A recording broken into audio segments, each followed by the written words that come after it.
Book title: The Path of Mankind, The Journey from Created to Creator. Authored and narrated by Bob Sanders. Disclaimers: This is a free audiobook. You are free to share it in unmodified form with whomever you wish. If you have paid for this audiobook, you should request or seek an immediate refund. The author has made every effort to ensure the accuracy of the information within this audiobook was correct at time of publication. The author does not assume and hereby disclaims any liability to any party for any loss, damage, or disruption caused by errors or omissions, whether such errors or omissions result from accident, negligence, or any other cause. Copyright. This audiobook was authored by Bob Sanders and messaged to him from the Great White Brotherhood by clairaudience, or, as some people call, channeling. It is free for everyone to listen to and share for spiritual advancement. Please share this audiobook with anyone and anywhere you can to help spread the messages it contains. First edition, October 2017. Cover artwork by Paul Saunders. For more information, please visit the following internet sites: thegreatwhitebrotherhood.org, thestairwaytofreedom.org. Foreword. The field of esoteric knowledge is vast and complex. Its effect on humanity has been accepted and rejected by groups of people over eons of time because humanity has been present on Earth and in the esoteric planes of reality for a long time.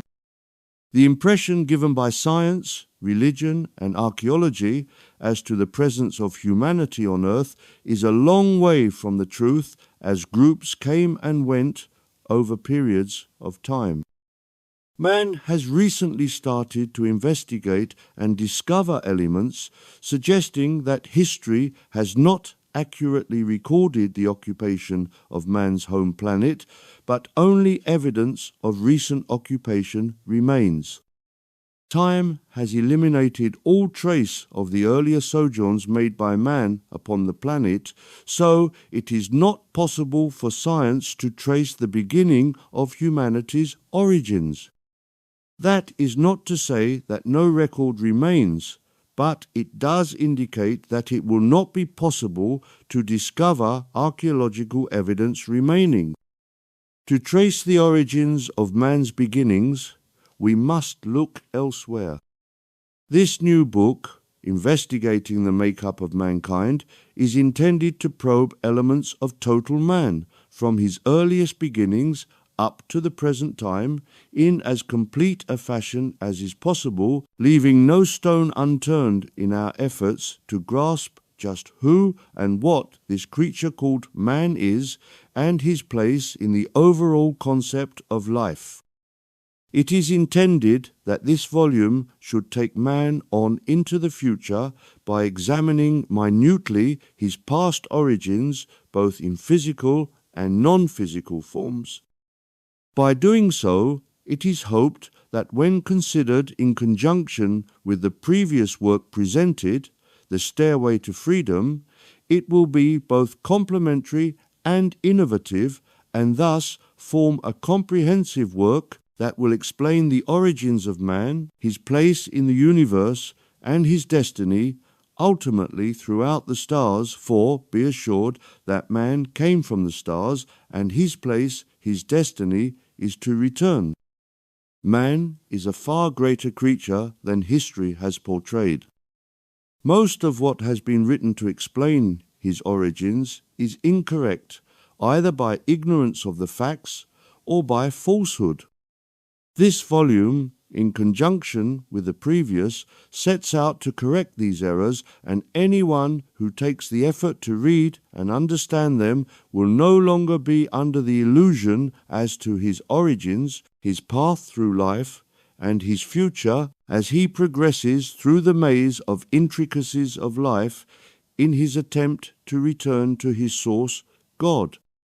So, it must, at the outset, be fully understood by all that this proposed volume will be both diverse and complex in its investigations of life, and so the student must be prepared both in the sense of understanding of the task being undertaken and also by preparation for comprehension of its elements by prior study. This will not be a work understandable by all, and indeed no one who has not armed himself by previous investigation should undertake its study. However, for those who have prepared themselves correctly, and for those who will make the effort of deep analysis of the topics to be mentioned, it is hoped that clarity will be afforded and strides made to remove the barriers that have for so long been erected to keep the truth from the eyes of the searchers. This day was bound to come. Truth can only be hidden for so long. It was kept from the curious public for long ages for a variety of reasons, but times change, and the changing time has decreed that now is the moment for unveiling the evidence that has been waiting to be presented. So, with these admonishments as to the degree of preparation required and the level of comprehension expected, we will now start to begin to explain both the physical and spiritual origins of man from the dawns of time and into his probable future. Chapter 1. The Great Design. People have long wondered about the origin of humanity, where it came from and why. It appears that all other life is so simple and trouble-free. Mammals, fish, and all the creatures that inhabit earth seem to get by worry free. They do not need clothes. They all seem to find enough to eat each day, and when they have nothing better to do, they sleep, deep, untroubled sleep, until they feel that it is the moment to wake up and pursue some other activity, hunting, mating, eating, and once that craving satisfied, they sleep again.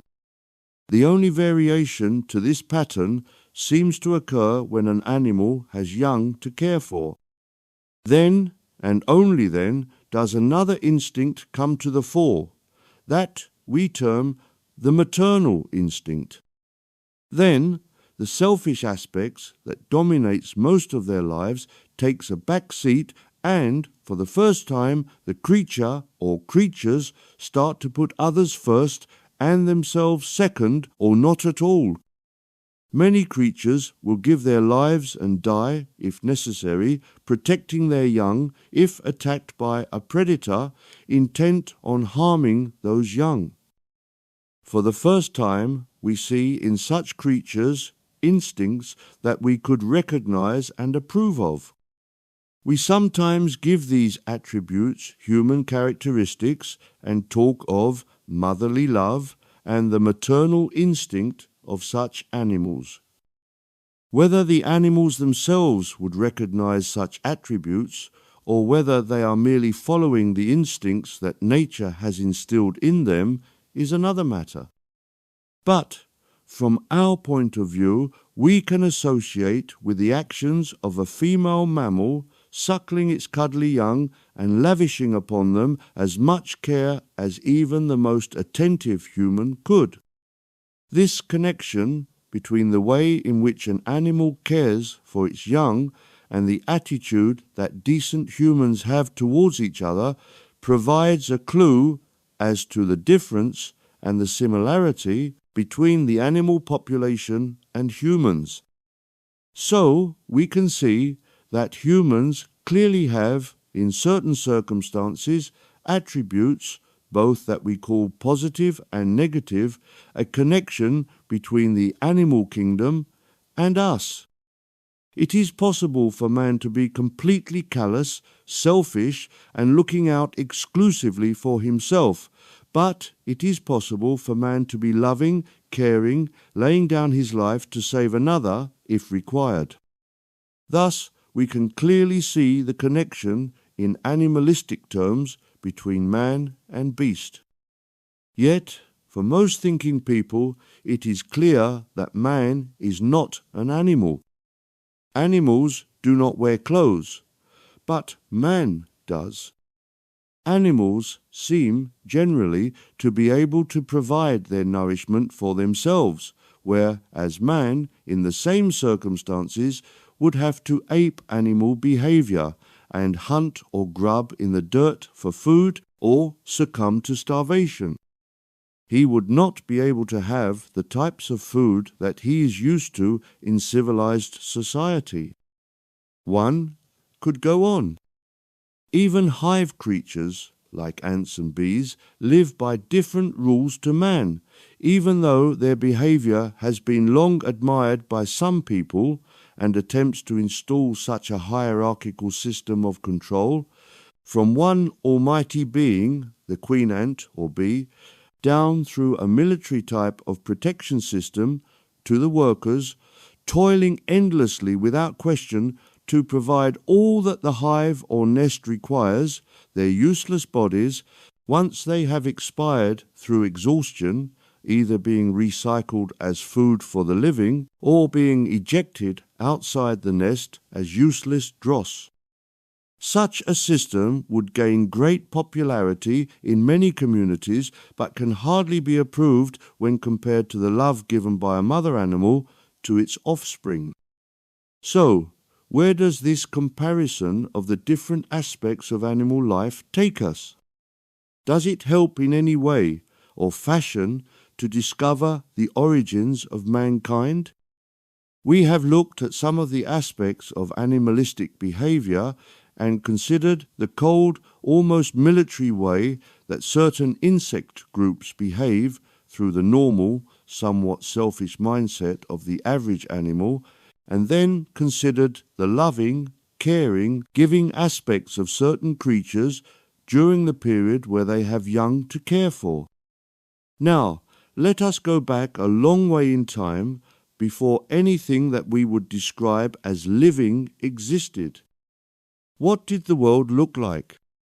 It is possible to conjecture that, if one trawls far enough back in time, we would arrive at a point where nothing existed. Such an exercise would provide little edification in identifying the origin of the creation of man, so we skip forward to the point where planets exist, but life on them does not. It is not possible to put a precise date on such a period because, due to the fact that life as we know it did not exist, no one was present to measure or note such a time. And yet, something must have existed in order to organize and put in motion the wheels of creation that have resulted in all that we currently see. If we are to find out what that something was that kick-started life, perhaps by extrapolation, we can uncover the source from whence mankind appeared. So, we are at a point where planets now exist, but there is no life as we would know it anywhere in the universe. This is where we need to move outside of physicality and grope the depths of the invisible worlds, real and vibrant within their own dimensions, but only recently thought about by a branch of science known as quantum mechanics. This branch of investigation of life, unfortunately, describes these different universes as bands, strings, lifeless mathematical concepts that may indeed describe the basic concept of the various dimensions, but fails totally to embrace the reality of the dynamic essence that these dimensions actually portray. Indeed, it is true to say that, Without the various dimensions that science has only recently discovered, physical reality would not be possible because what is visible around us, that is called reality, is the end result of the complex interplay of the dimensional forces that permit so-called reality to exist, as has been explained in previous works. So, we need to discover how and why dimensions came into being before we can hope, eventually, to discover how man could have physical form on planet Earth. Life is very complex, and yet life is the only thing that exists. Where did this life come from? This is where we have to admit that we have a gap in our knowledge. Many of us have spent vast amounts of time and energy investigating this mysterious force, but it seems to be deemed to be the one great unsolvable mystery. We feel the need to explain somewhat, but the conundrum can be summed up in the question that has been asked for millennia: what came first, the chicken or the egg? If and when anyone can satisfactorily answer that question, he will have the key to the question of where life came from. Obviously, over time, wise men have pondered the question and have proposed some very intelligent solutions, but none of them have stood the test of time.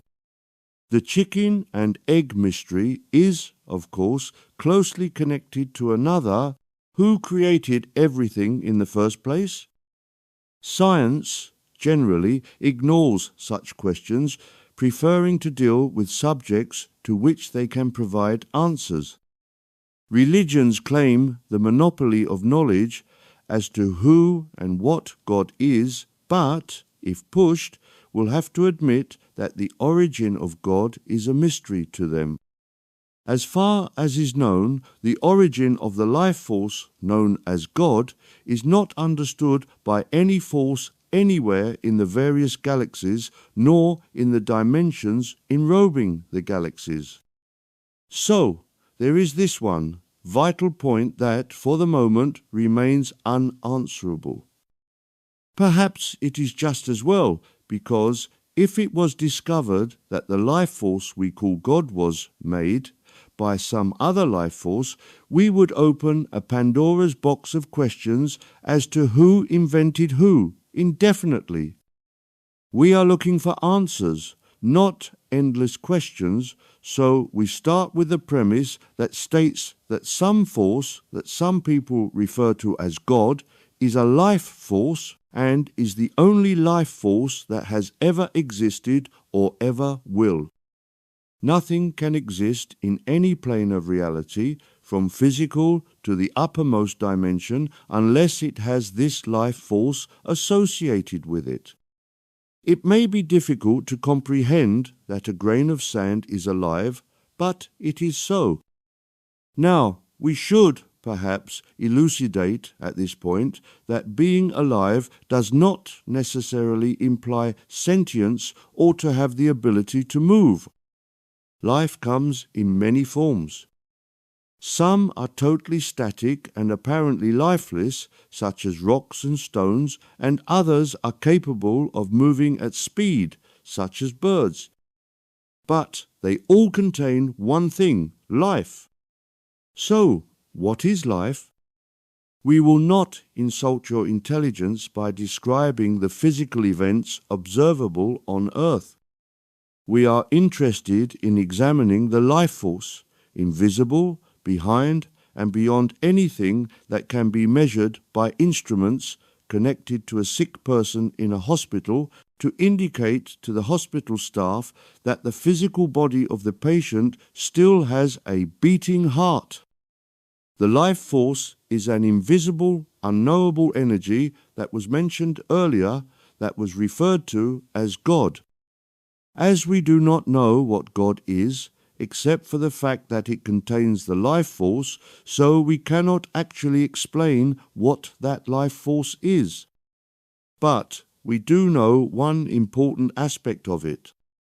There is but one life force, To many people alive on Earth today, this fact is known, but there are also large numbers of people, both incarnate and discarnate, who do not know this fundamental truth.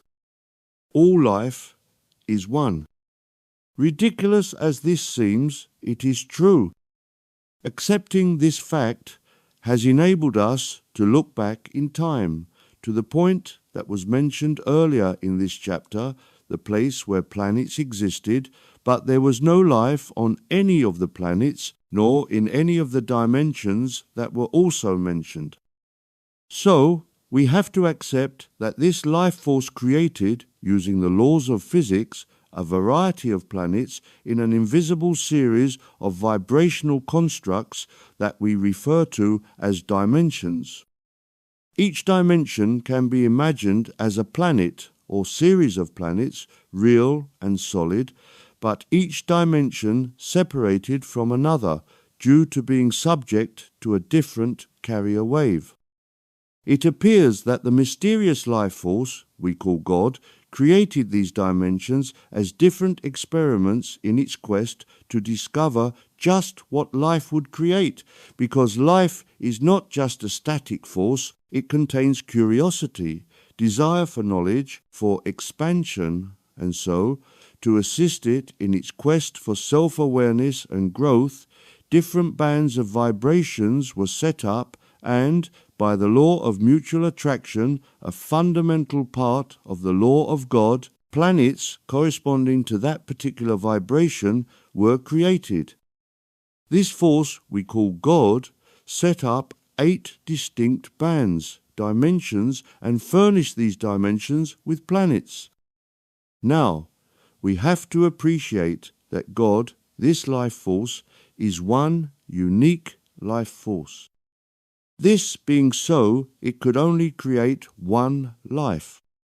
But in order to create a maximum of opportunity for expansion and knowledge, wisdom, it divided this one life force into 8 subsections by dividing the one life force into 8 different vibratory bands.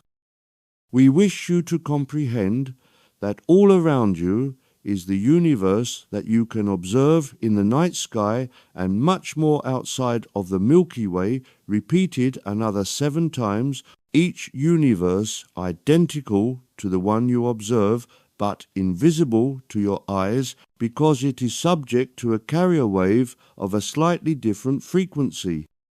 The universe in which you currently live is also vibrating, but you are not aware of it, as you yourself are part of this effect and vibrate in harmony with your visible universe. You also have bodies that are part and parcel of the other universes, but we will deal with that subject later. So, to labour the point, we wish to make it clear to you that this force we call God, which is life, and life contains intelligence, created what you refer to as a physical universe, but also created 7 more universes on different carrier waves, copies of the physical universe. However, the total of all 8 universes are one, and that one we refer to as God. So, the form of man is multi-layered, multi-dimensional, that, together, make the person we know as man. This fact has been kept from humanity for long ages because a control system that was constructed also long ages ago for the simple reason to keep mankind enslaved under servitude to a relatively few people who, themselves, may not know the truth about man, but have been educated to act as controllers of humanity. We need to examine who these controllers, these overseers of humanity are, and why they do this.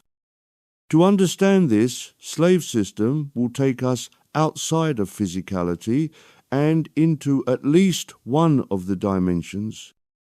Everything that we see in the physical world, as was stated, is multi-dimensional. Everything physical has 8 layers.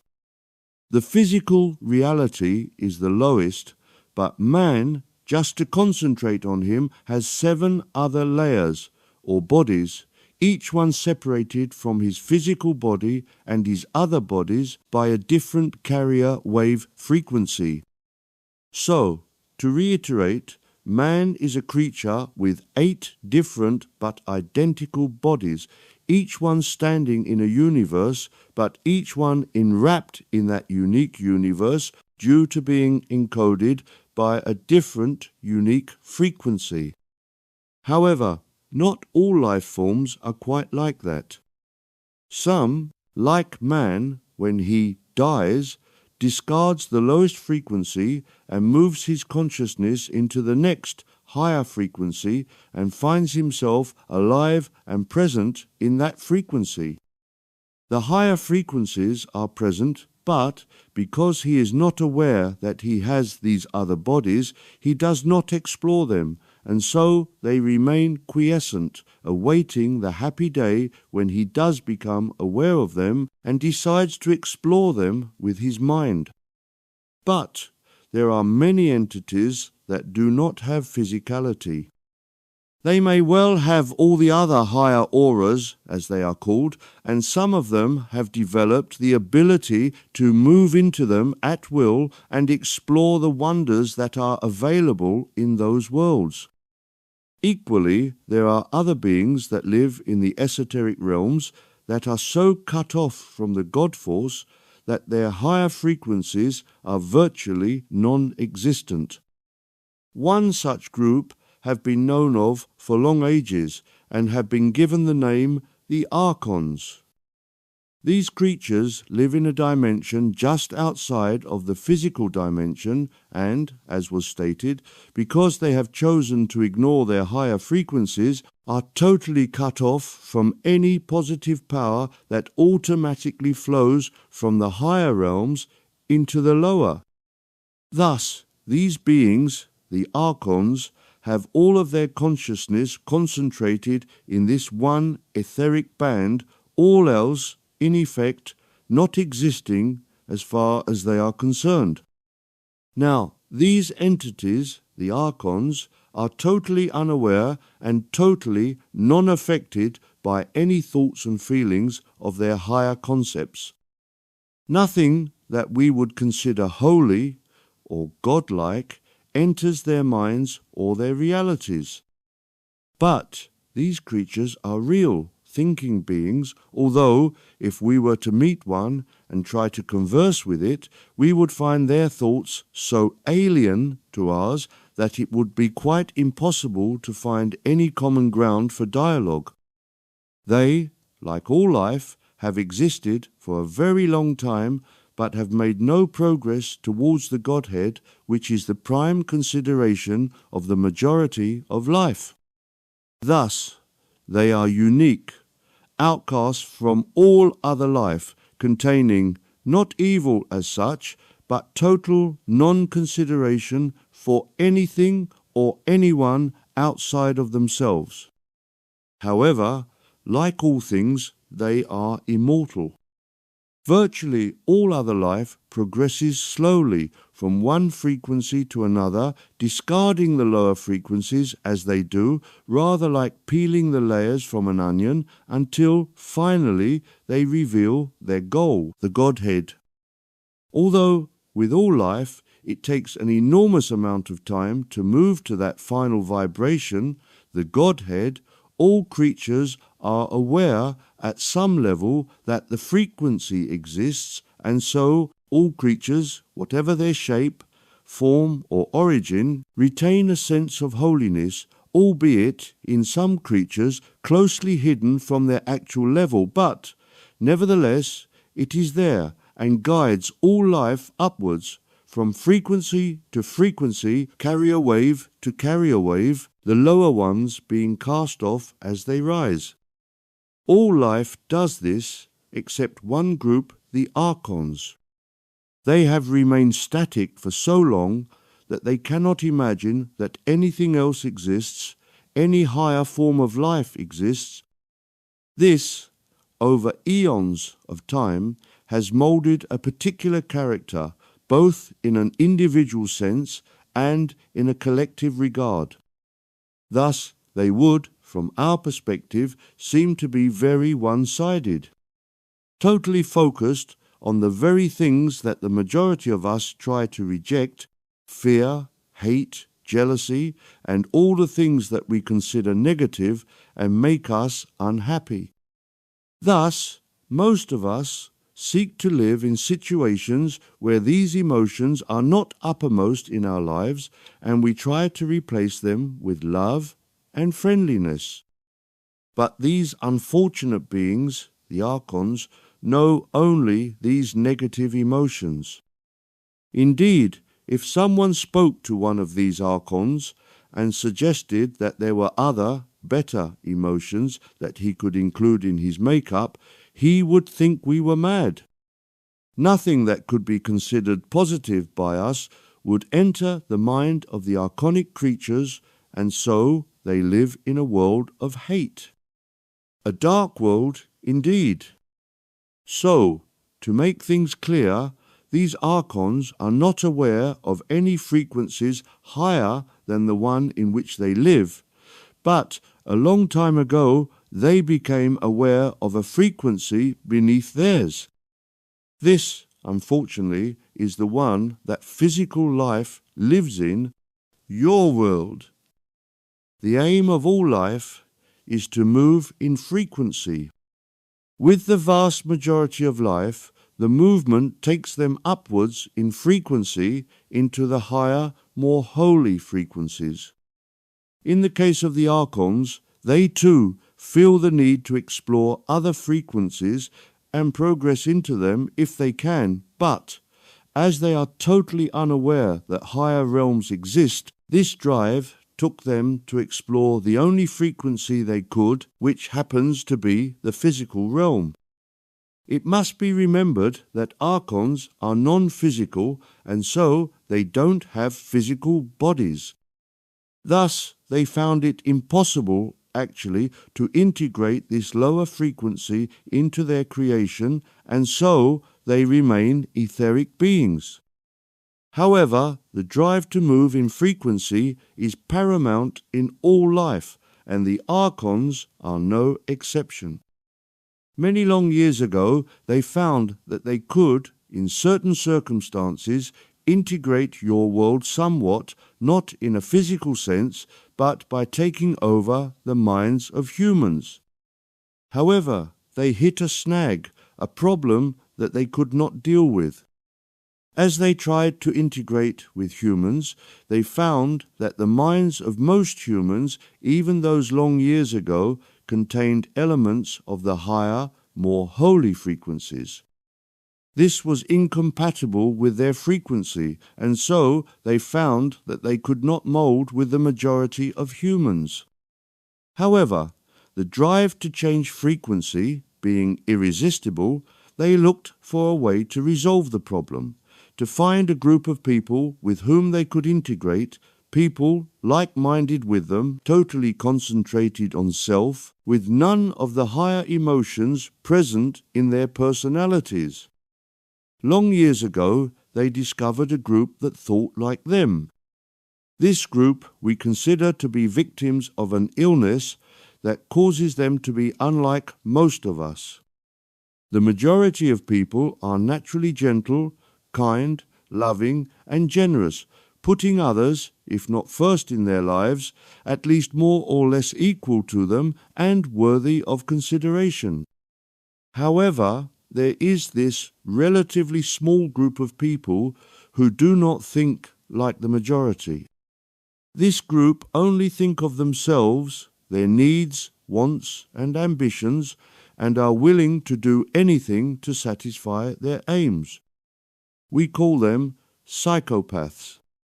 This was the very group that the archons were searching for, people like-minded with them, and so they found it easy to mould with these people, integrate their personalities, and, virtually, to become one with them. However, these psychopathic people found themselves outcasts from most societies, either banished, imprisoned, or executed. This did not serve the archonic needs. There was no point in integrating with a person only to find that person banished, imprisoned, or to have his physical incarnation terminated. So, the solution was found. It was decided to put these people above the law, and the system of making them rulers was introduced. Further, over time, it was found that not all psychopaths could be made into kings or queens, so other systems were set up, placing as many archon-influenced people in positions of power and authority, the idea being that they were placed in situations where the archon influence, for various forms of negativity, could be exercised, but the people being influenced were above the law, untouchable by any person not thinking as they did. So, over many generations, in virtually all countries of the world, the psychopathic people are in the top positions outside of any control by other, more noble people. All this was kept strictly secret from the public who, if they had been informed of what was going on, would have taken steps to remedy the situation. So, this is the sad state that the physical world and the physical situation is in. This book is, in part, intended to be an alarm call, a wake-up call of what is going on. Now, it must be explained that not all people in power are archon-controlled psychopaths, but it must be realized that many, indeed most, are. However, nothing lasts forever. The only constant is change, and change is, at last, occurring both in the physical part of planet Earth and, more importantly, in the etheric and spiritual dimensions. This change takes the form of an energetic wave rising that will eventually wake people up to realize their spiritual makeup as they start to make contact with their higher vibrational bodies and take steps to eliminate from power these archonic-driven souls who have been causing so much harm for so long. However, the archons, like so many psychopaths, have, as their base drive, fear. They are constantly on the lookout for attack. God-loving people do not require fear as a dominant part of their personalities, as they instinctively know that they are part of the God force and God is love. If the love given by God is an integral part of the personality of virtually all people, having been made by this force we call God, fear has very little hold over them, even those who pretend that God does not exist. So, love for all humanity is present in the makeup of most people, with the exception of the psychopaths and, more importantly, the psychopaths under the domination of the archons. With this group, fear is their dominant motive and controls most of their actions. They are constantly on the lookout for any force, any action by any person or group that could attack them and reduce their control. So, they take whatever actions they can to prevent anything from happening that could affect them in any way. This fear of attack manifests itself in many ways. They ban people from demonstrating for peace if they can. They fill the leisure moments of many people with various entertainments, sports, television, cinema, and so on that keeps the people from thinking. They fill the entertainment areas with as much violence as they can in the desire to keep the public in a state of negativity so that the actions of the leaders are not far removed from the actions portrayed in so-called entertainment. Thus, there is much importance placed on sports, boxing, football, rugby, swimming, running, and all the various athletic sports, all designed to be competitive and all designed to keep people in fear in case their sportsman, their team, fails to win.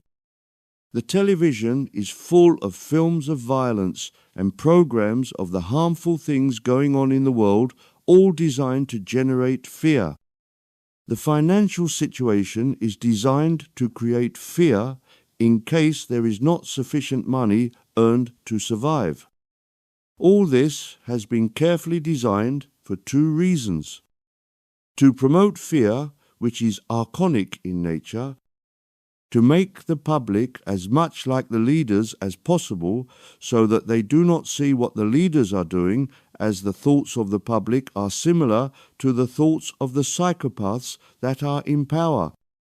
These Archon-controlled psychopaths understand that if the public realize their God force and turn to it, they would see through what has been constructed by the Archons and would remove their minions, your leaders, from power.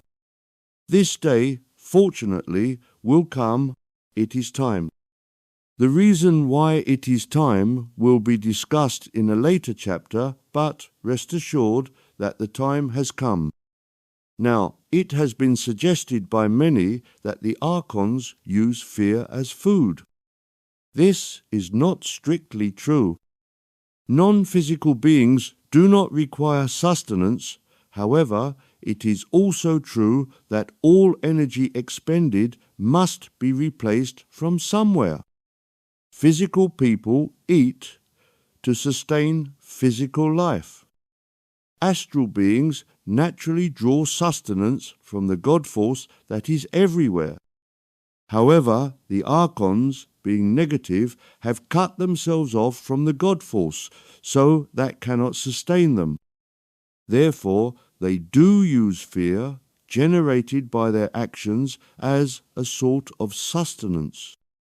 It has actually very little regenerative power compared to the God force, but it is all they have. It must be realized that being non-physical, they cannot die, but they can grow weak.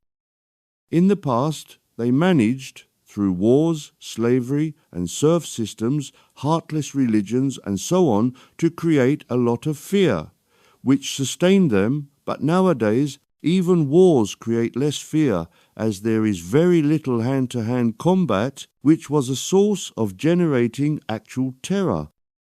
So, the latest thing that has been invented is terrorism, terror-ism. We could go on. However, the means of combating these Archons is simply to starve them of fear by the act of laying down our arms and coming together in brotherly love. To achieve this, however, will take time, as we have, in a way, a chicken and egg situation. To defeat the Archons, we need peace, but to create peace, we need to defeat the Archons. However, we are not alone in this battle. The most important thing is a natural cycle that is occurring, that is moving the galactic system into a time of peace. As the effect of this is felt by more and more people, so the tide will turn. This will happen, it is inevitable, and the Archons know this, which is why they are putting so much effort into a last-ditch attempt to cause chaos. It is the nature of Archons that, if they can't have something, they will destroy, so that no one can have it. So, we must be on the qui vive for any psychopaths being influenced by Archons to create a nuclear war. Once again, we will get help should this idea come to fruition, and a nuclear war will not be allowed to happen. Thus, the ultimate destiny of man is to live in peace. The period that we are all going through at the moment is just the start. This period of peace will grow over time and will, indeed, last for many thousands of years just as the period of negativity lasted for many thousands of years. We might consider life as an invisible wave of energy, rising and falling over vast periods of time. Fortunately, we have struck the nadir, the most negative part, so the only way is up towards positivity. It all happens slowly. The speed that it happens is, in part, connected to something called collective consciousness, and so, as very few people are actively working for good at the moment, the rise in consciousness is limited, but each day more and more people wake up their spiritual origins, so, with each person that takes the path towards God, so the ascension accelerates. Thus, the destiny of man is to live in peace with himself and his fellow man. Further, as mankind awakes to his spiritual reality, so he will discover that he does indeed contain these 7 auras associated with him, and will develop the desire to explore these auras and the dimensions upon which they are placed. This will eventually open the door to the development of a number of accomplishments that would seem almost magical at the moment. It must be borne in mind that man is made by the God force and is godlike should he realize it. Just as, in the past, beings thought of as angelic came and interacted with certain people and were observed to have what were thought of as angelic gifts, so man is a similar angelic being and would have similar powers. The people who saw angelic beings saw them as beings of light. Now, vibration is closely connected to light. Further, the most important power in the universe is consciousness. Thus, if a person had his God consciousness greatly developed, his body, which is under the control of his consciousness, would, perforce, change. As God consciousness is light, the more God consciousness a person incorporates into his personality, the more it will effect change in his physical body. Therefore, if a person was truly imbued with God consciousness, his body would start to glow with God's light, a spiritual light, shining in the dark. This is the destiny of all mankind, to become beings of light, living on a planet of light. There would be no place for darkness. One day everything will be aglow with spiritual light. Does this sound like a fairy tale? Maybe it does at the moment, but the ascension movement is just at its beginning in time as man draws into his auras the God force, and as that God force enters his physical body, so that God force, which manifests itself as light, will transform the human body into a body of light, reflecting to all the transformative power of God.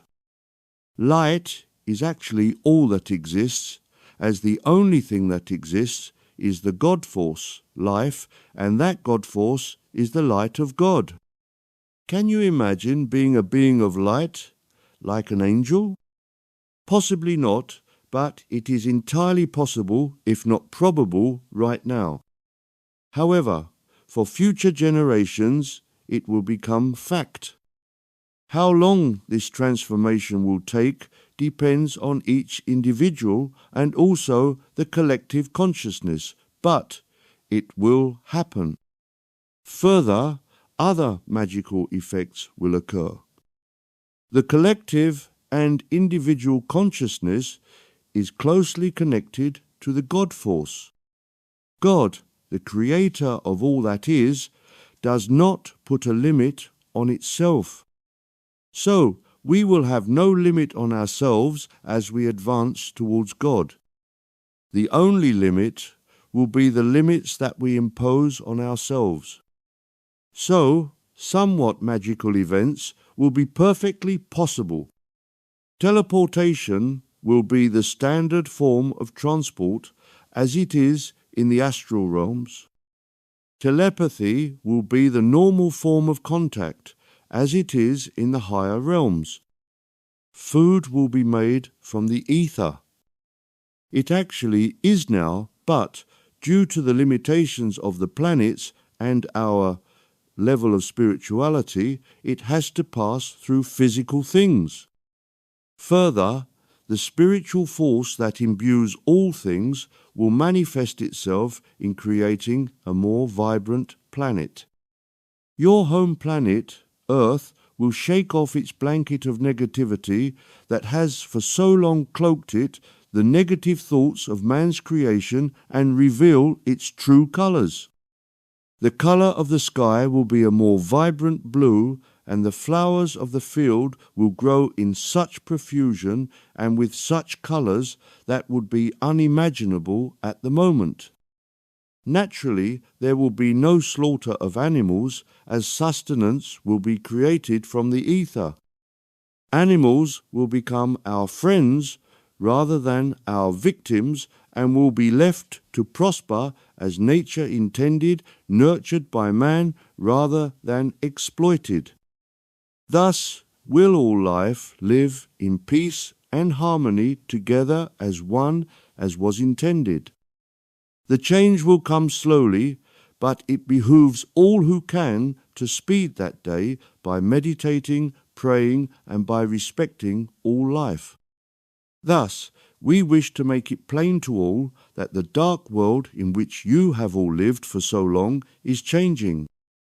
Life is progressing from the negative concept, which is all any of you have known, up into a world of light. Light chases darkness. Darkness disappears as soon as light is projected into it. Darkness is an illusion. If it was real, light could not make it disappear, but the simple fact that light shone into any area of darkness transforms it into light, thus demonstrates that darkness is an illusion. God's light is starting to illuminate the world and shine into the collective consciousness. Thus, it is inevitable that, in the degree that light illuminates every corner of God's creation, darkness will disappear, leaving the evil ones exposed for who they really are. With God's light comes love, love for all things, and where there is love and light, there cannot be fear. Fear is created by shutting out light and making people live in the dark. People are naturally afraid of the dark because they do not know what menace might exist in a corner, lurking, waiting to attack a defenseless person. However, once we shine light into that area, we quickly see that, in all probability, there was nothing there to fear except fear itself. It was mentioned earlier that the driving force of archons is fear. Thus, they have, for long ages, created darkness, spiritual darkness, if not actual darkness, so that people live in fear, which helps energize the archons. Light is coming, and the day will arrive when the worst fear of the archons will happen: exposure. The archon's secret, the key to their success, was secrecy. Secrets can only be kept if there is no exposure, and so they have tried their best to keep light from shining on them. They are doomed to fail. Light is coming, and the day will arrive when they will be exposed, alongside the people they have victimized, the psychopaths that have both ruled you and kept you in the dark. When this day occurs, and it will, we must turn to God and become godlike in our response to them. We must forgive them, for they know not what they do. In a way, they are innocent, because to behave in a psychopathic way is all they know. Equally, Their masters, the archons, do not know any other behavior than what they are programmed by time to do, so it would not be correct to punish them, even if such a thing were possible. But, equally, there would be no place either for archons or psychopaths in this new, light-filled world, so a way must be found to isolate them from the rest of humanity. This will be happening in a spiritual manner anyway. As most of humanity starts to fill themselves with light and spiritual power, the relatively few psychopaths that, remember, have no access to the light will be left scratching their heads and wondering just what is going on. However, they have not been removed from power yet, and so we do not need to take a decision as to how we will deal with these evil people. One thing is certain, their time is over. Their power is fading. Light is already shining on them and revealing their negative actions. Already the archons and their minions are feeling this light penetrating their world, revealing their dark secrets.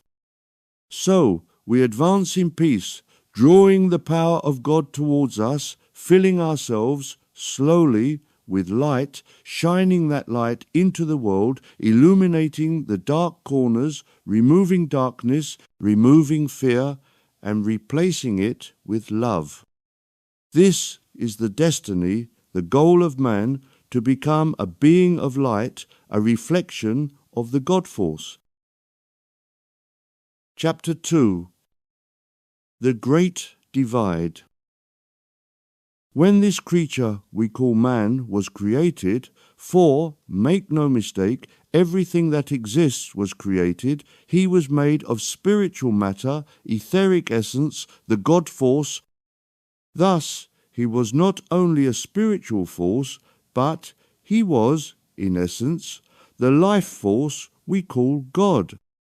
Now, one tends to think of God as all-intelligent, all-knowing, containing infinite wisdom concerning any subject, and it is true that today we can give those attributes to God, but it was not always so. By its very nature, God, having created all life, did so in order to gain knowledge. So, logically, there must have been a time when God was without knowledge. This, obviously, was a long time ago, a time so distant that it would be almost impossible to imagine it. But nevertheless, this life force existed, the only thing that existed in an empty void.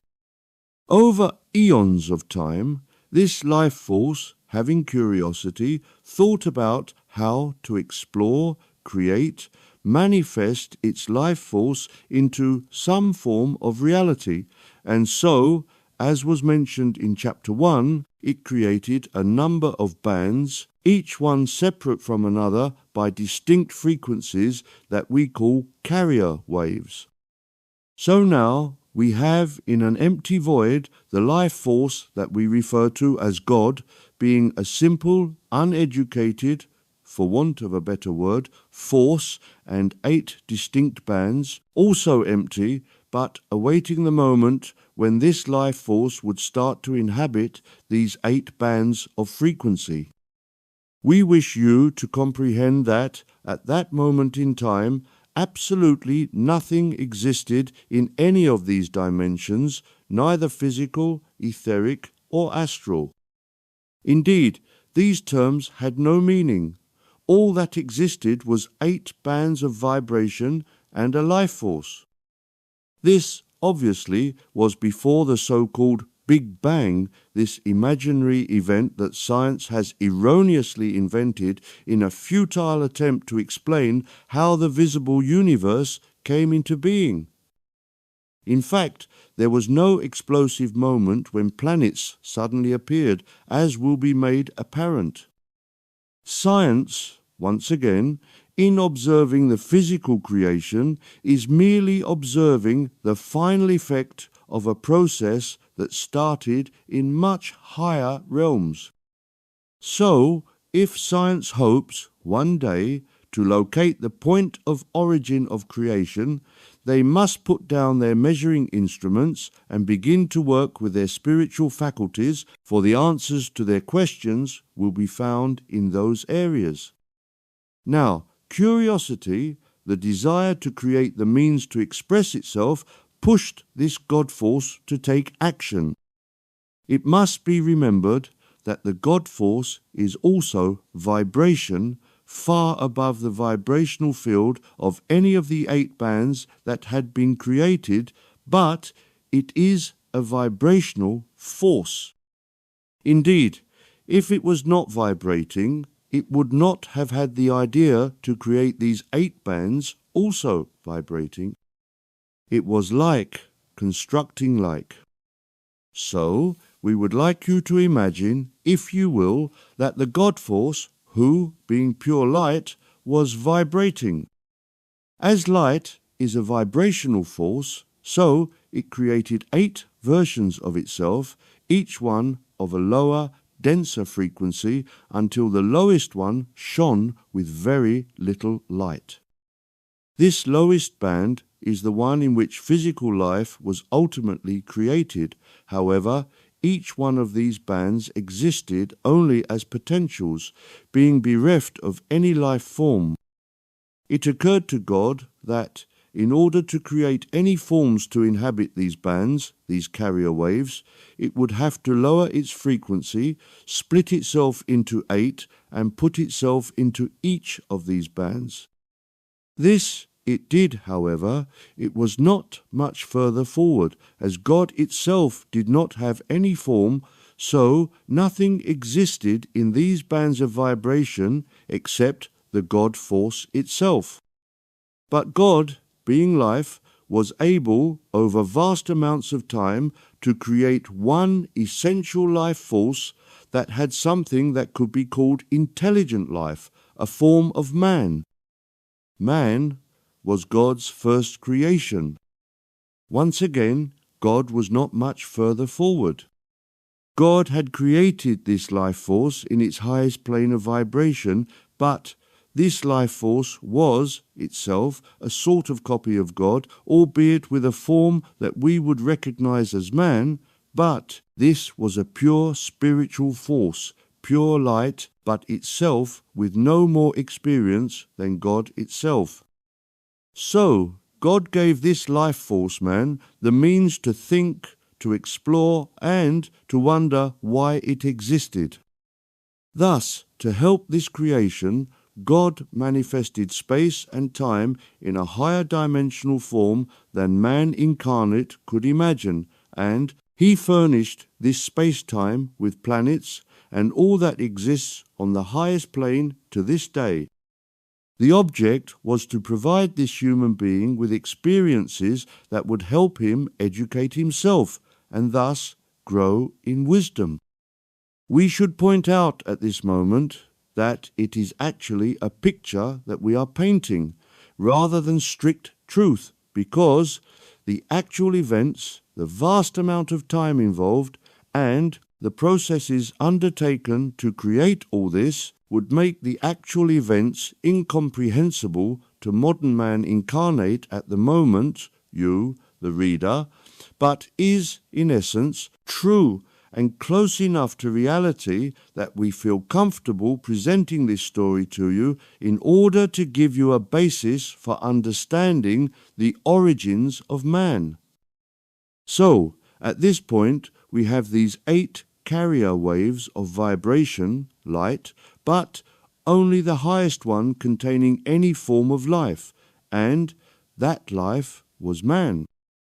This early man explored the astral world that God had created and fed that information back into the original God force, and this force started to grow in wisdom. It is not known just how many versions of itself in human form God created, but there were sufficient not only to explore this band of frequency, the 8th dimension, but once God had created them, he stopped. So, the number of humans that God created at that time is the same number that exists today. In fact, although we have explained it in this fashion to help you understand, we must admit that what we have said is not the total truth. We stated earlier that all life is one, so God was only able to create what we might imagine to be just one entity. This, as you can imagine, was not what God had in mind, because not only did he create 8 different bands of carrier waves, but in order to obtain a maximum amount of experience, God found a way of creating a vast number of consciousnesses. Thus, although there is only one life force, God, nevertheless there are a huge number of expressions of that consciousness, which, in effect, creates the illusion of a huge number of humans of various shapes and forms, because it is not necessary for all humans to have the same exact form as you are accustomed to seeing. Indeed, even on earth, there are virtually no 2 people exactly the same. There are people with different skin colors, different head shapes, different eyes, noses and mouths, different heights and body forms. Therefore, no 2 people are identical. The basic human form of having a head, body, 2 arms, 2 legs is what is considered to be what makes a human form. So, the various consciousness that God created is what gives each human form its unique identity. We repeat, in order to make this quite clear, that at some distant point in the past, God created one single entity that could be considered to be a human, but he instilled into that human a virtually unlimited number of consciousnesses, rather, as one might imagine, a person with what is called split personalities, although, of course, this was not an illness but a deliberate act on the part of God to create as many expressions of itself as were considered necessary to experience life to the full. Ultimately, this will, of course, be difficult for some people to realize that although they have a distinct, unique body hidden behind that body, at its base concept, it is one with all life, past, present, and future. There is only one life, and that life is God. Now, we must remember that this splitting of itself into multiple consciousnesses was taking place in the 8th dimension. So, we need to visualize that in that dimension, the highest in terms of vibration that exists, this unique life force was able to manifest itself as an enormous number of different consciousnesses. This was all well and good, but the God force required more from its creation. There was no point in just having countless points of consciousness, countless points of life floating in a sea of vibration, which represented the carrier wave of the 8th dimension. These points of consciousness were just aspects of life, with no experience, no sense of self, of personality, not even a sense that it was human. We break off here to state that although we have been concentrating on humanity and will continue to do so, as the intention of this book is to explain the history of man, the God force also created other versions of itself that would be used to create other life forms. This book would be impossibly complicated, not to say to become an unwieldy tome, if we tried to incorporate the history of every life form in the multiverse, so we need, perforce, to ignore the other life forms and just follow our quest along the path that mankind took. So, we have an 8th dimension, and within the vibrational field of that dimension, we have the God force representing itself as many forms of consciousness that would eventually take the form of mankind. However, in this eighth dimension, the consciousness created by God could be compared to an embryo child, a potential without actual form of any sort of life dynamic that we could associate with. Just a life force. This is where things will start to become even more difficult for some people to appreciate or comprehend. The desire of God was not to create entities that were copies of itself. Its desire was to create objects that could think for themselves, go forth, and have experiences that would enrich the God force and help it grow in wisdom. This desire to grow in wisdom is the dominant driving force for most people. So, a way of organizing a system to enable this to take place was conceived. It was decided by God to manifest what can best be described as problems. Not problems that beings incarnate would recognize, but challenges to intelligence that would push human consciousnesses present in that eighth dimension to investigate and overcome. These challenges, these problems, would not be considered difficult by modern man, except that, occurring in the highest spiritual plane that God had manifested, required these original humans to think in terms of spirituality to overcome them. Just what these little problems were is of no interest to comprehend, because they were resolved so long ago by early man that they no longer concern us, and also, to be honest with you, they would not relate to anything with which you are familiar, and thus would, in all probability, not be understood by the majority. So, please accept that this early form of man was presented with these problems that pushed him to use his intuition and intelligence, limited as it was, to overcome them.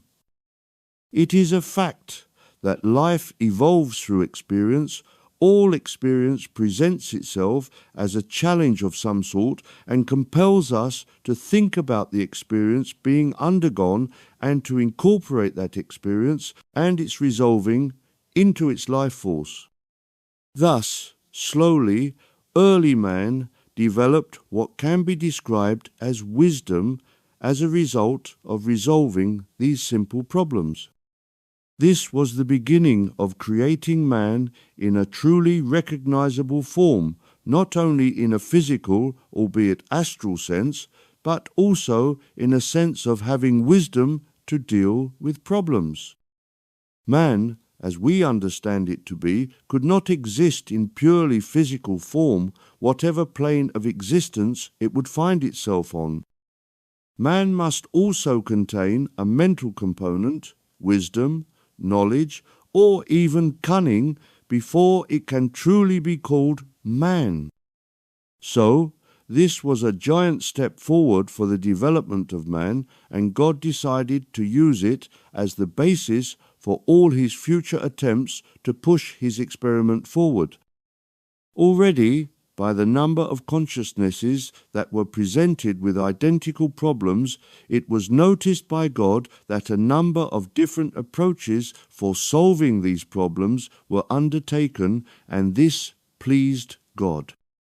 It was exactly what it was looking for, independent thought about problem solving. So, still on this highest plane, God created more and more problems for his creation man to solve, and each time the solutions were fed back into the God force in their entirety, and thus the God force itself began to develop wisdom in problem solving, as did the man-like consciousness present in the eighth dimension. We will not bore you by describing the eons of time this continued, the mountains of problems these early beings were presented with, and the steps they took to resolve these problems. Suffice to say that, if we jump forward today to that eighth plane of vibration, every conceivable problem that could ever exist has been experienced and resolved, and all that vast amount of information has been fed into the God force.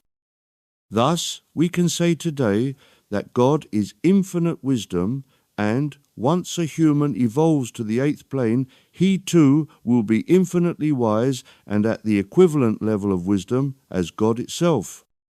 That is the reason that the God force reabsorbs that supremely wise and knowledgeable conscious back into itself as it has completed its journey through time and has become one again with the God force that created it in the beginning long, long ages ago.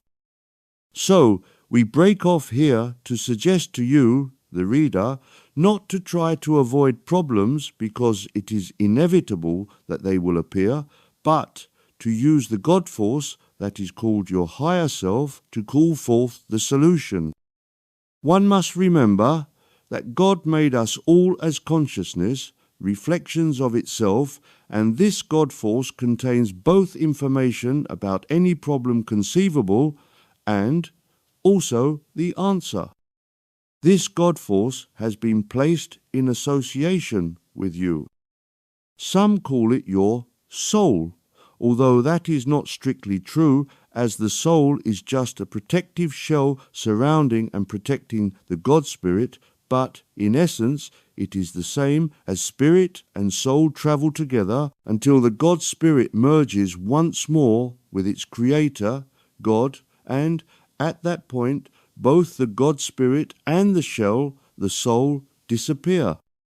The point being made is that you and every person has this all-knowing God Spirit associated with you, so the solution to any problem is available if you know how to make contact with your higher self and draw the appropriate response to any problem from its vast stock of solutions. We repeat, the answer to any problem that could ever come to you, whatever its form, whatever its complexity, is available because it is stored within your personal aspect of God, known as your higher self, thanks to the vast years spent by early spiritual man, finding solutions to problems presented by the God force and by feeding both the questions and the answers back to God. It is thanks to these courageous, industrious, early versions of man that these solutions are given to you, and you should be grateful. Have you noticed, however, that the vast majority of humanity incarnate today face each problem as if it were occurring for the first time and stumbles through error after error in an attempt to resolve the problems when the answer is sitting and waiting to come forth from their higher self, if only contact with that higher self could be made? Researching the solution to that problem will be dealt with in a later chapter as we wish to continue exploring the development of early non-physical man. Suffice to say that any problem you could be confronted with was created by the God force long ago, so any solution to that problem was already discovered long ago, and it is all available to you because you are that God force. There is never any need to dread problems arriving on your doorsteps. They may be presented to you by another person or event, but both the person or event are the God force manifest in man, or the situations that man creates, so the solution is also instantly available to you if and when you can draw it from the God force, your higher self. The day people realize this, a great change will occur. People will realize that there is no point in trying to create difficulties for others because they are drawing these difficulties from their higher selves, and the recipient of those difficulties already has the solution available as he draws that solution from his higher self. When this happy day arrives, will be the day that man learns to live in peace together, ceasing to create problems for each other, but banding together as one to resolve the inevitable problems that life itself creates in its thirst to create more wisdom for itself. Problems will always occur, but worry will cease as someone somewhere in creation will be able to draw the solution to that problem and make it available to those seeking the solution. Thus, will God continue in its endless quest for wisdom by creating problems and receiving solutions? It is not the solution that interests God, but the steps taken by man to resolve the problem. Thus does God grow ever wiser, and thus will man grow ever wiser. However, to return to the subject under discussion, we have man in the 8th carrier wave dimension, now long years into the future, infinitely wise, having solved every problem that the God force could think to present to it, but still the other bands of frequency, of lower frequency than the 8th, remain empty. The next logical step was to find a way of transferring man into those lower dimensions, one step at a time. So, in order to do this, something else needed to be thought about: how to lower the frequency of at least some of the humans on the 8th plane down into the 7th without disturbing the frequency of the 8th plane and the entities that it contains. So, the first step was to request volunteers, humans that were willing to be moved in frequency down from the 8th dimension to a lower one. This took a certain amount of courage by the humans living in the 8th dimension, as it would be a leap in the dark. However, the God Force had created all of these planes identical, as has already been mentioned, so when the volunteers arrived on this 7th plane, it seemed familiar. Now, the process of changing from one frequency, one carrier wave, one dimension to another is, of course, a spiritual one. We are still dealing with spiritual forces. God, quite simply, took these volunteers one by one and enveloped them in a sort of protective shell, rather as an embryo chick is encased in an eggshell, and bombarded that person with a frequency that corresponded with the vibration of the 7th dimension. Thus, the person disappeared from that 8th dimension and found himself in the 7th. This continued until all who chose to put themselves forward for transfer were sent to the 7th plane, and these humans, now on a world identical to the one that they had left, except that, as it was of a lower frequency, the light was less brilliant. So, having acclimatized to this new plane, natural curiosity pushed them to want to explore this world. In what we might call a topographical sense, the landscape was already known, being identical to the one they had just left, but the beings that had arrived realized that God must have created it for some reason and wondered what that reason was.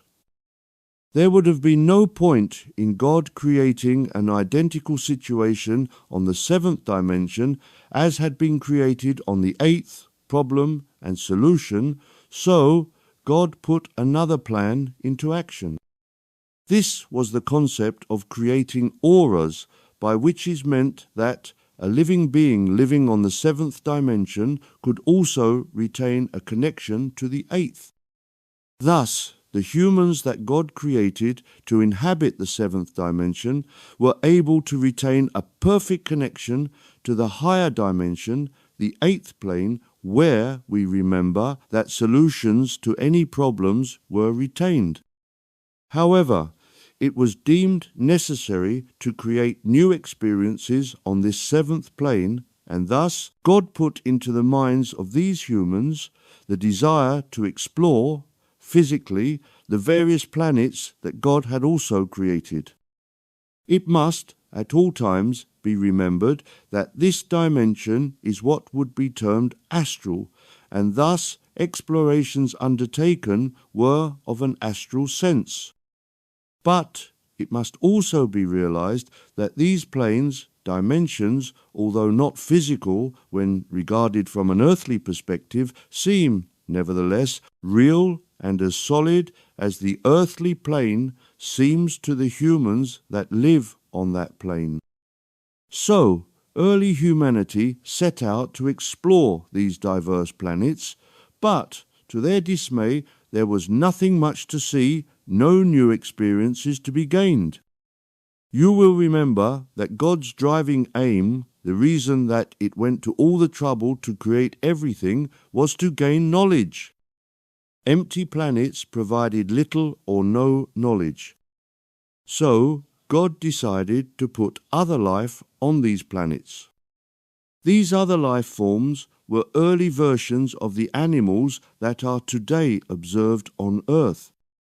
It must be understood that their physical appearance, for want of a better word, bore little resemblance to the animals that we see on the surface of the planet Earth. It would be better to say that they were life forms different from human life forms.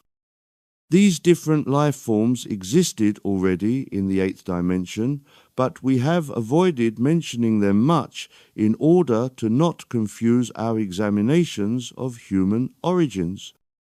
However, we are now in a position, on the seventh plane, where we must consider early man's interactions with these non-human life forms that we will still call animal. Compared to man at this point, who had access to the solutions to all the problems thanks to the work accomplished in the eighth plane, these animal forms were totally primitive, once again, for want of a better word. By primitive, we mean without the benefit of any of the knowledge and wisdom that man had acquired at that point. Thus, these animal life forms were wandering about the seventh plane, no doubt feeling somewhat lost and wondering what life held in store for them. They observed the presence of man sharing the astral planets of that seventh plane with them, but without the means to comprehend who and what these humans were and what, if any, their interaction with these human beings would bring them in terms of experience. Indeed, just like early man, who started up on the eighth plane long years before, they were totally without any means to make any connection with man. This is where God prodded man to take action to interrelate with these animal life forms. It became quickly obvious to man that any form of intellectual interchange with these animals would be quite impossible, so early man took another approach and tried sowing the seeds of love and affection. This did work. The animals responded to affection and drew close to man as man tried to investigate just who and what these animal forms were. So, one step was towards understanding was achieved. The animals could understand love. Although early man may not have been aware of the reason why love worked, we now know that it was because the animals were created by God, and God, being just one life force, was the same life force that created man. Therefore, both man and these animals under investigation were all aspects of the one Creator, and so points of consciousness projecting from the one life force. Thus, the animals and the humans were one with God. As God is total light and love, both man and the animals responded to love in an effort to rejoin the God force that sent them out from itself so long ago. So, through the bond that love makes, these animals came close to man and followed man about as he investigated the astral planets of the seventh plane. We break off our investigations of early man once again to point out that this bond of love still exists to this day. Man still feels the desire to share his life with animals that he now calls pets. Any and all animals, if brought close to the love projected by man at an early age, accept the love and are keen to bond with man. Not only cats and dogs, but animals of all descriptions will also accept the love of man. Thus, we see animals of the widest variety link with man, and we see humans caring for insects, mammals of all descriptions, from mice to the huge felines and elephants, fish, and every conceivable creation of the animal kingdom. They all respond to the love and care man gives animals, and these animals respond within the limits of their abilities to so respond. It is the link of love that causes this, and this love comes from the deep realization that all life is one. To return to the seventh plane, we mentioned that animals followed man around as he explored the astral planets. Thus, animals began to investigate the parts of these planets that did not necessarily attract the attention of early man. The animals explored caves and grottos. They climbed high mountains and underground areas. They took to water, albeit in an astral sense. Gradually, once again, over eons of time, a more recognizable form of animal came into being. Some, indeed many, broke away from the love and care of man and took up independent identities in the fields, forests, seas, lakes, caves, and mountain tops. Gradually, they lost interest in man and man in them, and they started to create their own experiences. This, once again, was what God desired. All the experiences acquired by these early animals was fed into the God force, and so God grew in wisdom thanks to the animals' experiences. This complex interplay between man and beast played out for a long time as early man tried to fine-tune his relationship with the animal kingdom.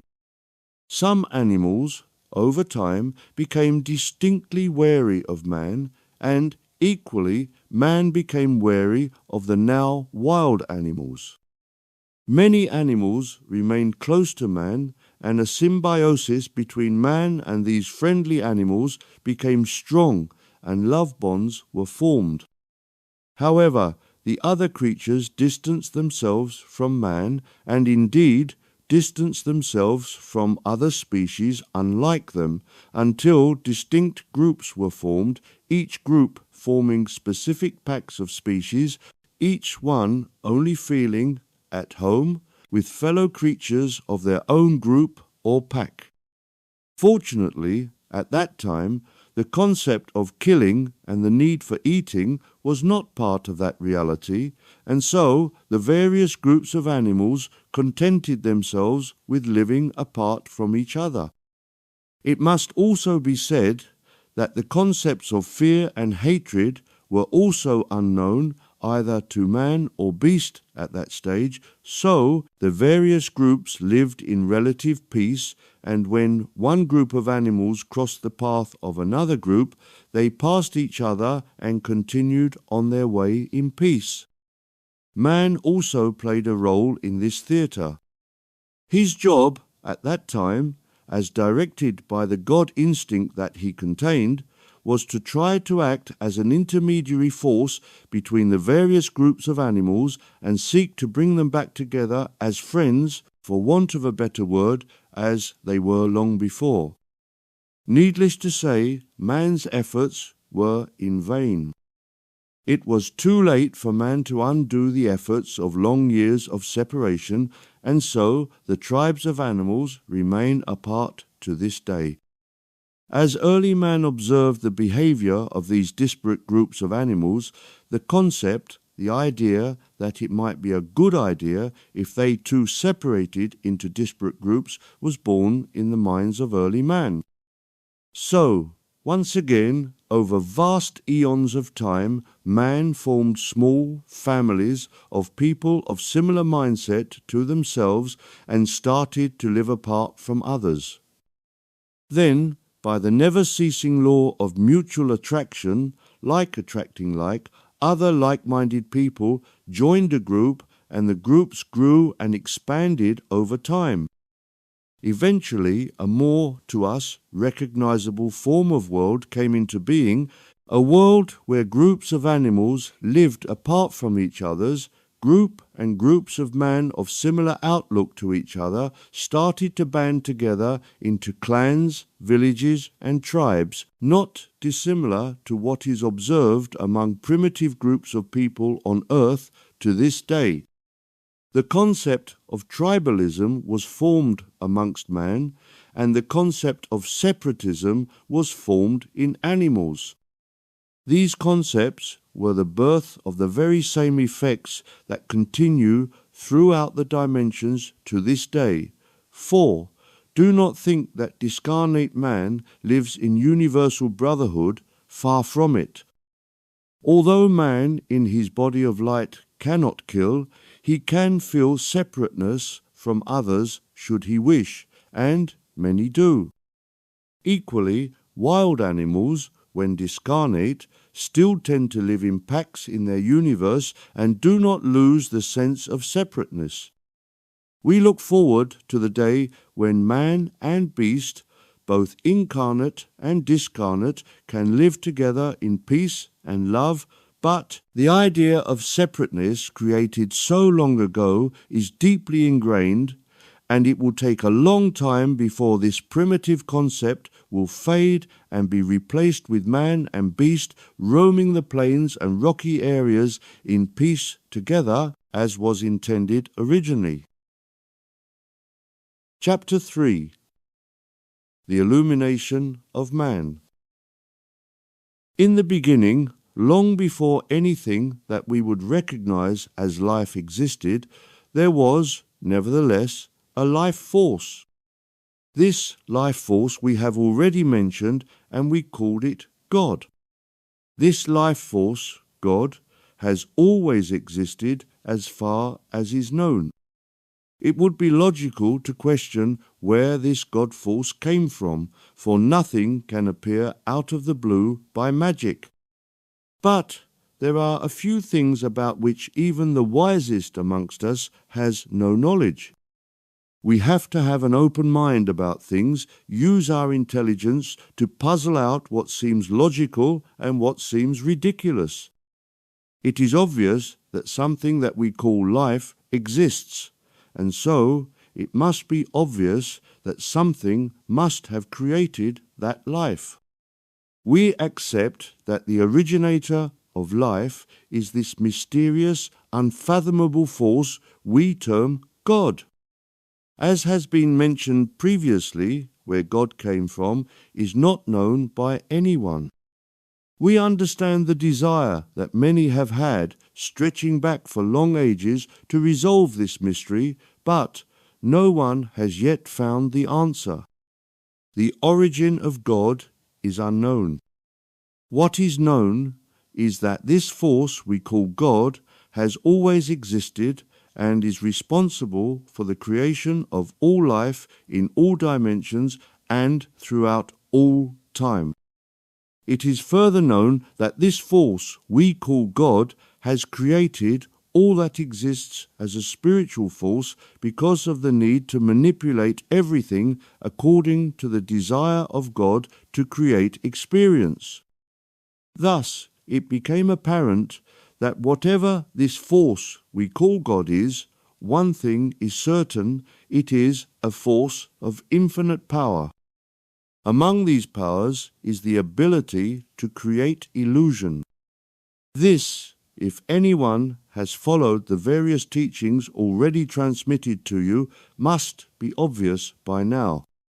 So great is this illusionary force that, to try to explain how life is constructed, we have, ourselves, time and again, been obliged to use subterfuge to explain the points we have been trying to illustrate.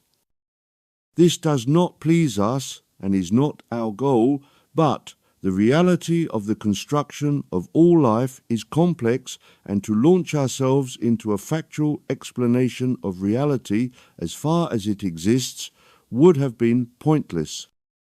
We apologize for confusing you with tales, with what might be considered stories related to young children by parents trying to explain sophisticated elements taken from life. This concept of storytelling, instead of relating truth, has been used by many great teachers over the years. The Master Jesus often used parables to illustrate spiritual points he wanted to make, and other teachers often used childish descriptions when trying to explain their understanding of who God was, for instance. There are many people today that would have difficulty in accepting God as an abstract force, completely devoid of any desire to influence life, but, in opposition, just desirous of absorbing the knowledge that the experiences of his creations offered. Thus, often, God is presented as a person controlling the world, offering blessings, granting wishes, and pardoning or condemning people in an arbitrary fashion. This is, of course, quite understandable when we look at past people whose level of education and whose ability to think clearly was limited. It is perhaps relevant to our discussion of life to question why man, just a few centuries ago, had such a limited ability to analyze life and thus to understand more clearly the nature of God. People talk about evolution. Usually, when evolution is discussed, reference is made to physical aspects of the subject under discussion. How, in the case of man, for example, body shape has altered as food has become more plentiful for most, hygiene and eating habits have improved, and so on, but reference is seldom made to the evolution of the spiritual part of man. And yet, one would have thought that examining and analyzing the changes in spiritual attitudes would have been of considerable importance in quantifying who man is, what he has become in comparison to what he was a relatively short time in the past. Much time is and has been spent comparing earlier man to modern man, not only in physical form, but also in mental abilities, in the construction of so-called civilization, housing, transport, and providing comfort. But who has ever stopped to examine and compare the spiritual qualities of earlier man compared to today? Has anybody ever compared the spiritual growth of man over the years?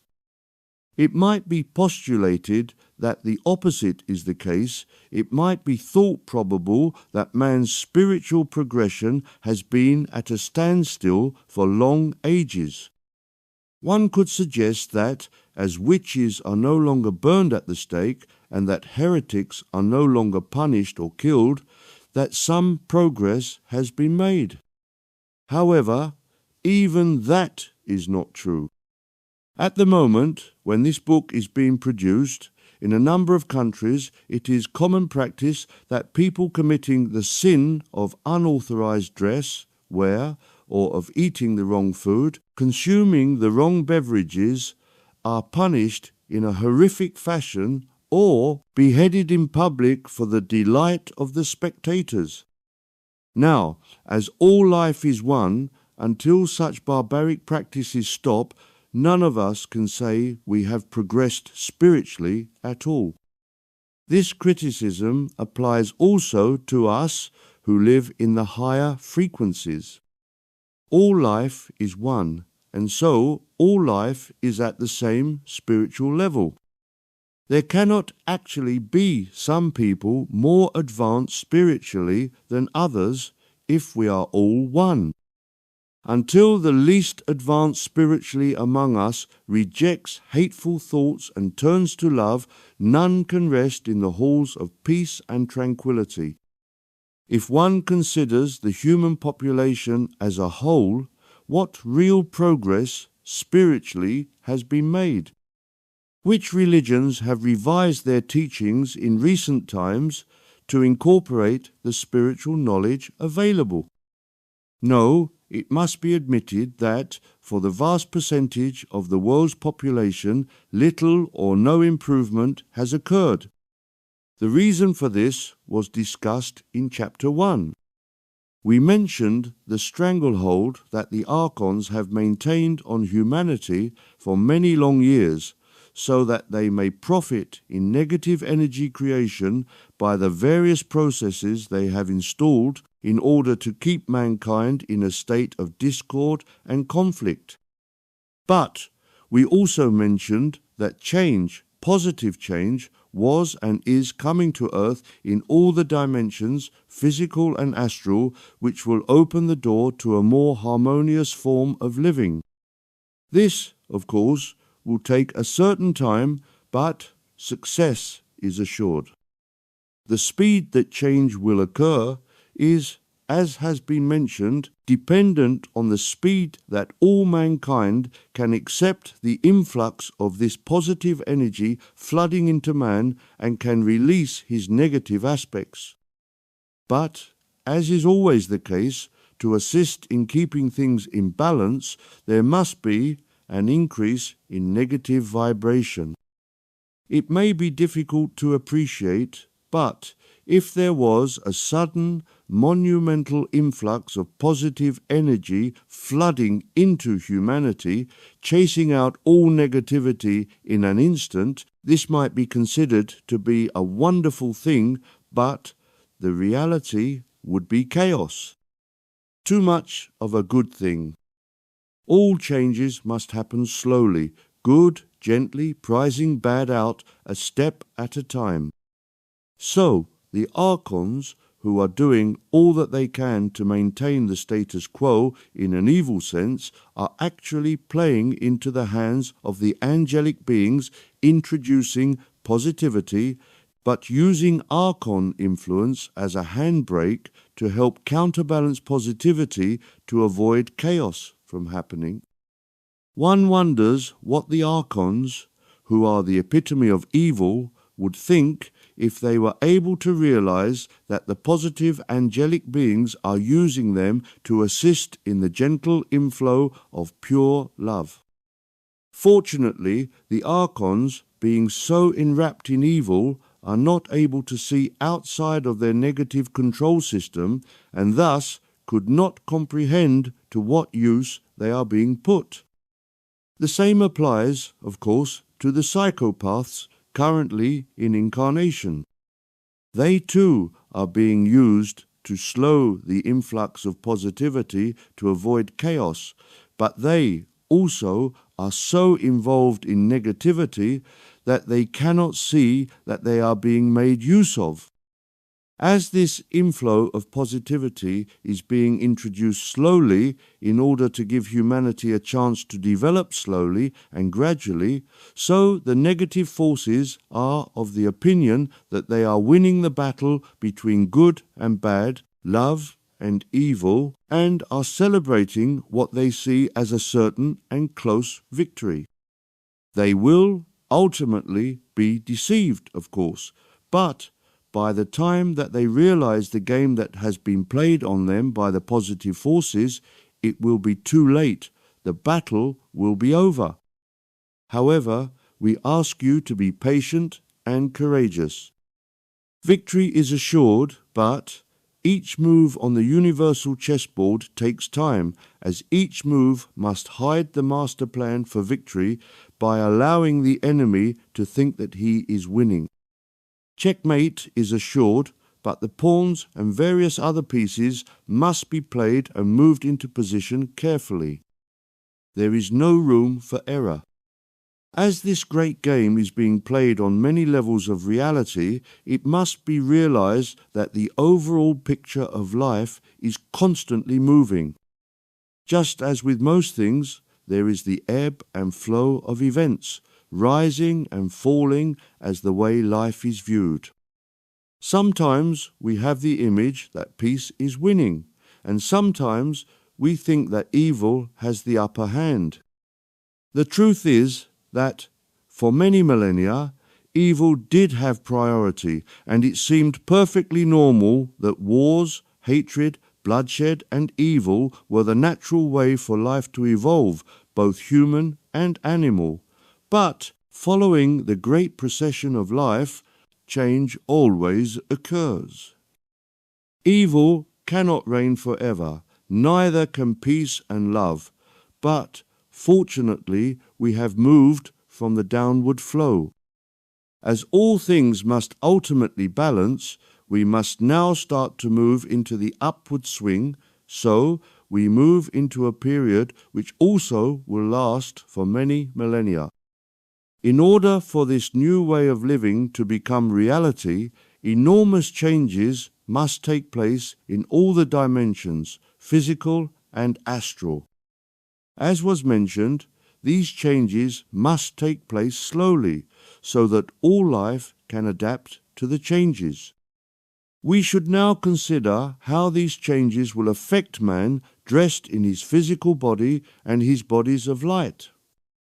We must also consider man's home when incarnate, planet Earth, and study the life forms that live on the planet and how these changes will affect them.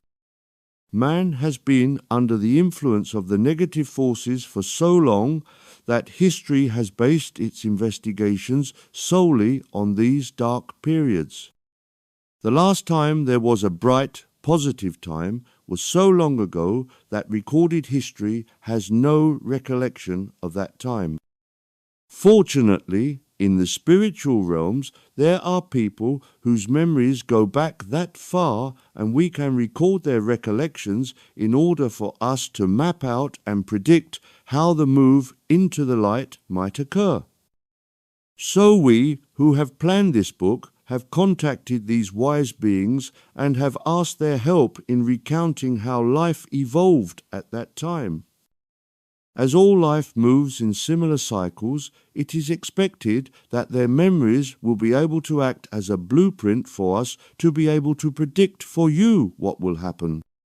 It should be noted that A.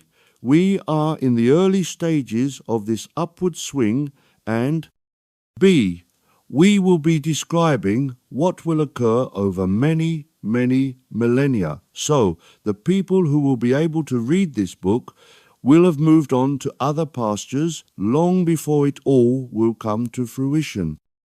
However, it is expected that eventually man discarnate will be able to communicate with future man incarnate and will be able to pass the information down to him to help guide his passage through his incarnation.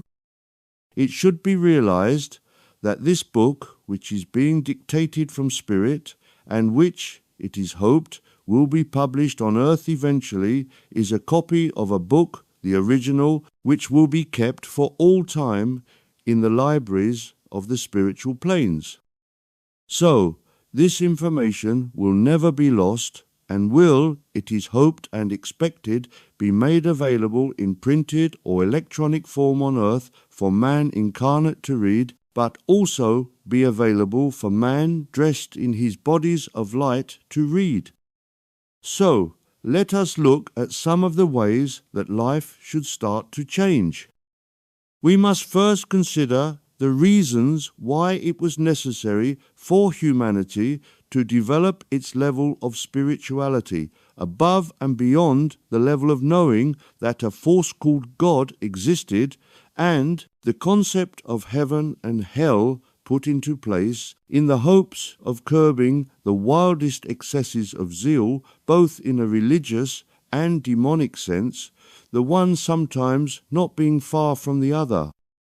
Once humanity had developed beyond the point of what we would call caveman, and had developed sufficient intellect so as to be able to quantify for himself the more mysterious aspects of life, it became clear that a control system was required.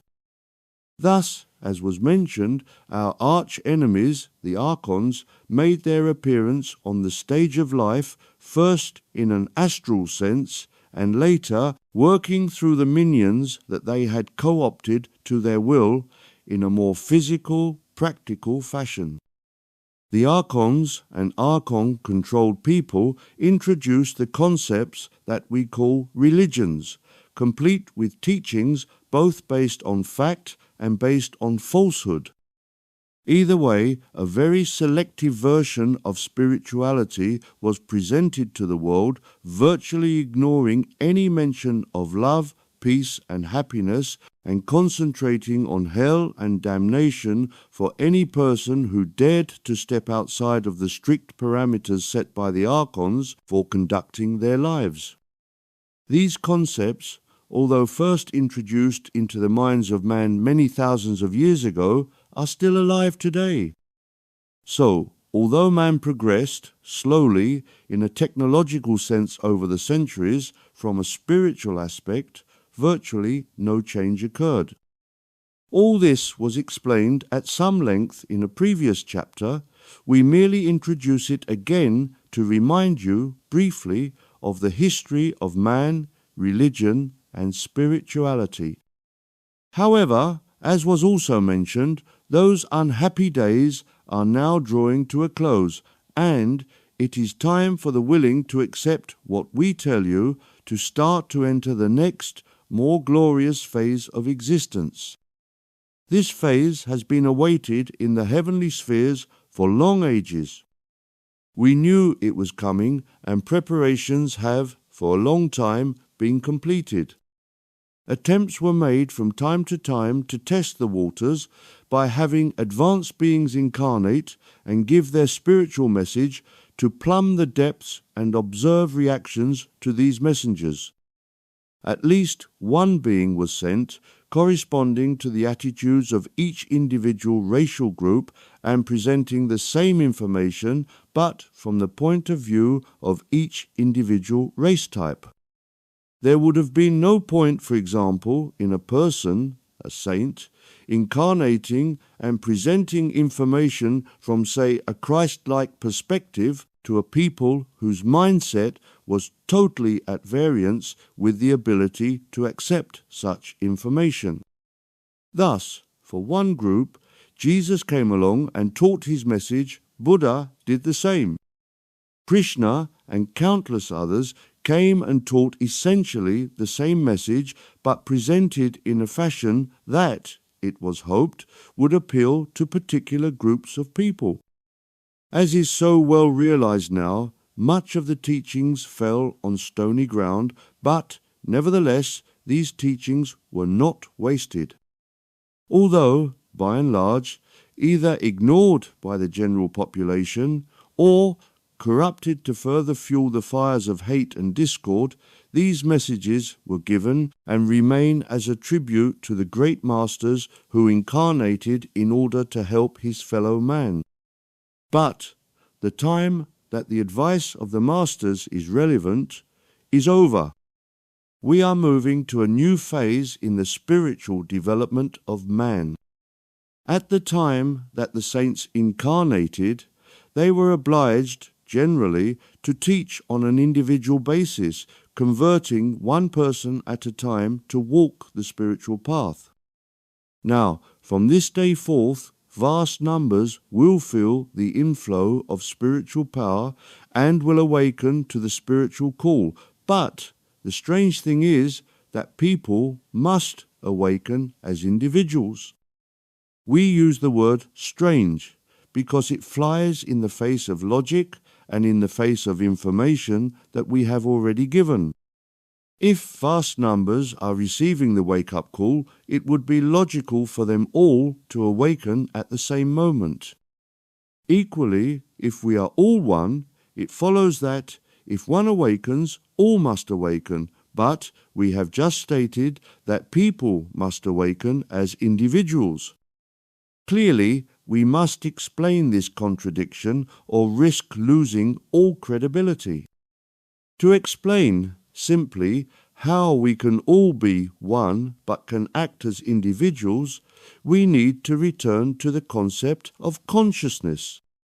Mention was made, both in this book and in other talks given, that God installed in all of us, not only humans, but all things, a sense of individual awareness, the desire to grasp hold of the God force and keep it for himself. We use consciousness in order to do this. We mentioned that God has self-awareness, consciousness, and God installed that self-awareness in all things. Therefore, although all is one, and that one is the God force, the fact is that each element of the total oneness has a sense of self-awareness. Thus, it is possible for all to be one, but, at the same time, each aspect of that oneness is able to consider itself as a separate element of that oneness. This is a difficult concept to grasp. All is one, but each part of that oneness can act and think separately from all other things. It is individual consciousness that permits this. It is an important concept to grasp that we are one, but individual at the same time. This is part of the extraordinary power of God to be one and many at the same time. Consciousness permits this. So, we now have a spiritual force flooding the galaxy, indeed, all the dimensions as well, but each and every entity, whatever form it takes, human, animal, plant, or mineral, must react to that inflowing spiritual force according to how its consciousness accepts and analyzes this force. Some people find it easier to accept the inflowing spiritual force than others. Equally, some animals can do that. The vegetable and mineral kingdoms are more difficult for us to quantify, so we will ignore them in this discussion, our main focus being man. Let us concentrate on how man reacts to this spiritual force. So, if we ignore all the variations between the two extremes of total acceptance and total rejection, we have these two opposite polarities. Those who can accept the positive force now pouring into man are helped in this endeavour through the law of mutual attraction, in so doing by angelic beings. At the opposite end of the spectrum, those who cannot accept are aided through the law of mutual attraction by the archons. Now, as the number of people accepting the inflow of spiritual power increases, so the power of the spiritual force will also increase. Conversely, the power of negativity will decrease in proportion to the power of positivity. It should be understood by those interested in this subject, the origins of man, that spirituality does not increase in a purely simple mathematical manner. In fact, it does not conform to mathematics at all. However, in an effort to enable the student to comprehend, we could say that spirituality increases or decreases exponentially. Thus, for those who can understand that term, the power of God increases or decreases dramatically, and the more that people are influenced by this power, it increases or decreases in a manner that quickly becomes more than just the number of people practicing spirituality. To make the point quite clear, there is little correlation between the power of God flowing into the planet Earth and its auras and the actual number of people following spirituality. The power increases dramatically as the number of people increases. By the same process, the power of negativity decreases dramatically. However, as was mentioned before, the angelic beings charged with allowing this positive force into man must do it in a controlled fashion, as the balance of all things must, at all times, be maintained. Should these angels lose control of this process, the effect would be catastrophic beyond comprehension. Thus, to the frustration of all good people, those incarnate and those discarnate, patience is required, and we must content ourselves with seeing positivity changing the world bit by bit. Nothing would give us greater pleasure than to see the floodgates open and the world rise to the heights of spirituality that we know is its destiny, but, unfortunately, we know the opposite would obtain. A too rapid unleashing of spiritual power would have the opposite effect and would not achieve the goals anticipated at all. So, what can we expect to happen in the immediate future? We know that at the moment there seems to be a large amount of negativity, and we also know that we need to keep some of that negativity in order to maintain balance between positive and negative. But our goal is to provide conditions in which people find an atmosphere conducive to encouraging them to develop their level of spirituality. Therefore, we put our trust in the angels controlling the balance between good and evil and push forward the spiritual aspects of life, knowing that greater minds than ours will control the game. So, we can expect two things to happen. A. We know that there are an increasing number of people feeling the inflow of this spiritual force and are either turning to prayer, meditation, and helping all life, or are B. at least questioning the old values by which they lived and, through the results of their searching, will start to follow the spiritual path. Thus, will the spiritual power both on the surface of planet Earth and also in its auras increase. But we must also expect that the number of people doing negative work will seem to increase. In fact, there is no need for more negativity to happen. There are sufficient evil people on earth at the moment to balance any amount of good, so it will be disclosure of the evil ones that will cause many good people to doubt and thus will lower their level of spirituality and, therefore, keep good and evil in equilibrium. However, as positivity is a greater force than negativity, and as it is inevitable that this flow of positive power will come to man in increasing volume, so negativity will fade. These positive forces will generate great changes on man, animal, and on the structure of the planet Earth herself eventually. This, as has been mentioned, will take time, but we feel obligated to mention these effects so that the change that will appear over time will not come as a shock to future man. Further, it is hoped that man incarnate at the moment becomes aware of the possible changes, so, by dwelling on them, he will begin to draw them into his reality. So, let us describe these advances, these changes to all life, as positive spirituality causes alchemical events to occur. We must bear in mind that God is light, therefore, as the power of God flows into man, so man will tend to become, eventually, a being of light. Light can take many forms, from the barely visible glimmer of a candle to the blazing brightness of the noonday sun. Further, light, being life, has its 8 auras, as do all things, so these lights, in all their various powers, will be shining in the astral realms.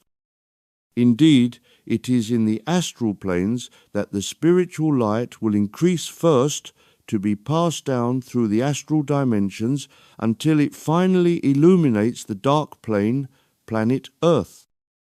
We will just mention that there are also 2 planes or dimensions beneath Earth that we might term the first and second dimensions, but as neither human nor animal life incarnates in those planes, we will ignore them from the point of view of discussing the evolution of humanity and leave them to explore their dark realms alone.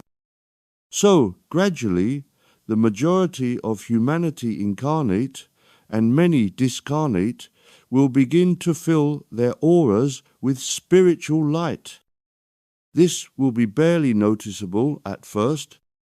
As was mentioned above, light must come slowly and gradually to avoid trauma, both physical and mental, so the light will fill the planet Earth and all life, particularly mankind, starting with his auras and working down to his physical body.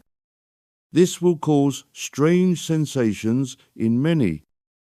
We will have a situation, indeed it has already started, where there will be, despite all the precautions taken, an imbalance of light throughout the various bodies of man. The higher auras will be capable of absorbing a more powerful ray of light than the physical body at any moment of time. Thus, the higher elements of many will become out of alignment compared to the lower elements. This will affect the emotional component of some people as the higher auras respond to the influx of bright light, while the lower elements, including the physical part, is still processing a less bright ray.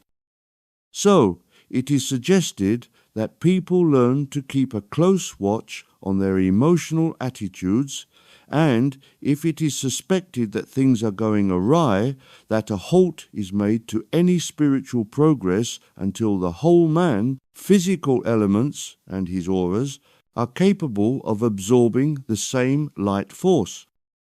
Only then should anyone continue to try to advance towards God.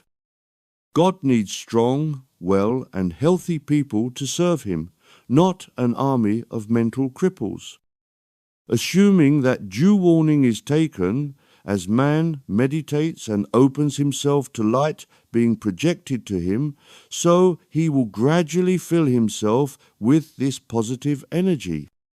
Man, generally, has been for long ages an ego-based creature.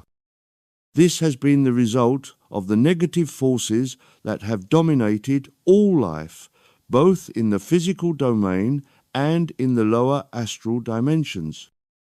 It has been a force engineered in order to create the world that surrounds you. Those people who have ego the most developed are the ones who rise to the top of the pile in terms of finance, political, and industrial power. As these egocentric people control much of the world, by the law of mutual attraction, they draw towards them like-minded people and reward these people who are similar to themselves, promoting them to high offices and rewarding them financially. The ultimate in egocentricity manifests itself in what we term psychopaths, people totally concentrated on their own needs, wants, and ambitions. It will be difficult for light to enter and to have much effect on true psychopaths, but it will be able to enter the hearts of many of those employed by psychopaths. As spiritual light enters the hearts of these people, so they will start to question the aims and motives of their leaders, the true psychopaths. This will, in some ways, be an effect similar to what was described earlier, people whose physical bodies were at one level of spiritual development, while their higher auras were at a more advanced state of development. In the case of those employed by psychopaths, they will start to notice that what they are required to do in their day-to-day work will be at odds with what they feel comfortable doing.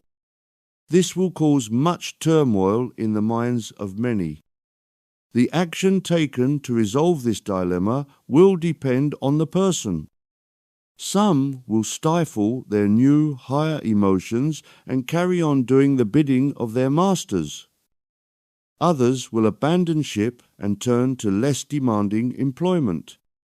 Yet, Others will seek to sabotage the plans of their employers in various ways. Gradually, over a number of years, these psychopathic leaders will find themselves isolated and more alone as, one by one, those in their employ leave like rats deserting a sinking ship. No one can run an empire alone. Therefore, it is expected that these psychopathic leaders of virtually every domain that exists will be forced to abandon, as they find themselves the last and only one trying to maintain a hold on something that they can no longer control. It will be in this fashion that the psychopathic leaders will be forced to resign. They will find, quite simply, that no one would want to work with them, and so they will be replaced by new leaders that people will want to work with.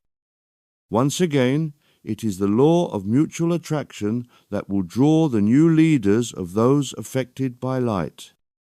So, the old, evil, dark ways of living will be replaced by everyone working together in a light-filled world. As it is hoped, you can imagine this will all take time. Do not expect to see instant change, but it will occur. Chapter 4. The Way Towards Freedom.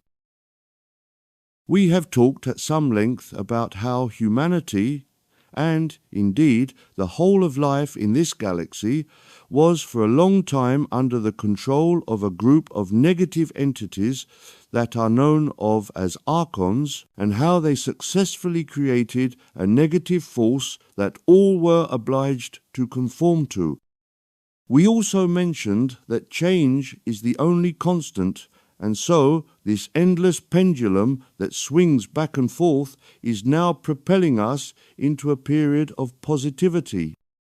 This period of positivity will last as long as the period of negativity lasted before the pendulum starts once again to swing again towards negativity.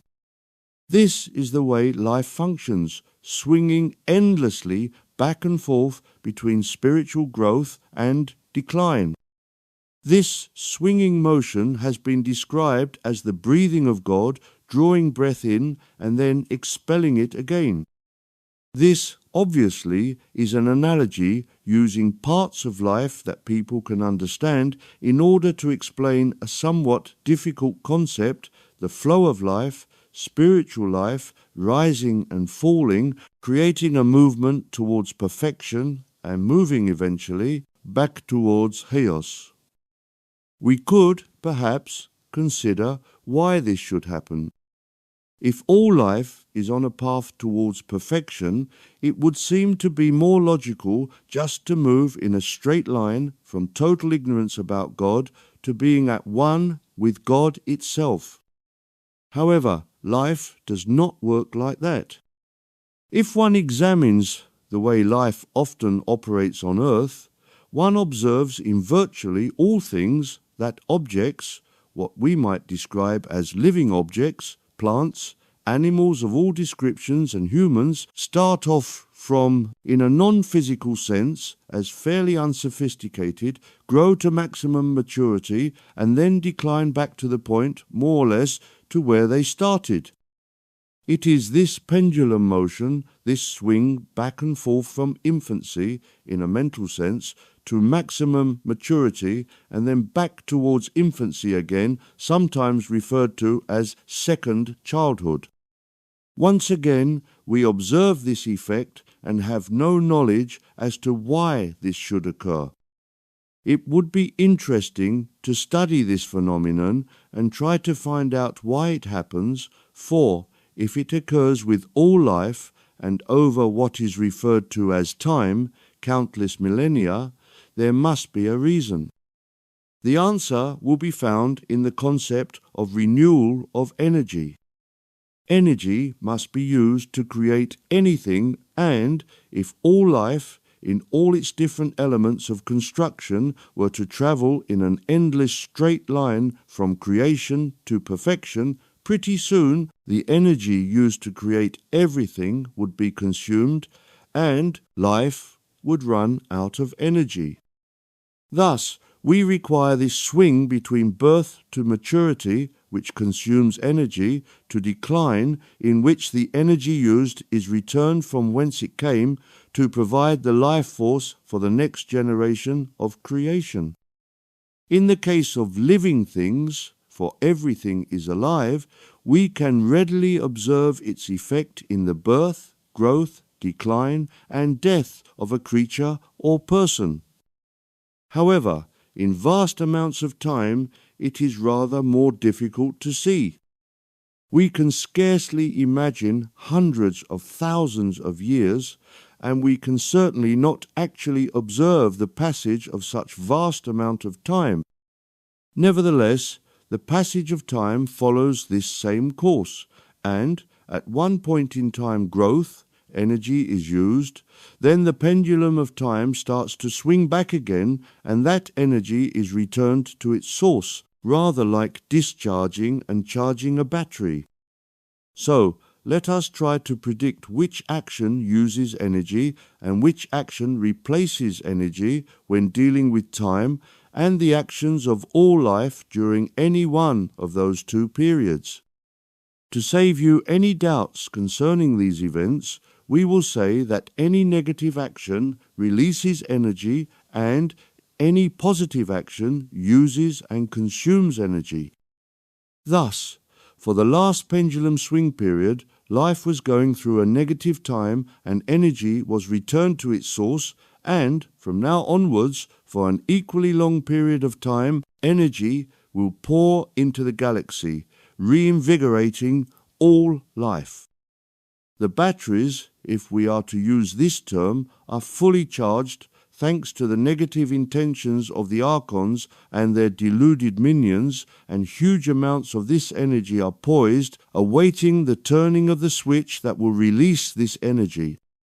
However, to continue with this electrical analogy, the energy must be released slowly, in a controlled fashion, or its supreme and overwhelming power would cause a fuse to blow. We apologize for using this simple electrical analogy to describe events taking place, but if it allows you to understand the concept of using and replacing energy, it will have served its purpose. So, we are firmly on course for positive energy to be received. Its effects will be scarcely noticeable at first, but as the switch is opened more over time, and more of this spiritual energy is released, so the effects will become more visible. We, indeed, live in blessed times.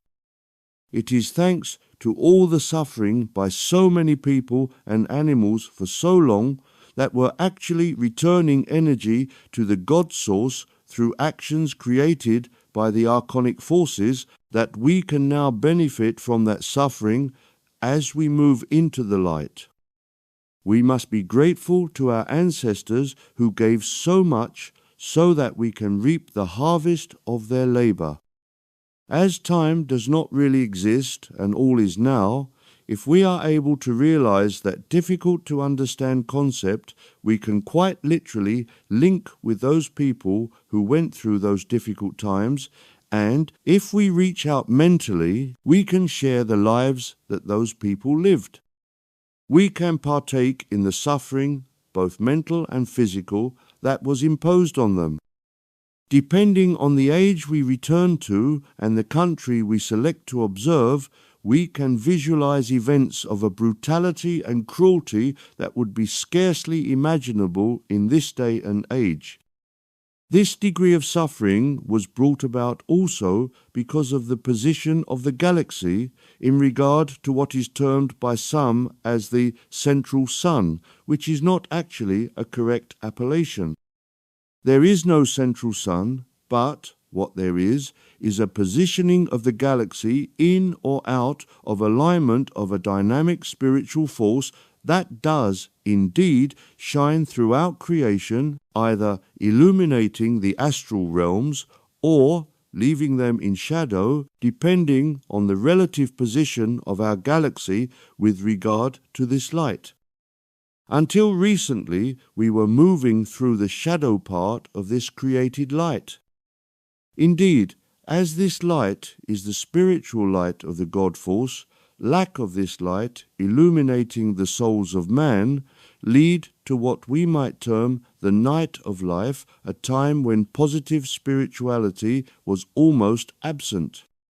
Thus, as the mind of man is always active and desirous of researching movement and progress, if man is not influenced by a positive light from God, it nevertheless searches for things to do and invent, and, with the aid of the archons, terrible things were created to satisfy the desire to bring progress into reality.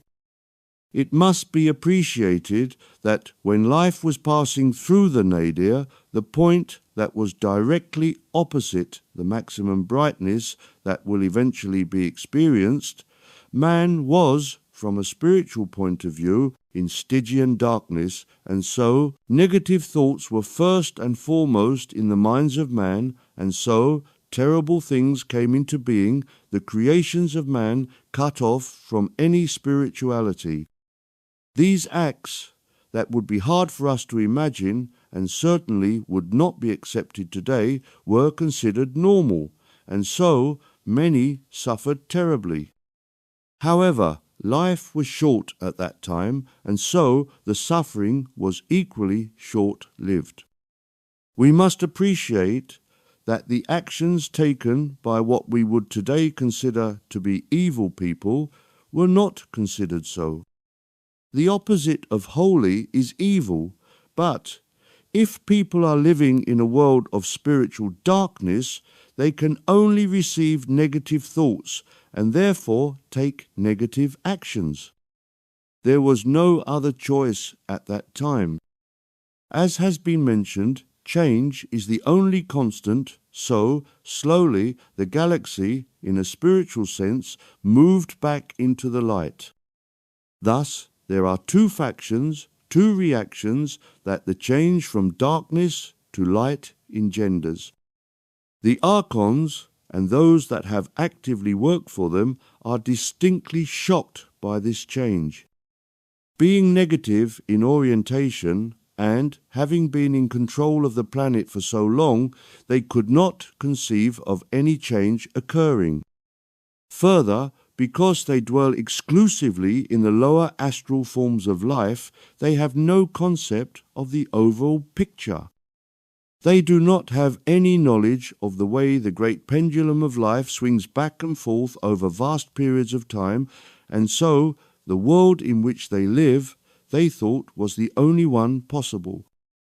It must also be said that no angelic being bothers to interact with archons because they know that this group of entities have no concept of holiness, and as a result of cutting themselves off from the light, living in a dark world, they, in all probability, would not be able to perceive shining angelic beings, and certainly would not understand what they are and from what dimension they come.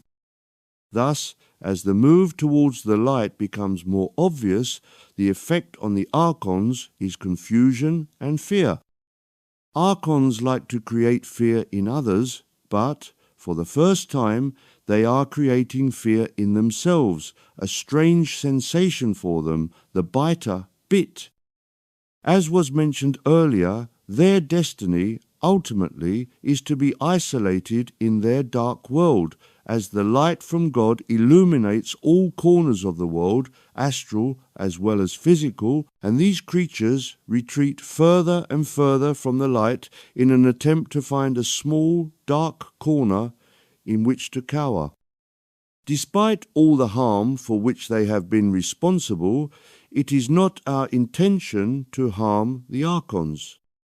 They, unfortunately, were a necessary part of the cycle of life. As was mentioned, life used their negativity to return spiritual energy back to the Godhead, and it is thanks to their negativity that the positive forces can come into action. So, we do not see the archons as an enemy. They were a necessary part of the pendulum swing of life, but we have no further need for them. Their time is over. Now is the time for godliness and light. We mentioned that there were two reactions to the influx of light. One was the archon reaction, fear and cowering in a corner, and the other is those beings that look forward to bathing in the light from God. We include in this group not only those who already have an elevated consciousness, but also what we might term common or garden types of people. Those who have no particular propensity for spirituality, nor for causing harm. This group, we suggest, would be the major part of the population of Earth ordinary people. This group also will feel great confusion as the light from God illuminates their auras, and great changes to their emotions will occur.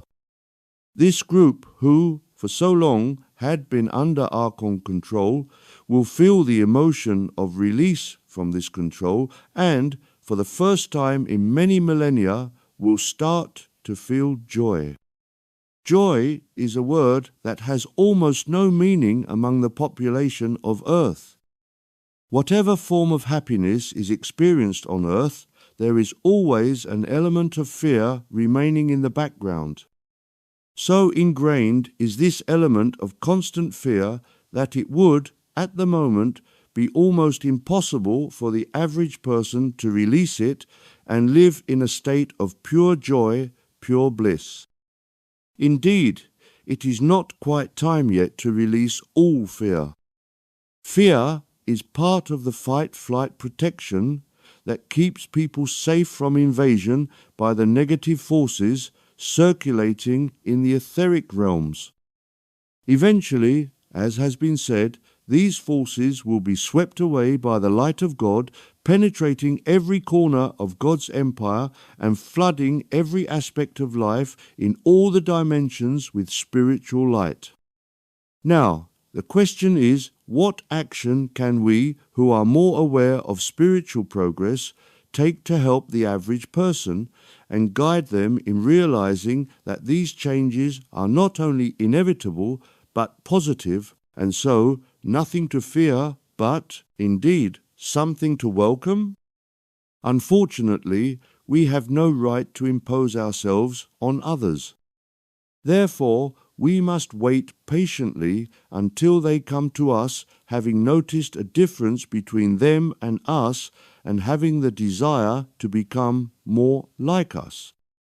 Then, and only then, we can take them under our wing and explain what is going on and guide them along the path to this new-found freedom, freedom from fear. We look forward to the day when all the people of the planet are filled with joy all the time. That day is coming and is closer than you think.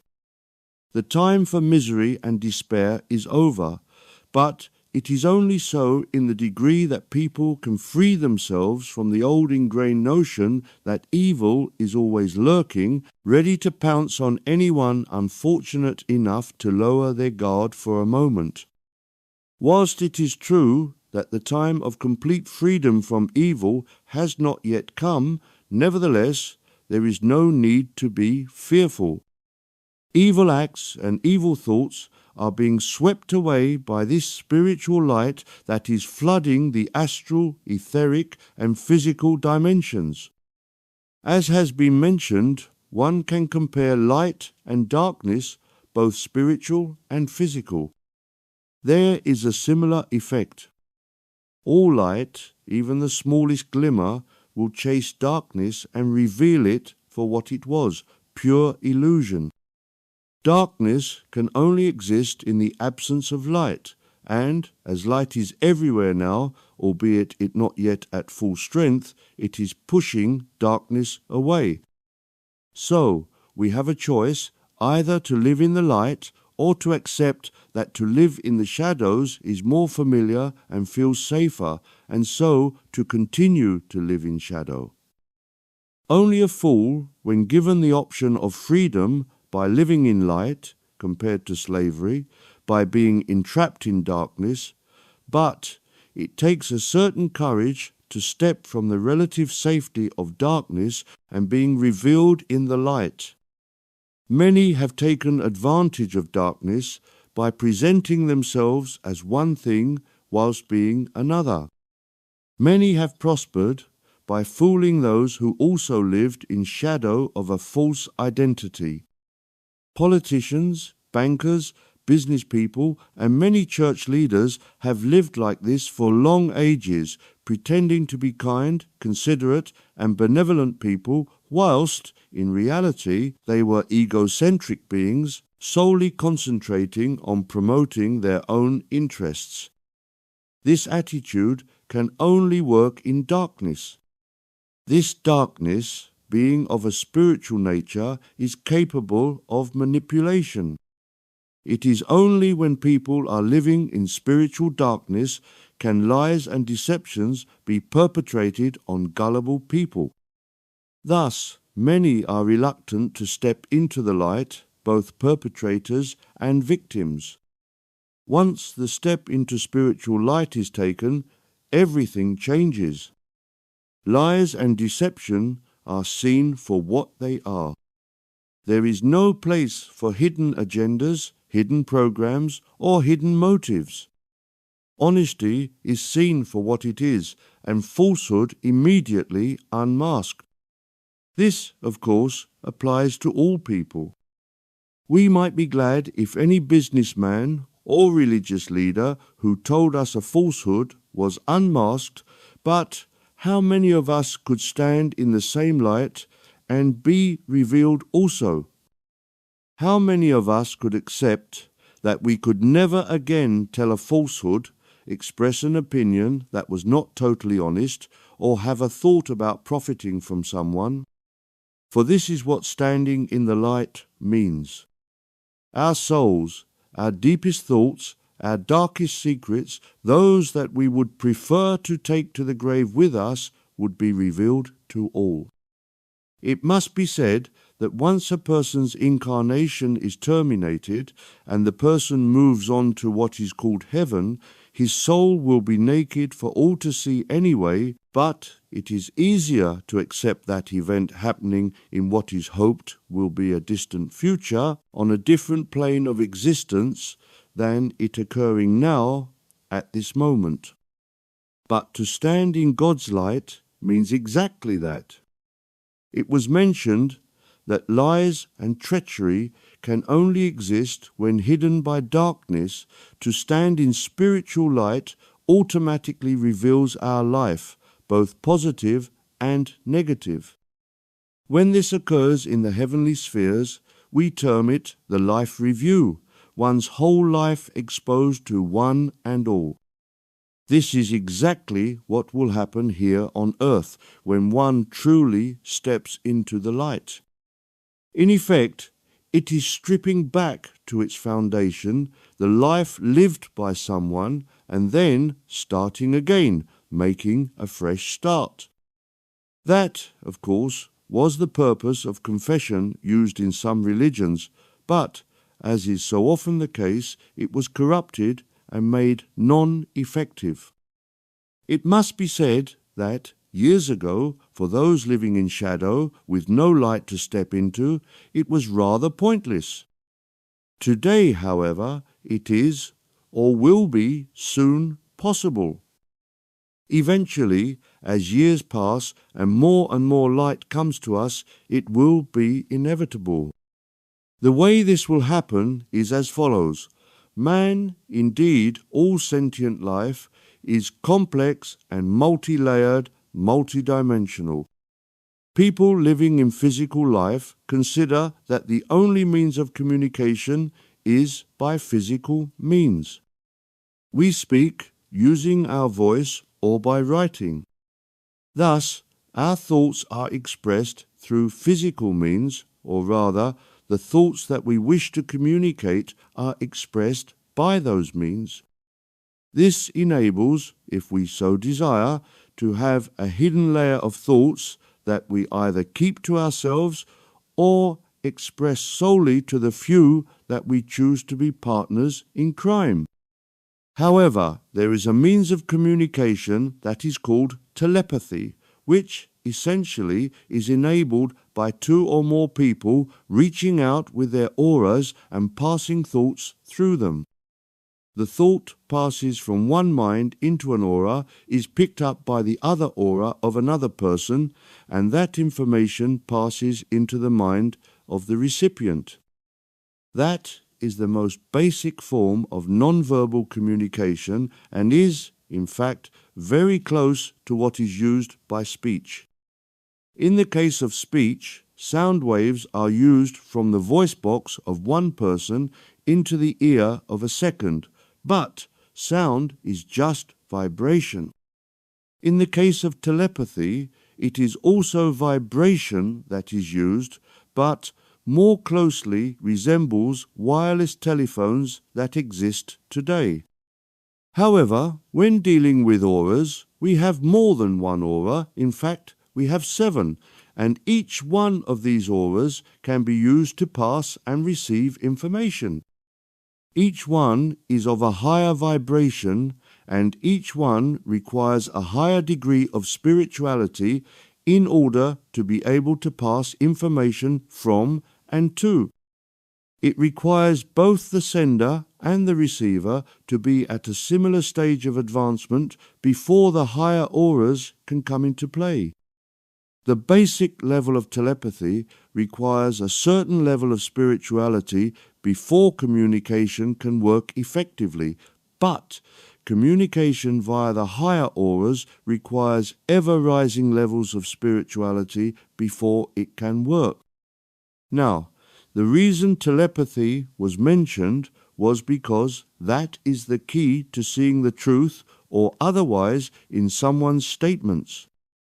For people who do not have sufficient spirituality to develop telepathy or have not learned how to communicate in this fashion, they are limited to just listening to the words spoken and analyzing what the person is saying, or equally observing body language in order to try to comprehend if it is truth or lies that are being spoken. For the person who has developed telepathy, in addition to the words spoken, the body language used, the observer can receive information telepathically. For all people, as they are thinking and speaking, are sending thought information into their auras. Not only the words they wish to share with others, but some of their true thoughts coming from their minds. Thus is the person trained in simple telepathy, able to discern the truth behind the words spoken.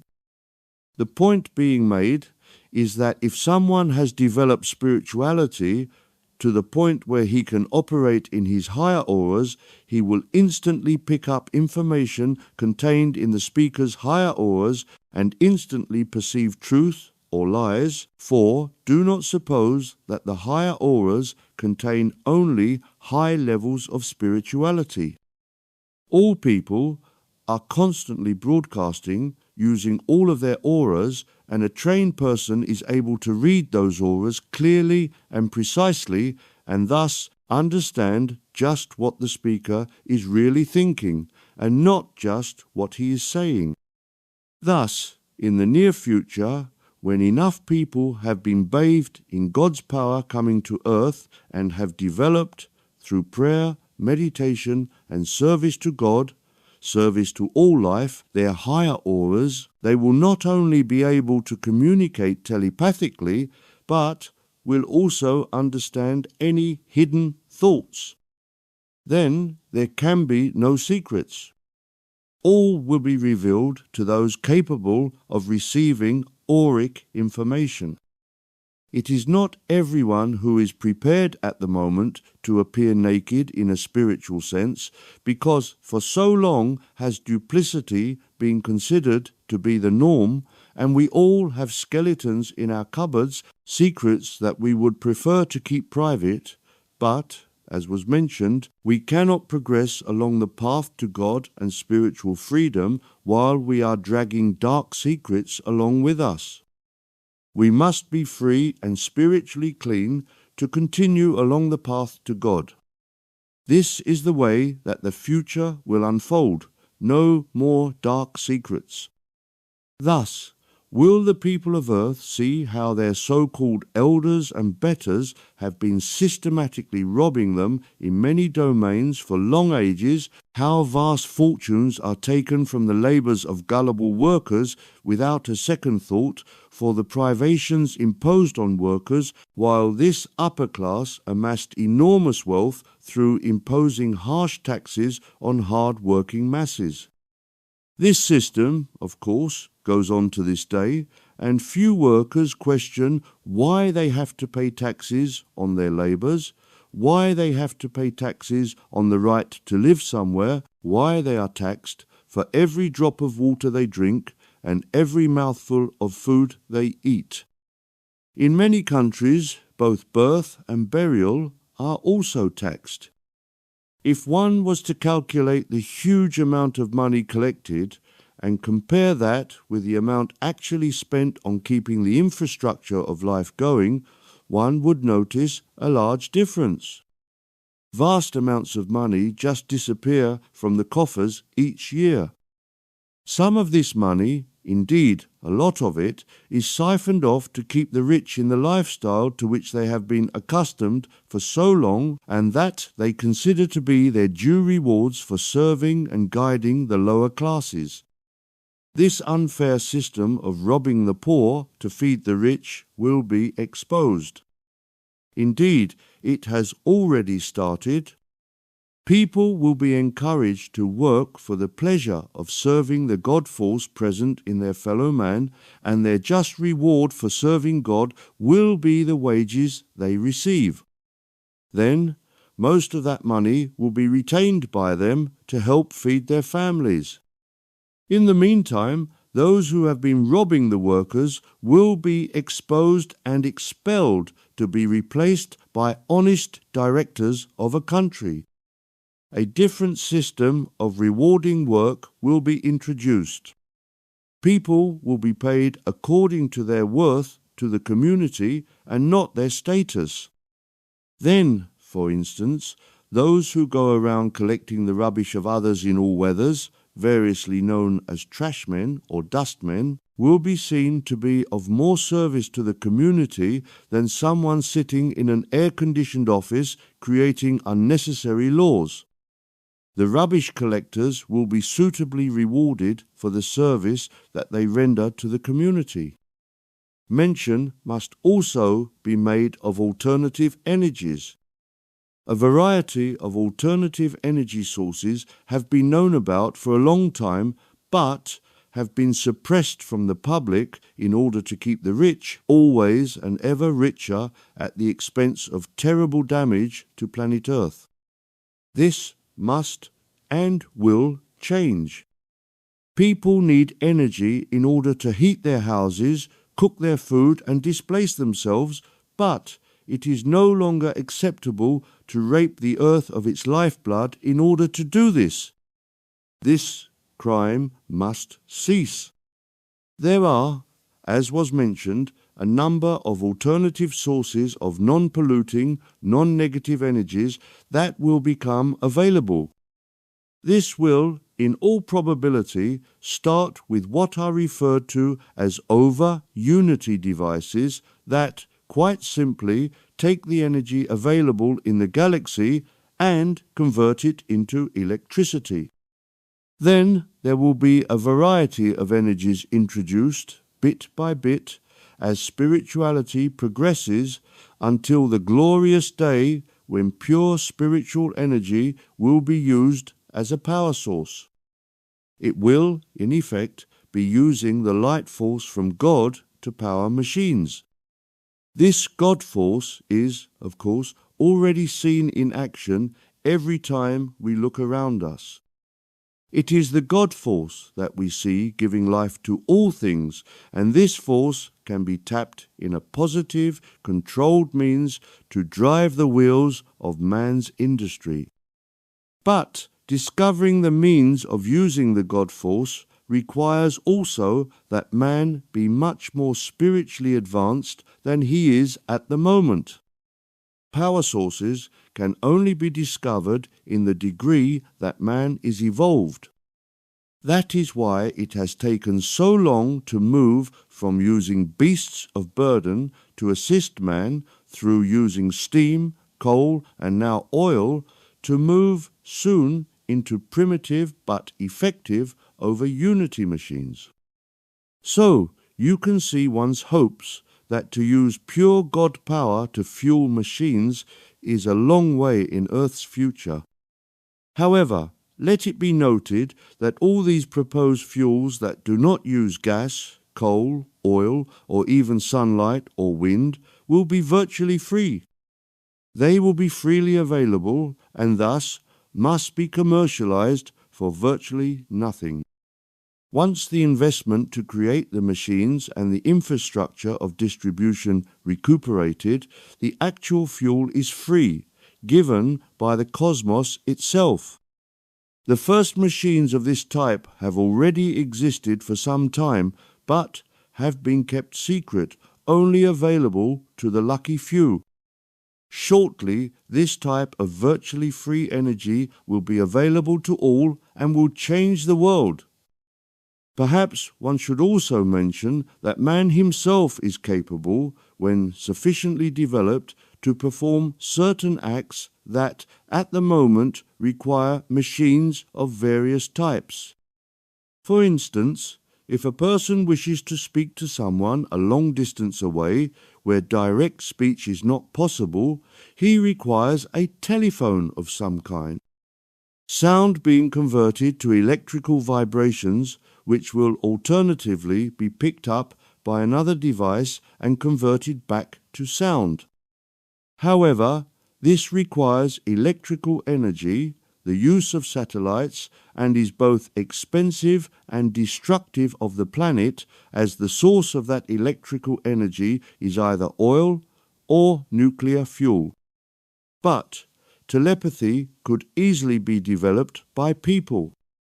The reasons that it has not been taught are many. Telepathy not only enables one person to communicate with another, but enables that person to a certain extent to discern the motives behind the spoken word. The negative beings that have for so long controlled and enslaved humanity certainly do not wish their true dark motives to be revealed, so they teach instead that telepathy is nonsense and is not possible to do.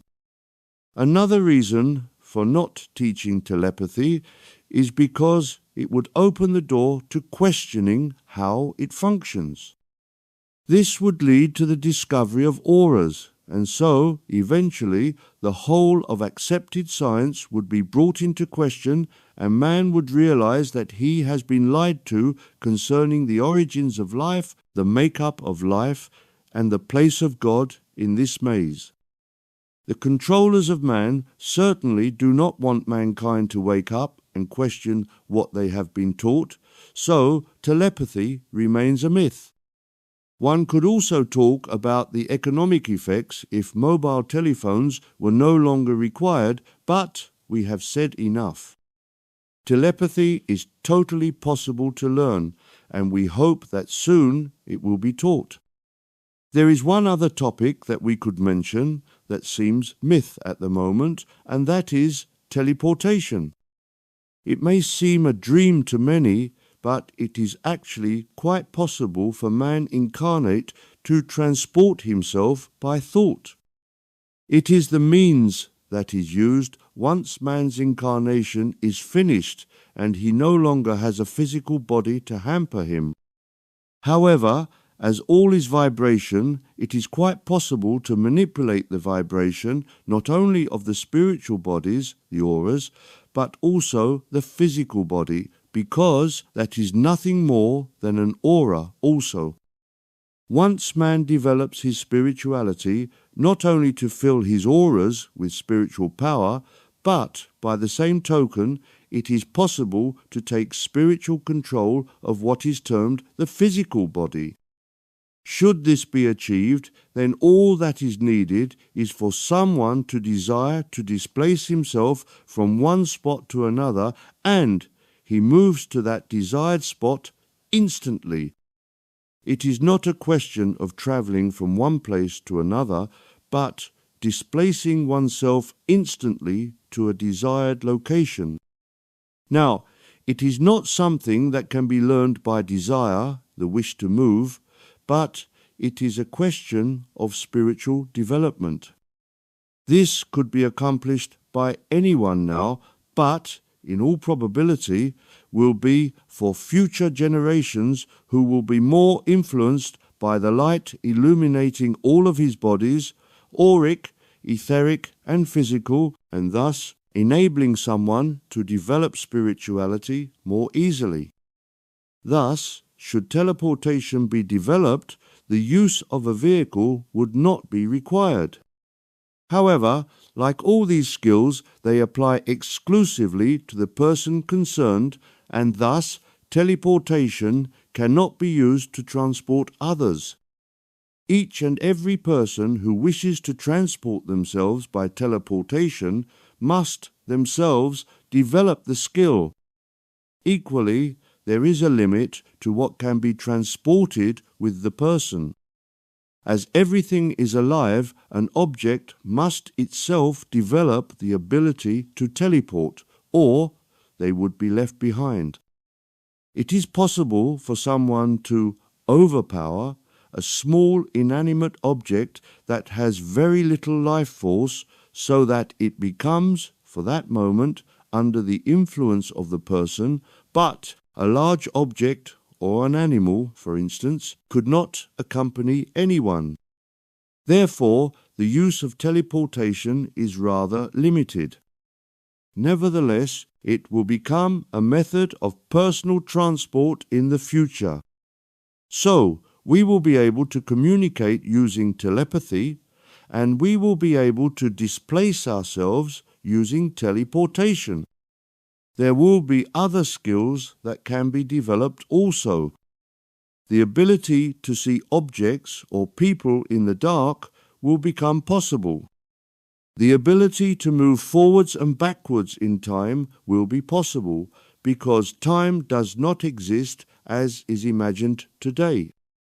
All things are occurring in what we might term the now moment. So it will be a question of moving from one now moment to another. Once again, we must qualify this statement by saying that because it would be dangerous to time travel in case, by accident or intention, something was altered, which could affect the history of mankind, a protection exists in which the person actually travels to an alternative reality, a sort of recording of the events, either in the past or the future, and even if that recording is manipulated, it will not affect the real events. Thus, one can see that a magnificent future awaits man. A future where the slavery in which mankind lives at the moment will cease, and peace, calm, and freedom from any form of fear will be introduced. This way of living was, of course, experienced a long time ago, the last time when the pendulum of time was in the bright period. Then, gradually, the pendulum swung towards the darkness, the lack of spiritual light, and earth was plunged into the long period of tenebra.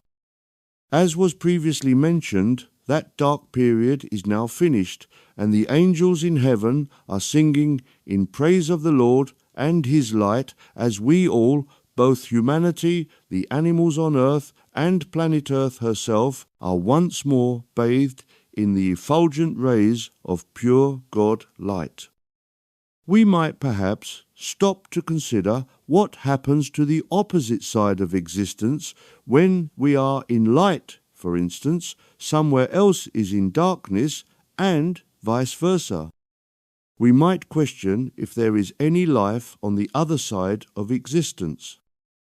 We can almost be sure that there is life everywhere, so can we have any notion if there is life on the other side, and what that life might look like and how it operates?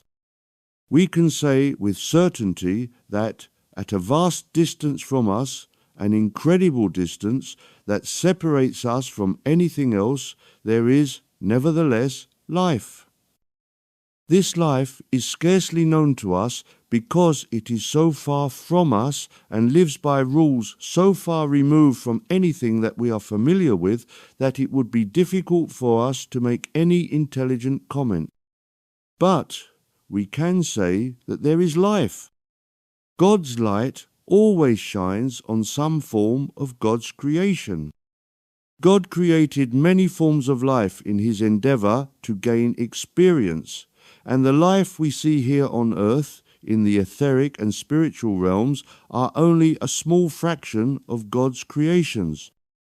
God never wastes his energy, so we can rest assured that whatever these life forms look like, whatever experiences they are subject to, they must, like us, go through the pendulum swing from light to dark.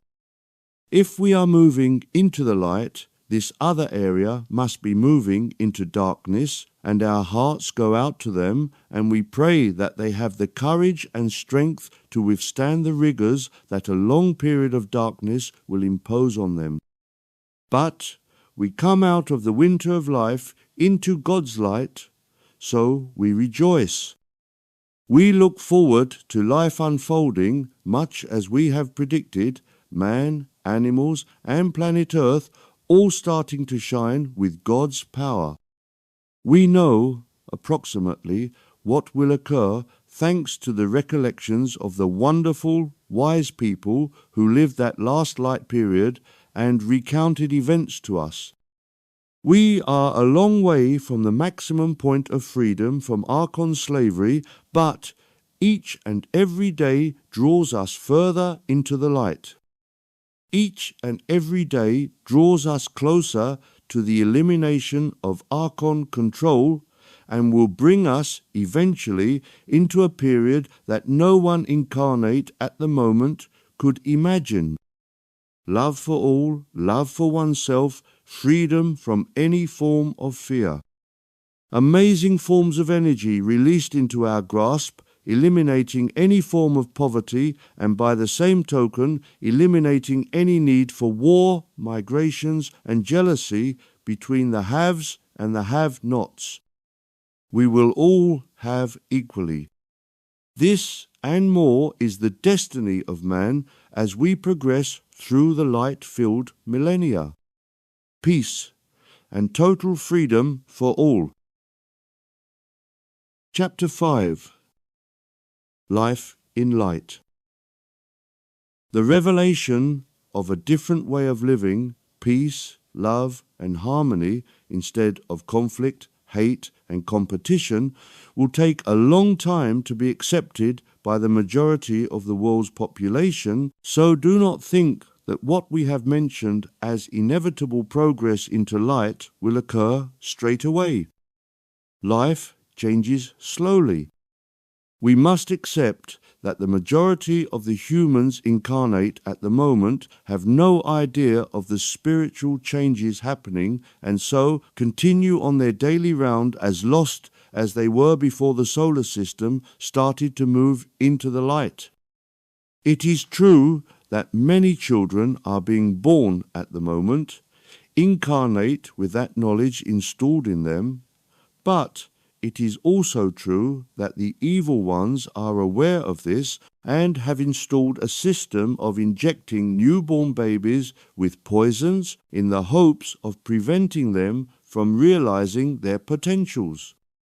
This is a terrible crime, and the perpetrators will pay heavily for the harm they are causing to beautiful children who could have helped push the knowledge of spirituality forward, but instead find themselves isolated in a world that is cut off from our world.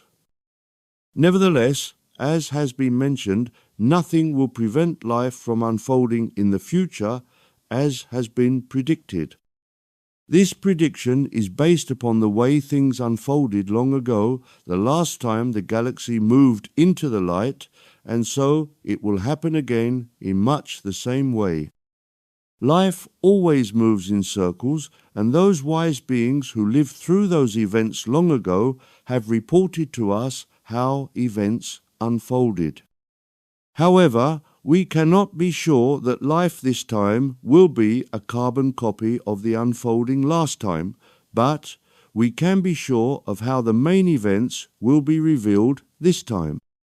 It is a wonderful time to be living in, and the heavenly hosts are rejoicing that life is moving into these joyous times.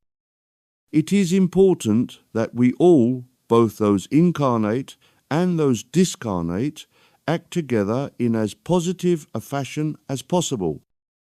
We mentioned in the last chapter how the light from God will illuminate every corner of creation, chasing darkness and replacing it with God's power.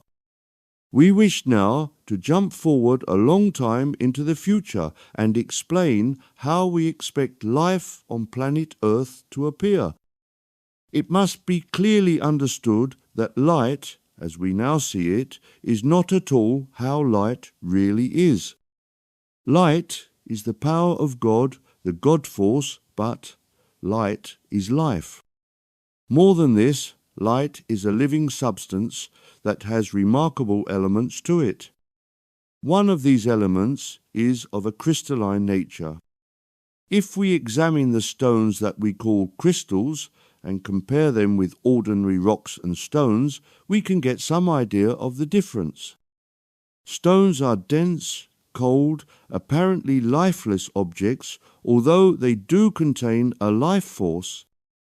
But crystals can be seen as things of great beauty, translucent or transparent, either clear like glass or of great beauty, pink, blue, green, and of many colours. These crystals are, in fact, remnants of stones remaining from the last time Earth was bathed by the God force. During the long ages that Earth was in spiritual darkness, what we know as stones and rocks have been formed, a reflection of the darkness, the lack of spirituality that has been formed on the surface of the planet and on other planets and moons also. But deep underground can still be found the beautiful stones we call crystals that formed long ago through the godlight shining on the surface. They have been covered by more modern formations as the planets grow over the long ages. Therefore, it is expected that long into the future the surface of planet Earth and other planets and astral bodies will once again glow and scintillate as the God force creates more crystals, but that will be lying on the surface. This will be the natural result of the rising in spirituality of all life in response to the God force of a much higher frequency, causing beauty to be formed everywhere. Planet Earth will become a thing of incredible beauty, truly a joy to live on. It will, in fact, become the Garden of Eden described in the Bible, although humanity will not be wandering about naked and in ignorance as is described in the Old Testament. Quite the opposite will obtain. Man will not need clothes quite as they are known at the moment. Humanity will, through an act of will, be able to create whatever form of garment he wishes to clothe him. The last time we were in this blessed state, the majority of people clothed themselves in garments of a rainbow hue, garments not created from things of the earth, animal, or vegetable, but raiments created from their minds. As minds were pure and full of beauty, so the clothes they summoned were also things of beauty, constructed from astral energy. It was similar with housing. It was no longer necessary to pillage the earth of its minerals to build houses. They were created from astral matter by an act of will. These remarkable acts are possible through the rising of consciousness to the point that manipulation of energy becomes possible. It sounds like science fiction at the moment, and would, certainly, be almost impossible, but times change, and once the move into the light truly occurs, and once mankind, bathed in this light, realizes his potential, virtually nothing will be impossible. The God force has no limit, and so people filled with this God force will also know virtually no limit, only the limit that people impose upon themselves according to their level of spirituality. Naturally, by this time, the power of the archons will have been totally removed, as will have been any influence by the psychotic people who, at the moment, run your world. Wars will have long since ceased. Consumption of animal flesh and byproducts will have stopped. Most animals will have lost their fear of man, and we, man and beast, will live in peace together. So, we present a picture of a planet Earth totally healed, loved and respected, glowing with the spiritual God force present in all its elements, stones, plants and water, man dressed in rainbow-coloured robes, and the whole world living in peace. This glorious image will become reality, and will gradually become so from the humble beginnings we have today to its peak of perfection before, inevitably, declining back to what we now see. This is the inevitable, unstoppable swing of the pendulum of life back and forth between growth and returning it to its source, God. But at the moment, we are in the spring of this event, so we can look forward to a long, long summer before autumn sets in and we return to the winter of existence. This positive phase will exist for many hundreds of thousands of years, so let us rejoice in the glory that is coming to us. We must now look to our more immediate future, when life will not have reached its climax, but nevertheless is not as dismal as it is at the moment. What can we expect to see? Once again, thanks to the memories of the wise ones who had incarnations at that time and were willing to share their memories with us, we can make an estimate of this probable future. The first thing that should happen, as has been mentioned previously, the evil ones who run the planet will be exposed and removed from power. We repeat for anyone who has not read the previous chapters, the time of the archons, their stranglehold on all life on earth, and the time of their psychopathic minions is over. Life will have difficulty in changing until the hold on the reality that they have created is removed. That time is already upon us. The next few years will see great change, great freedom come to earth. As soon as their domination is removed, then we will see 0-point energy introduced. This, as has, once again, been mentioned previously, will provide virtually free electrical energy for all the world. 0-point energy, quite simply, takes the differential energy from what we refer to as the sky and the planet Earth, and that energy can be converted into electrical power. This differential energy is similar to what is observed during a thunderstorm, when huge amounts of this power are unleashed in a somewhat uncontrolled fashion. But it gives a clear indication of the energy available. Man is able to tap into this energy and release it in a controlled fashion, providing endless, unlimited energy for man to use. There is no limit to this power. It exists quite simply because of the differential in spiritual power between the sky and the earth, a differential that it is always trying to balance. So, by capturing some of this differential, it will be possible to provide energy for all to use. Now, we must consider a form of transport that already exists but has been kept out of the public domain for many years. We refer to anti-gravity transport. For long ages, man has noticed strange craft crossing the skies and has questioned how they flew silently and at incredible speeds and not observing the laws of physics that science is used to following. There are a number of forms of locomotion of these various flying craft, but some of them use zero-point energy. This energy can be tapped by devices standing on the surface of the earth, but can also be captured by craft in the skies. This energy, which is basically vibration, can be manipulated to provide a power that is termed anti-gravity. It is perhaps not the moment to go into a lesson on advanced alternative physics, but we will say that vibration can be manipulated to provide an attractive force or a repelling force. The power that is termed gravity is a power, a force, that has not been understood by general science.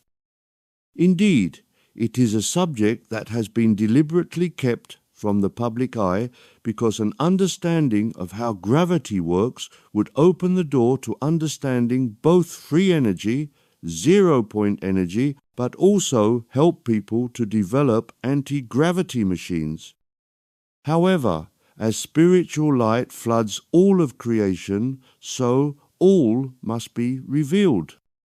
The secret of zero-point energy will be revealed, as will how anti-gravity works, to the public domain. Thus, we can expect to see more objects flying through the skies, much as we have airplanes at the moment, but these new forms of flying transport will be silent, swift, and harmless to the earth.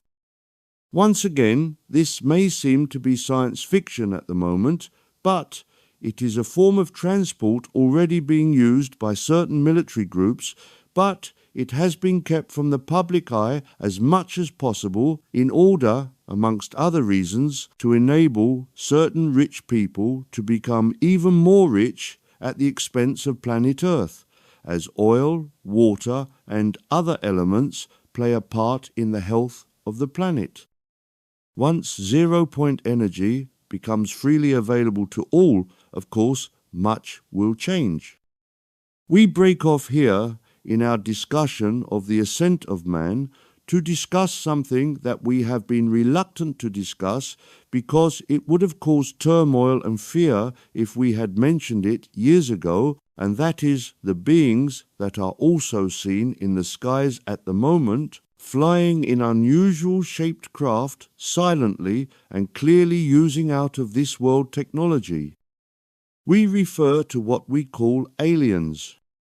This group, or rather these groups of beings, come from various dimensions and areas of life far removed from planet Earth and its apparent solidity. It must be said that there are life forms also present on Earth that look human, but that come from what we term a different dimension. Now, there are dimensions that are of such a different vibrational frequency that the beings that live there would be invisible to the untrained eye, but there are also dimensions, if we can call them such, that vibrate at a slightly different frequency from your 3D world. In those dimensions, and there are a number of them, beings of all sorts live. Some are totally visible to us, some are translucent, and some, of course, invisible.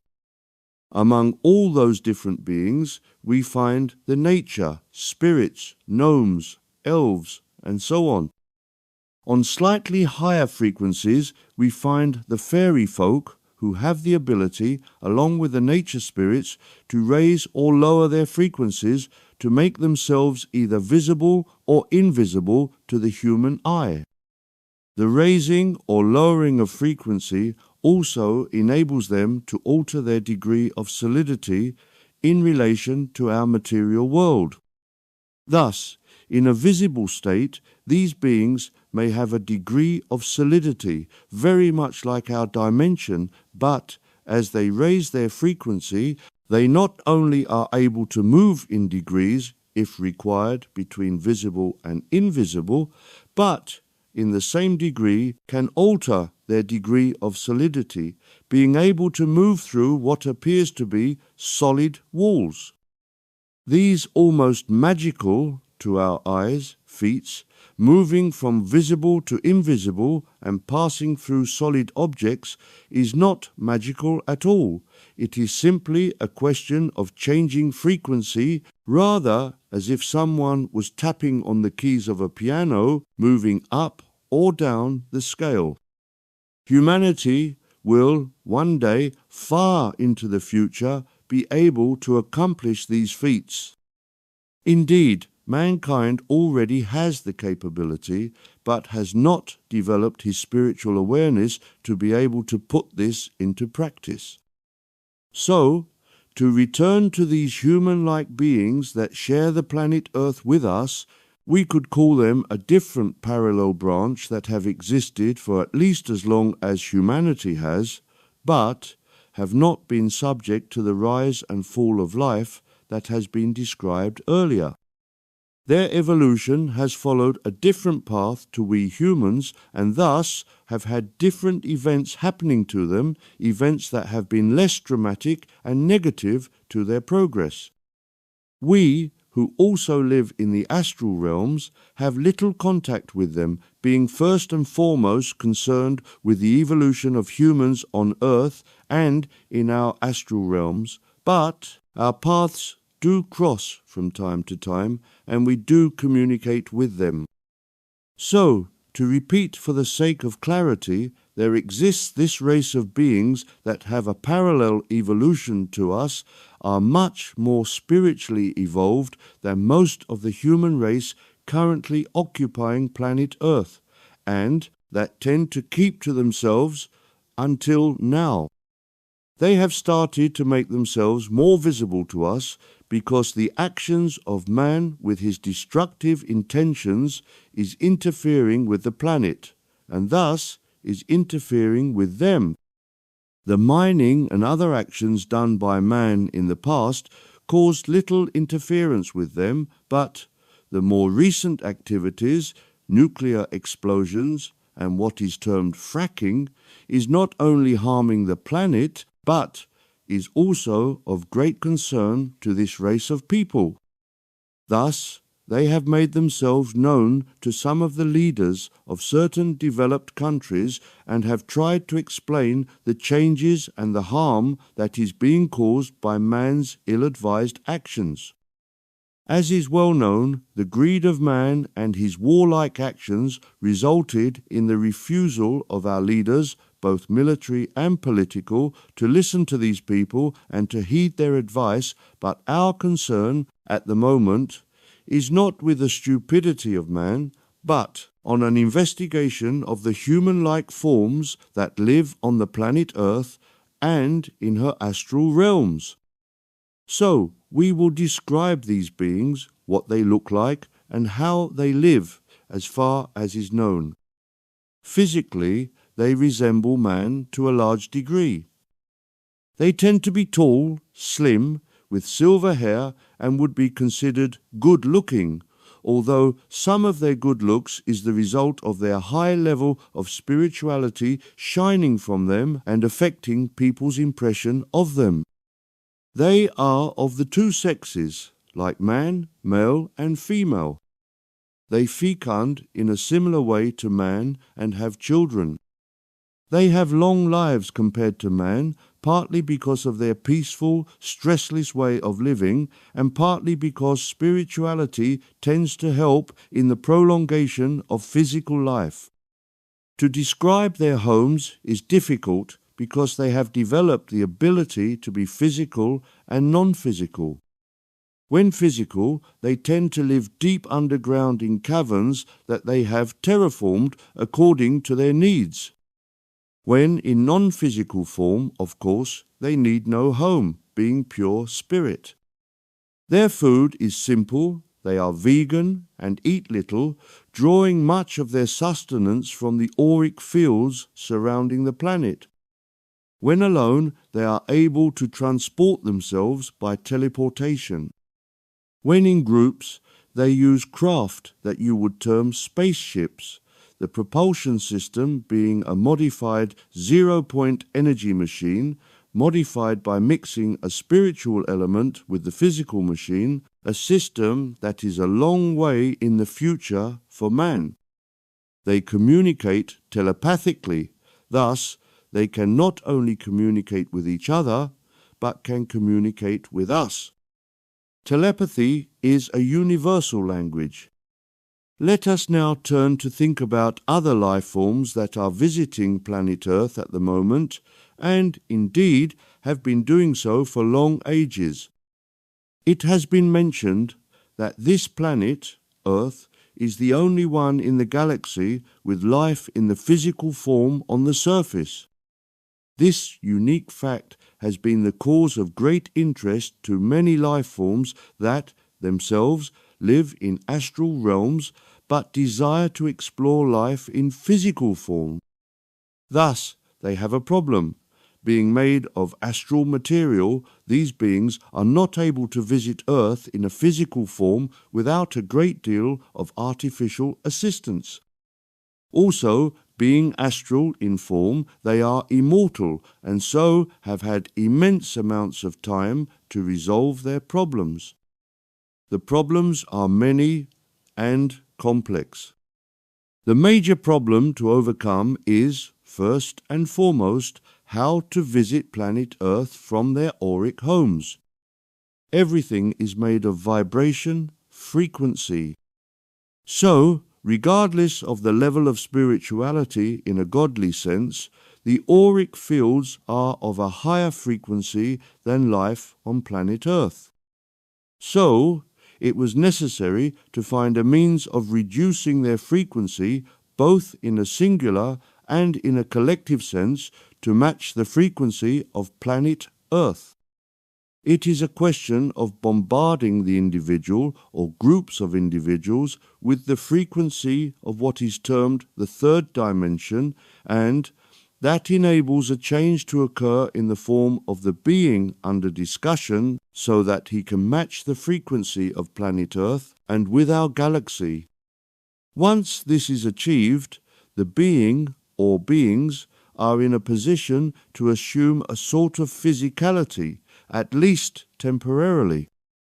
However, they would still be distant from planet Earth because it is not sufficient to match the carrier wave frequency of this dimension. It requires also knowing the exact frequency of the place either on Earth or on another planet that they might wish to visit. The subject of each point in our galaxy having a unique frequency has also been previously discussed. So, they would not only need to bombard themselves with the carrier wave frequency of the third dimension, but also of the frequency of the exact spot that they wish to visit. Having successfully achieved this, they would disappear from their auric home and arrive at their destination here on planet Earth, or on one of the many planets or moons that are in our solar system. So they would arrive somewhere and have a sort of temporary physical form, but would not have the means of operating successfully on the surface of a planet. To operate correctly in physicality requires a great deal more than just a physical form. It requires clothing and food suitable for the being who is going to consume it. It also requires a suitable temperature, light conditions, among many other needs. So, the problems go on and on. Let us summarize what we have mentioned so far. Beings in astral form from a certain dimension needed to learn how to alter their quiescent frequency from their basic frequency to that of our physical dimension. Then, they needed to learn how to project to the spot in our universe where they wanted to appear. Also, as was just mentioned, they needed to create a body that could survive on the particular planet they wished to visit. Some things it was possible to master, and other things proved impossible. Strangely enough, the things that humans would consider the most difficult, the changing of frequencies and the ability to arrive at a particular spot, was the easiest for many races of aliens. This is because many of these groups have science very developed, and so the knowledge of how to manipulate frequencies was well known to them. The real challenge to them was to create a body suitable for living on any particular planet. This was new to them, so they had no knowledge to fall back on. So they were obliged to abandon that idea, but they did not abandon the idea of visiting planet Earth. Thus, they developed robotic entities that they could send to Earth to harvest materials that could be used to create a more long-lasting form of robot capable of successfully operating on Earth. Now, before we go on with this history lesson, we must mention the means of transport, variously known as flying saucers, UFOs, etc. Remember that these aliens all live in the astral realms, so do not have any physicality. It was mentioned previously that teleportation is possible, but that one could not do it in a group fashion, nor could large amounts of material be transported. Thus, to harvest materials from Earth and to transport them to an astral world, some means of container needed to be manufactured. Thus, over time, in astral form, various forms of flying machines were invented by the diverse races. As was mentioned, most of these races have a firm foundation in science, so it was relatively easy for them to fabricate in astral form flying machines that could, themselves, not only transport beings, robots, and materials, but could be altered in their quiescent frequency to operate in our dimension. According to the race building these machines, they have different shapes and their power source is different. But they all use a form of anti-gravity, as that was considered to be a requirement, so that they were independent of the need to use fossil fuels or any other primitive power source. We should also mention that these flying craft were constructed with a high source of intelligence compared to anything known on Earth, to the point they could be considered alive even if it is an artificial intelligence form of life. So, these flying machines can think for themselves, calculate the course that they need to take, and much more. Now, the robotic creatures, known to the military as EBEs, extraterrestrial biological entities, were sent to Earth to gather materials that were hoped to be suitable for creating a more enduring form of artificial intelligence. This is where things become almost laughable from a human standpoint. These robots were instructed to gather a variety of plants, animals, fish, and even humans. Then the frequency was altered up to the quiescent frequency of the astral realm concerned, at which point attempts were made to construct viable creatures. After much experimentation, a small robot was constructed partly out of vegetable matter, with a skin of modified dolphin skin and with a modified human brain. Its basic shape was also humanoid. It is the being known as the Grey. We must remember that this creature was first constructed in astral realms, but was found to work effectively in our dimension. The mental component, artificial intelligence, is sufficient to obey commands and also perform acts that mystify us, levitation, teleportation, and the ability to pass through apparently solid objects, but is, nevertheless, just sufficiently intelligent to obey orders. This almost comical little creature has become a standard working model for many alien groups that still remain hidden from our eyes in the astral realms. We should mention also the strange-looking entities sometimes known as praying mantis. Once again, they are a construct, an artificial intelligence object created from earthly matter. Quite why a praying mantis form of a creature was copied, we don't know for sure. It is possible that it is sufficiently human-like in its bodily makeup to fill the requirements of the aliens looking to emulate life here on Earth. Certainly, it has a distinct head, 2 eyes, and other facial features, a body, 2 arms, and 2 legs.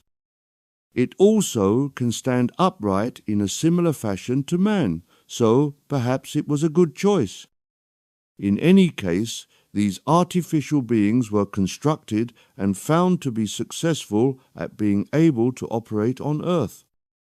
Generally, it seems that they are given a higher degree of intelligence than the grey robots, but, nevertheless, are just robots obeying the wishes of their masters, the aliens living in the astral realms.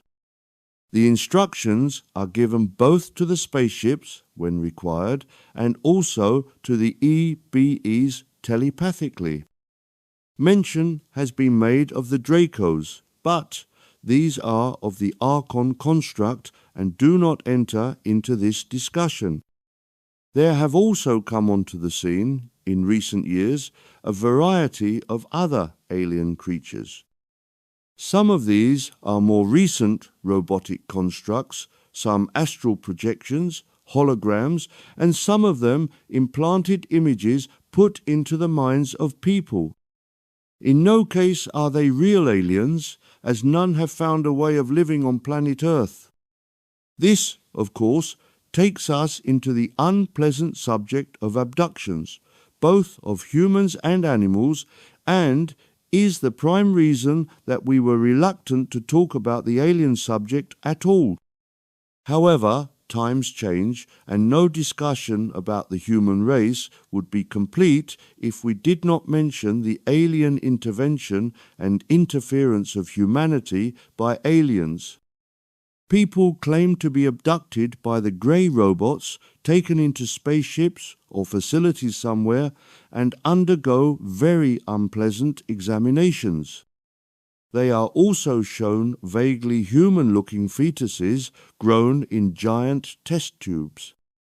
Further, the victims of these abductions claim to be shown strange-looking children and are informed that the child was constructed from their genetic material, sperm or ova. Now, some of these stories are mental hallucinations. Many are implanted images, done to observe the reactions of people without going to the actual trouble of performing all these acts, but some, it is sad to say, seem to be based on actual abduction and experimentation. The object, when it occurs, quite simply, is to try to produce a viable human body capable of surviving on Earth, but with a brain linked to the alien's brain, rather as is done with the robots, so that these human-looking beings could have the alien in his astral world, nevertheless experiencing life here on Earth. These beings are generally called hybrids. Now, all things are alive, so the sperm and ova used to create the body that grew in a test tube is alive, but there is more to successfully living than just being alive. A real human is a complex being with many parts to his makeup, much of it spiritual in nature. The beings that the aliens grow in test tubes, if left to develop naturally, would become normal human beings, the result of a sexual joining of sperm and ova. But this is not what the aliens desire. They seek to have a human, but with an enslaved mind, a sort of artificial intelligence that they, the aliens, can command, and that the hybrid would obey without question. Real humans tend to think for themselves, which is not what the aliens want at all. So they alter the brain of the hybrid. We are calling them hybrids for the sake of not confusing them with true humans, although they are not hybrids really, having been made from human genetics. Now, they alter the brain to try and install an artificial intelligence element into it. Without exception, up until now, it has not worked. The human body rejects the interference, and so the unfortunate hybrid becomes ill after a while and is destroyed. Before we leave the topic of aliens and move on to other areas of interest, we need to round off the subject. We have mentioned in earlier chapters the psychopathic leaders of planet Earth, humans under the control of archons, who have only their best interests at heart, that of the archons. For the sake of clarity, we will repeat that archons are non-physical beings and have been considered to be an artificial intelligence life form, although that is not entirely true. It would be closer to reality if we considered them to be more like ants and bees. They have a hierarchy of sorts and a strict code of discipline. The military groups around the world are based on archon principles. This is where things start to get complex. We have mentioned a variety of different life forms that have either visited the planet Earth or who have attempted to do so. We have also mentioned this parallel human life that has shared Earth with man for long ages and who have remained apart from mankind, generally speaking. We must touch on motives. If beings decide to expend large amounts of energy to go from one place to another, there is usually a reason for this. In some cases, it is simple curiosity. In others, it is to learn how to create physical form, but in many cases, it is in the hope of getting some advantage, spiritual, material, or for power motives. In the case of the archons, as was explained, it was for power, domination, even a form of evil. There are other groups of aliens who are not far removed from the archons in outlook. The human military machine, being under the control of psychopaths and thus under the control of archons, naturally attracted the attention of similar-minded aliens, and so very quickly found a common ground from which to work. Thus, very quickly, an exchange system was set up. These alien groups gave the human military what they sought, advanced negative energy sources that could be converted into weapons of various sorts, and in exchange the military gave these aliens carte blanche via their different robots to live on planet Earth and to conduct their various experiments in the vain hopes of achieving their goal to be able to live on Earth. Of course, all this has its limits in both senses. The military have indeed manufactured flying machines and various other technologies that were taught to them by aliens, but, not having the skill of the aliens, can only make poor copies of true alien technology, whilst, at the same time, the aliens have not yet produced viable hybrids. Fortunately, there are other groups of alien life forms with more noble, peaceful ambitions, and whom we might consider to be not exactly guardians of planet Earth, but certainly have our best interests at heart, rather as, in the case of humans, there are some who exploit animals, and some who take it upon themselves to protect animals. We have described the two extremes, aliens, that we might consider negative, and aliens that we might consider positive. As with all life, apart from these extremes, there are a number of groups that visit Earth with other motives, but we have gone to some length to explain why the skies contain flying machines and why the robots that pilot them and that interact with man do so. But we must not forget the pendulum swing of life that was described in earlier descriptions of life. Much of what we described, and we break off for a moment to say that alien visitation of Earth goes back a long way into the past, was only possible because the galaxy was passing through the negative aspect of life. Now, of course, the galaxy is rapidly moving into the light-filled aspect. Thus, great changes will occur in the galaxy at large and in planet Earth in particular.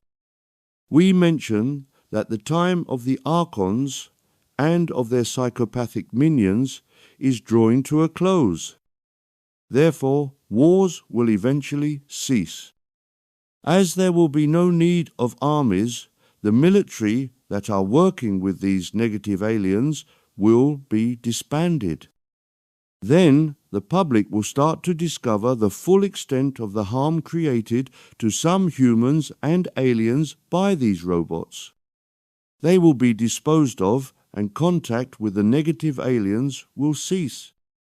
However, contact with the positive aliens will be encouraged, and as man develops the ability to use telepathy, direct contact with these good beings will occur.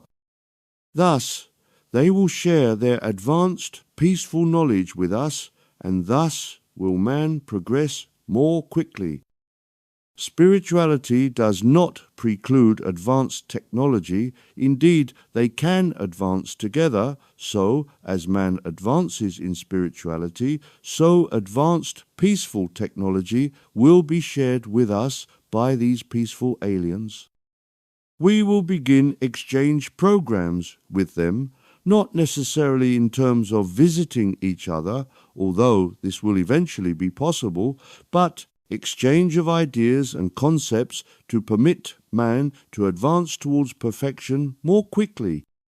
So, like all life, the dark times are fading, and man and his space brothers will move into the light together, for, do not forget, that even the more advanced alien life has been battling the powers of darkness and are themselves celebrating moving into the light.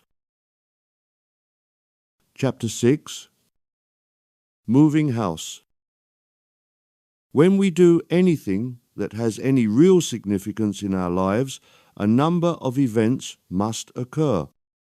We are so used to doing things that we seldom really stop to consider the events taking place, and yet life is always following a similar course. For instance, we have discussed previously the life cycle of virtually everything, from birth to growth to decline, and then finally what is termed death, although, of course, nothing can die. It seems normal for us to experience this because man incarnate experiences it all the time. We are surrounded by people giving birth, the baby growing from infancy into adulthood, becoming old and finally dying. So, we seldom stop to consider why this should occur. We observe a similar event if we watch the unfolding of the 4 seasons of a year: spring, summer, autumn, and winter. How many people have stopped to compare these 4 seasons to the incarnation cycle of living beings? And yet, the life cycle of virtually everything follows the same pattern of birth, growth, decline, and death.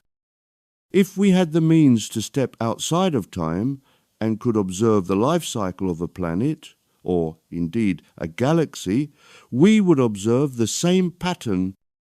We can't imagine a planet or a galaxy being born, growing old, and eventually dying, but it is the inevitable cycle that all life goes through. The planet Earth, for example, we assume, was always here and always will be, but there was a time when it didn't exist. So, how did it come into being? This subject has been discussed before, but we mention it again because to understand these life cycles will help us understand more about who God is, what the intentions of this force we call God are, and what our place in God's plans is. So, let us imagine a time when planet Earth did not exist. Nothing can appear out of the blue like magic, so something created the planet Earth. To understand, somewhat, the process that resulted in the formation, the birth of the planet, it will be relevant to follow the process that creates a living entity, a baby mammal, an insect, a fish, or whatever. The process starts with the desire to create a new life. In the case of humans who live together in matrimonial form, one or both of the couple have the desire to start a family, as it is called. Long before that happy moment, the desire of people to live together so that a sexual union can occur is happening, and it is this desire to procreate that is at the base of this creative act. Of course, even in what is called rape, there is the desire of one person to have what is termed sex.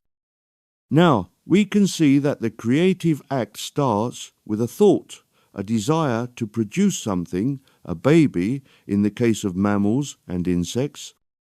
Even plants have this desire to produce an offspring.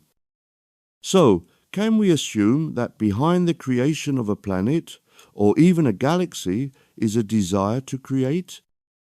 If this is so, then there must be an intelligence that causes a planet or galaxy to appear. What is this intelligence? We have already mentioned a mysterious force that we call God. We have tried to explain that no one knows where this force came from, but we have also explained that this force, God, is alive and has self-awareness. We went on earlier to explain that God decided, in its desire to understand what it is, that it created, over vast eons of time, all that now exists. Further, we explained that God created 8 bands of different frequency, 8 carrier waves that would ultimately have life on them, and we talked about God creating planets in astral form on the 8th and the 7th planes or dimensions. We must stress that these planets are not physical but astral. They could be considered to be thought forms, the product of the thoughts of God in His desire, His curiosity, to explore the limits that life could go to, as it also explored the astral realms.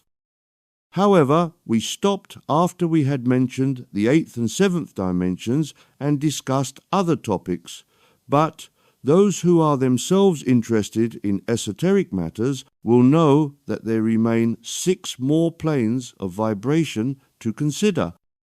So, let us now return to the 6th plane and try to find out why it exists and why life is on it. The 6th plane of vibration corresponds to a certain part of the makeup of man. We should point out at this time that when we speak of man, we are not only describing humanity as it is thought of by the people we observe on earth, but also human-like entities that are in the astral realms and whose makeup follows, vaguely, humanity. We refer to some of the alien groups that are starting to influence life now. But humanity, being a complex, multi-layered creature, cannot just be formed as one homogeneous entity. A large part of the makeup of man is spiritual, as opposed to physical, and a large part of that lives, if we may use that word, on various carrier waves of existence created by God all those long years ago. So, part of man lives on the 6th plane. The question is, which part? We have mentioned that man uses a number of facilities in his attempt to capture the God force. The one that is based on the 6th plane is imagination. The fact that imagination is based on such a high plane, the 6th, should give some idea of how important imagination is in the makeup, the construction of man. Imagination is closely connected to the higher self, higher mind, and can work in conjunction with higher mind in a developed person. Earlier, we described the 8th plane and the 7th plane and tried to explain what is to be observed on those planes of reality. Can we describe the 6th plane? The problem is that there is nothing to see in an astral or physical sense. No planets, no life forms, nothing that man incarnate could identify with. However, this imagination resides there.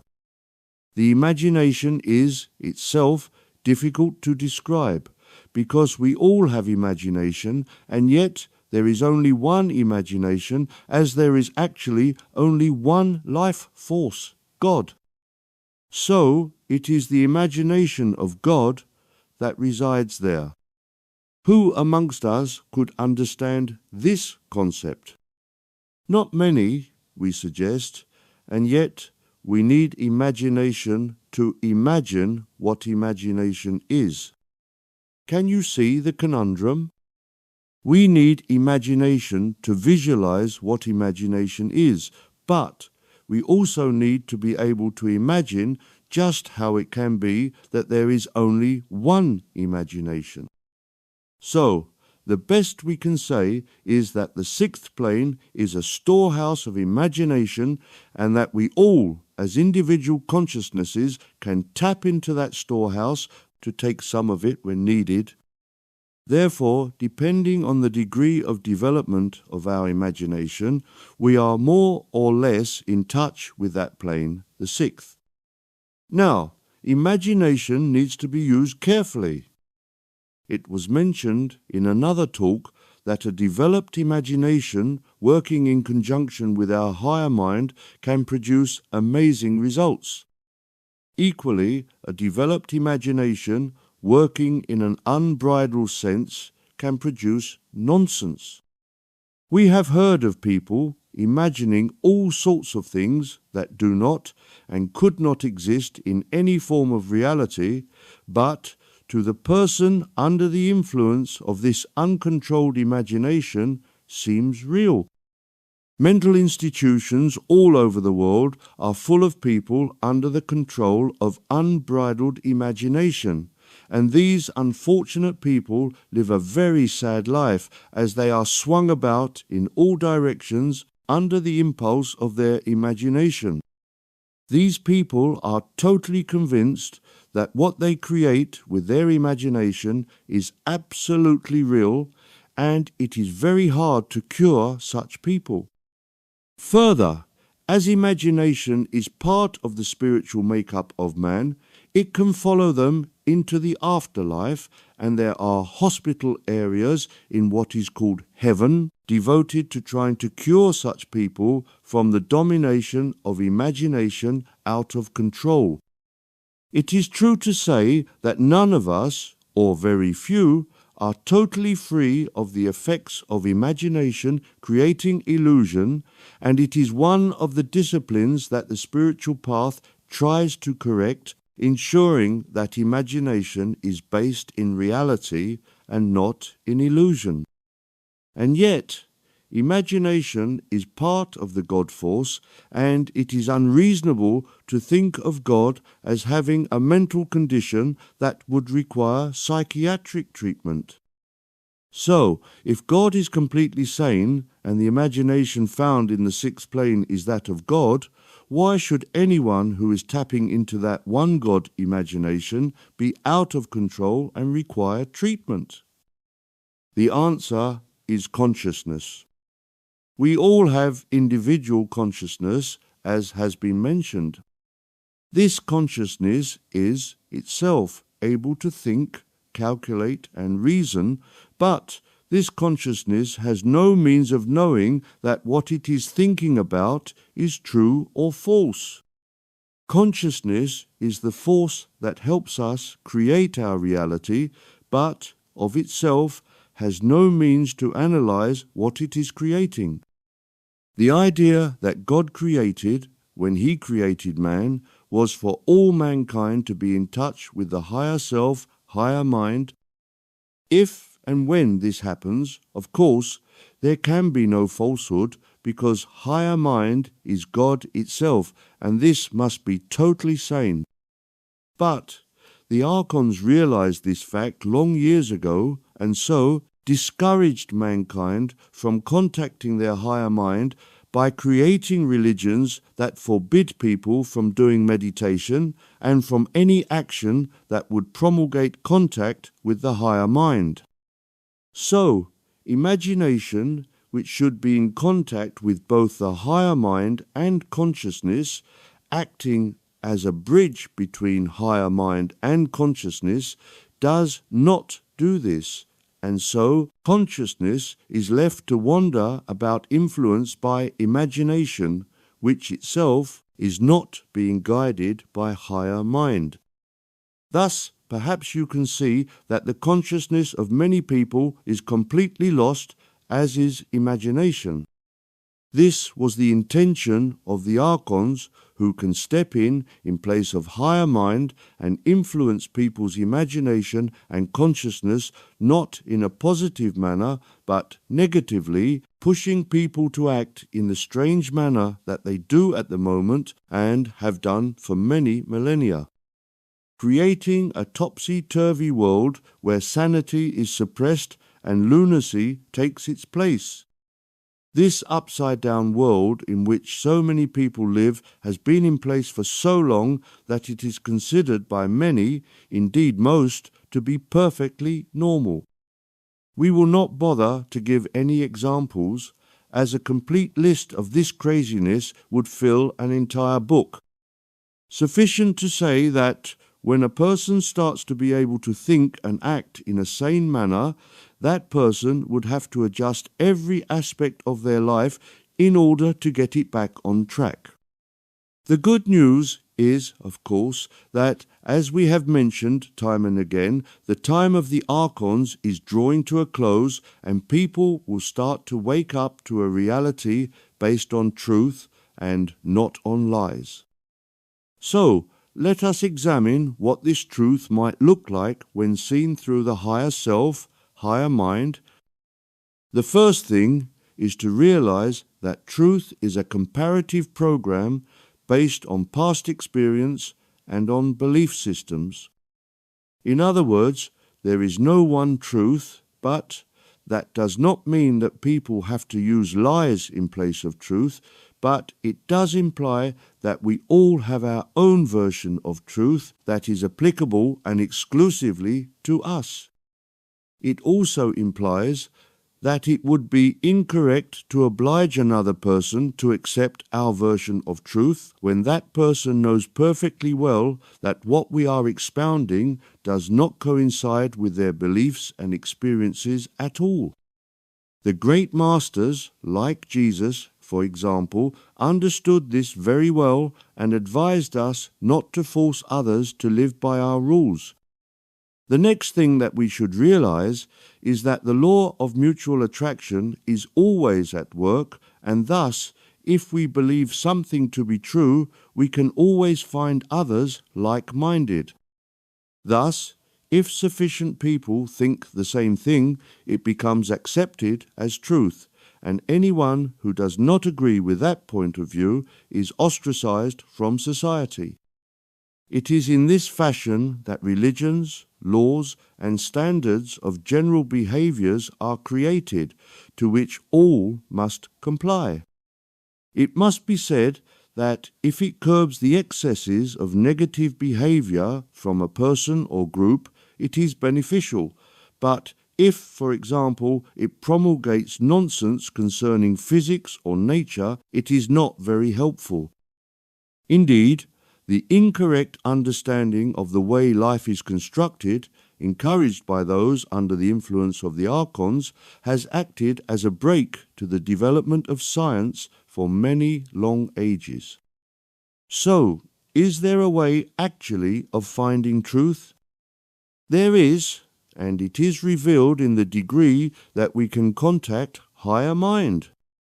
It was mentioned that God presented man with countless problems years ago, and the solutions to those problems found by early astral man were fed into the God force. Thus, we can assume that God knows the truth about all subjects. Further, God is also our higher mind, and so our higher mind must have access to truth. This is where the sixth plane comes into play. The sixth plane is the plane of imagination, but in the construction of man, we find various areas that were designed to work together to allow man to realize who and what God is, and imagination plays a pivotal role in this process. At one end of the construction of man, we find the higher self, and at the extreme other end is physical brain. There is a long chain of different parts to the make-up of man that should, if they are all working together correctly, feed truth from the higher mind into the brain so that any necessary action can occur. Next, in the chain from the higher mind is imagination. All truth issued on any subject by the higher mind must pass through imagination before being passed on to the next level. This is why imagination has been given such an important place in the construction of the 8 carrier waves that God originally created. Now, what exactly is the role of imagination in disseminating wisdom to the brain? The higher mind thinks in terms of pure thought, pure concepts, but the brain is at home using images of various sorts, either words, which are images, mathematics, which are other images or pictures. So, the function of imagination is to translate these pure thoughts coming from the higher mind into words, images, or pictures that the brain is familiar with and can put into practice if required. The problem is that imagination has intelligence and can think for itself. It can create its own words, images, and pictures, and often does. Indeed, for most people who have not developed the ability to contact their higher mind, their imagination is all they have to help them resolve problems and find answers. But imagination, divorced from contact and direction from the higher mind, is rather like a ship without a rudder to steer it. So it pushes the brain of the person concerned to bob about in a stormy sea of astral and etheric thoughts with no hope of gaining control of its destination. The answer to the problem is to make contact with the higher mind. This can be achieved through meditation, but even then it takes a lot of spiritual training to persuade imagination to work in conjunction with and under the control of higher mind. Imagination, so used to thinking for itself, is not used to being the servant of higher mind, and it takes much dedication to the spiritual path to teach it to stop thinking for itself and to obey the directions of higher mind. But it can be achieved, and then, as was mentioned earlier, the person working with higher mind and imagination together becomes a powerful person indeed. However, the majority of people do not need to become spiritual or mental giants, and so the imagination does not need to be developed to the highest degree. The higher mind contains nothing but truth, and so any information projected from higher mind is total reality without any nuance. This is where imagination comes into play. In a really developed person, the imagination is fully open, and so truth from the higher mind flows into the physical brain undiminished. This could and would cause problems for many people living in a world consisting mainly of falsehoods, while their outlook on life would be at total variance to that world. This has been the trouble that many advanced beings experienced when they found themselves expressing one point of view when the rest of their nation believed something virtually the opposite. We should avoid this at all costs. Life on earth is difficult enough without expressing an opinion that no one else is advanced enough to accept. Therefore, we need to allow imagination to act as a filter of truth. This can happen more or less automatically if we control our imagination. Through meditation, imagination becomes gradually more open, allowing a certain amount of truth from the higher mind to filter through. The student will start to compare the new information filling his mind with information accepted by the general public. Should he express, when talking to his friends or family, that opinions he expresses is more or less accepted by his comrades, he is on safe ground and is rendering service by pushing knowledge along towards truth. But should he say something that is instantly rejected by others, he should accept that he has passed the barrier of what he should and should not say. Thus, the student could perhaps stop developing his imagination for a while to allow the rest of society to catch up with him, or at least refrain from mentioning certain things. It is possible to meditate and develop other faculties without, necessarily, opening the door of imagination too fast. These other faculties have already been mentioned. They are called gifts of the spirit, clairaudience, telekinesis, clairvoyance, etc. However, the student should avoid mentioning these gifts and certainly should not demonstrate them except to aid others in difficulty. Gifts of the Spirit come primarily from God, and God rewards his servants in many ways, but God also reserves the right to remove his gifts from anyone who abuses them. Let us turn to another aspect of imagination often ignored, and that is the way art is used to influence people. We say ignored because the general public, when looking at art, observe the finished effect, a painting, a film or whatever, and seldom question from whence the skill to create all this came from.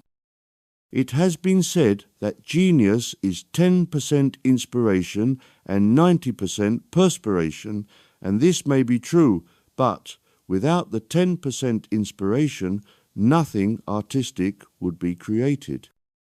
If one questions a true artist, they often admit that they do not know where the original idea came from, it just appeared in their mind one day. We have previously stated that nothing can appear like magic out of the blue, and so there must be a place where that idea was stored, and there must have been a mechanism that allowed it to be released to become reality after much hard work. Now, we have mentioned brain, and yet brain is just a flesh and blood organ operating by electricity and controlling the body, thus genius cannot come from that. Working in close association with brain is a spiritual equivalent of brain called mind. The function of mind is to tell brain to operate the elements of the body via the aforementioned electrical impulses. Therefore, genius cannot originate in the mind. So, where is this storehouse of amazing thoughts we call genius? It cannot even be the higher mind that contains all knowledge, but genius, by its very concept, is creating something original that does not exist anywhere. Genius is to be found in the id. The id is a unique, meaning one, form of consciousness. There is only one id, and it is present, or rather available, to all. It is the basic pattern, form, around which human life, in all its shapes and no matter what dimension it lives in, contains. There is just one id. It is not life, God is life. It is separate from higher mind and from all the various spiritual and astral parts that go to make up man. The id is different and apart from all these things. It is not even collective consciousness, although it closely resembles it, and it certainly is not individual consciousness. It is a unique oneness that joins all humans together in a way that even God does not, although we must recognize that id was a construct of God. So, every single person, in no matter what dimension they live, physical or astral, shares the same one id. What is the purpose of the id? As was mentioned, all is one, and yet it is clear that man is not an animal nor something mineral. God created all life, but the purpose of the id is to create the archetypal form of man, to delineate it from any other object. The question is, of course, why should the id have anything to do with genius? The answer is simple, and we have already described it. All life strives to be the unique representation of God, as was mentioned. Man is no exception. The id cannot actually think for itself, but it does have awareness, the awareness that it is the basic form of man, so it also strives to be the one aspect of God, the life force. Thus, in order to try to become this unique aspect of God, it puts ideas into the minds of certain people, and they bring these ideas into the public's view, and we say they are flashes of genius. This is so that the id feels that it is closer to grasping what God is. It must be said that not everyone is capable of being used by the id to have an original thought placed in them. For many people, it is not in their life plan to follow the difficult and lonely path that geniuses take. However, it is said that everyone has their hour of glory, and so everyone can be given an original thought. Whether they choose to develop that thought and bring it into the public domain is a different matter, but certainly everyone is given something of interest at least once in their lives. And so the subject of imagination is complex and goes far beyond what most people think concerning it. Indeed, imagination is a spiritual force that is closely connected to higher mind and, in many people, replaces higher mind, which can be both positive and catastrophic depending on which action is taken to set the wheels of creation in motion, as the person concerned allows his imagination to control his actions. Thus, we can see how important it is for people to learn to still their imagination and allow higher mind to pass uninterrupted through the layers of imagination and to go directly into mind, allowing mind to be controlled by higher self and not for mind to be under the control of imagination. We turn now to another aspect of life known as determination. This word, determination, is greatly misunderstood. It usually is taken to imply pig-headedness, one-track mind, and so on. In fact, determination is quite important, and without determination, a person would be swept about by all the mass of information coming into his mind from a variety of sources.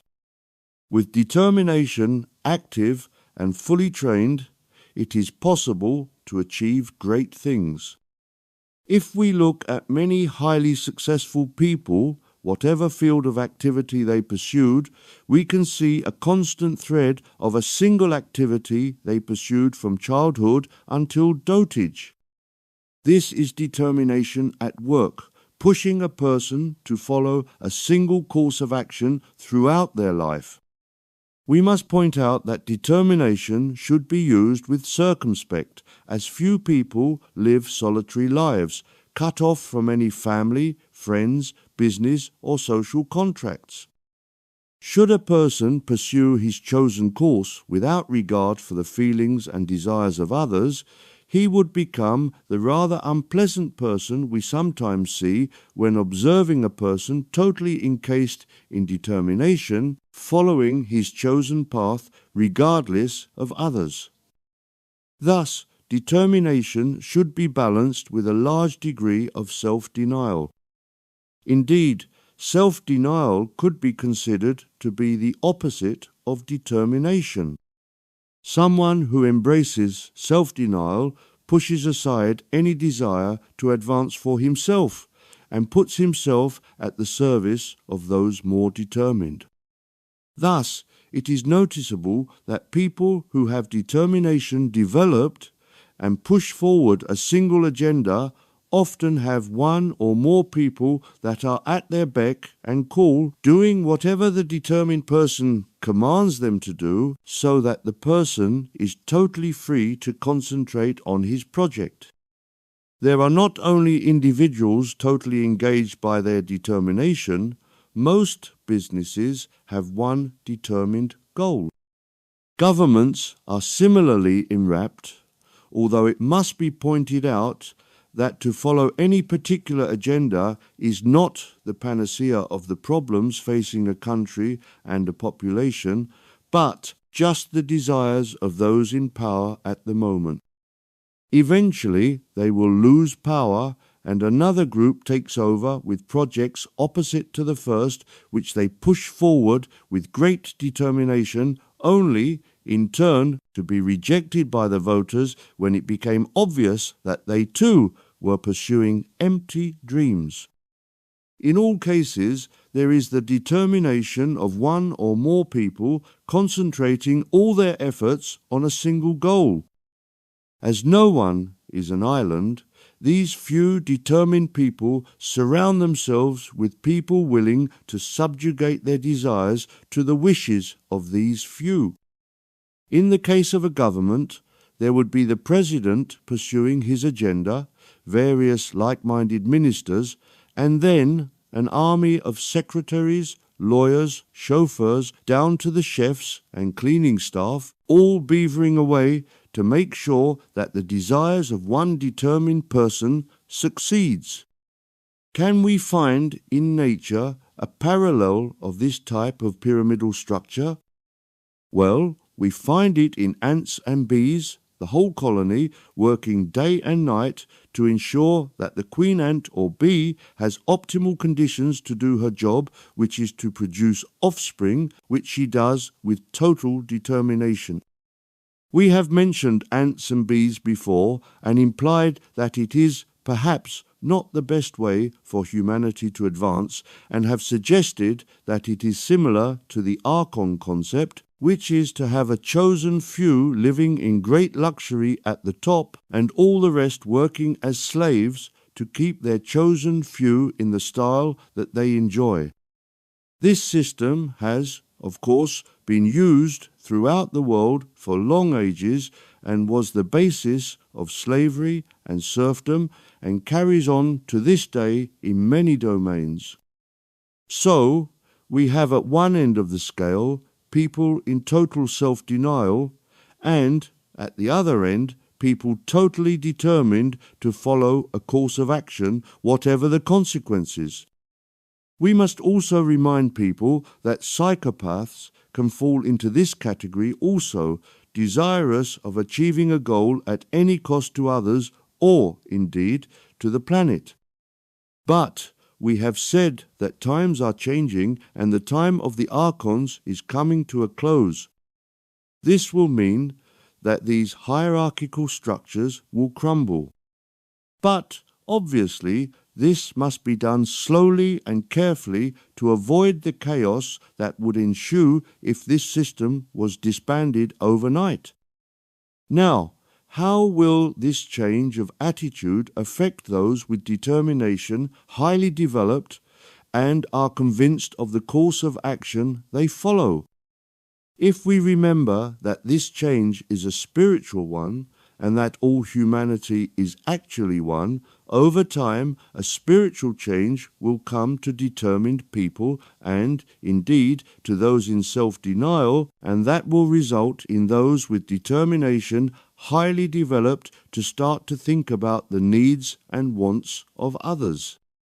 Equally, those who have subjugated their will to the desires of the first group will find their self-confidence growing and will themselves start to develop the desire to create. This will result in a coming together, a joining of desires, not to push one selfish act forward, but the desire to act together for God and for man and create solutions to problems that will benefit all mankind. Just to finish off this subject, should anyone question, it is not our intention to interfere with the ant or bee population. Man has already caused enough harm to the bee population. These tiny creatures, ants and bees, have been created by God for a purpose, and we have no desire to intervene in God's master plan. The next subject to which we must turn our attention is that of motive. Why should motive come into the picture of the ascent of man towards God? Quite simply because we should analyze our motives for why we do anything. Everything is of importance in life, from the smallest action taken to the master plan of God itself. God has a motive for doing what it does, and as we all have the God Spirit within us, it follows that we also must have a motive for what we do. The difference, of course, between us and God is that God concentrates all of his energy, if we can put it thus, in creating conditions where we, through our various experiences, help God to grow in wisdom, whereas we have many things that distract us and have more or less importance in our lives. Some of the things that we decide to do seem to have little or no effect on the unveiling of our life plan, whereas other things that occupy our intentions have life-changing effects, but they all come from motive. So, motive is an important, if neglected, part of man's makeup. Can we find out where this object we call motive resides in the hierarchy of the human spiritual construction? There are some parts of humanity that we have not yet discussed, and we do not wish to confuse you by mentioning aspects of life that we have not yet explained, but we wish to give a brief overview of the construction of man from a spiritual point of view.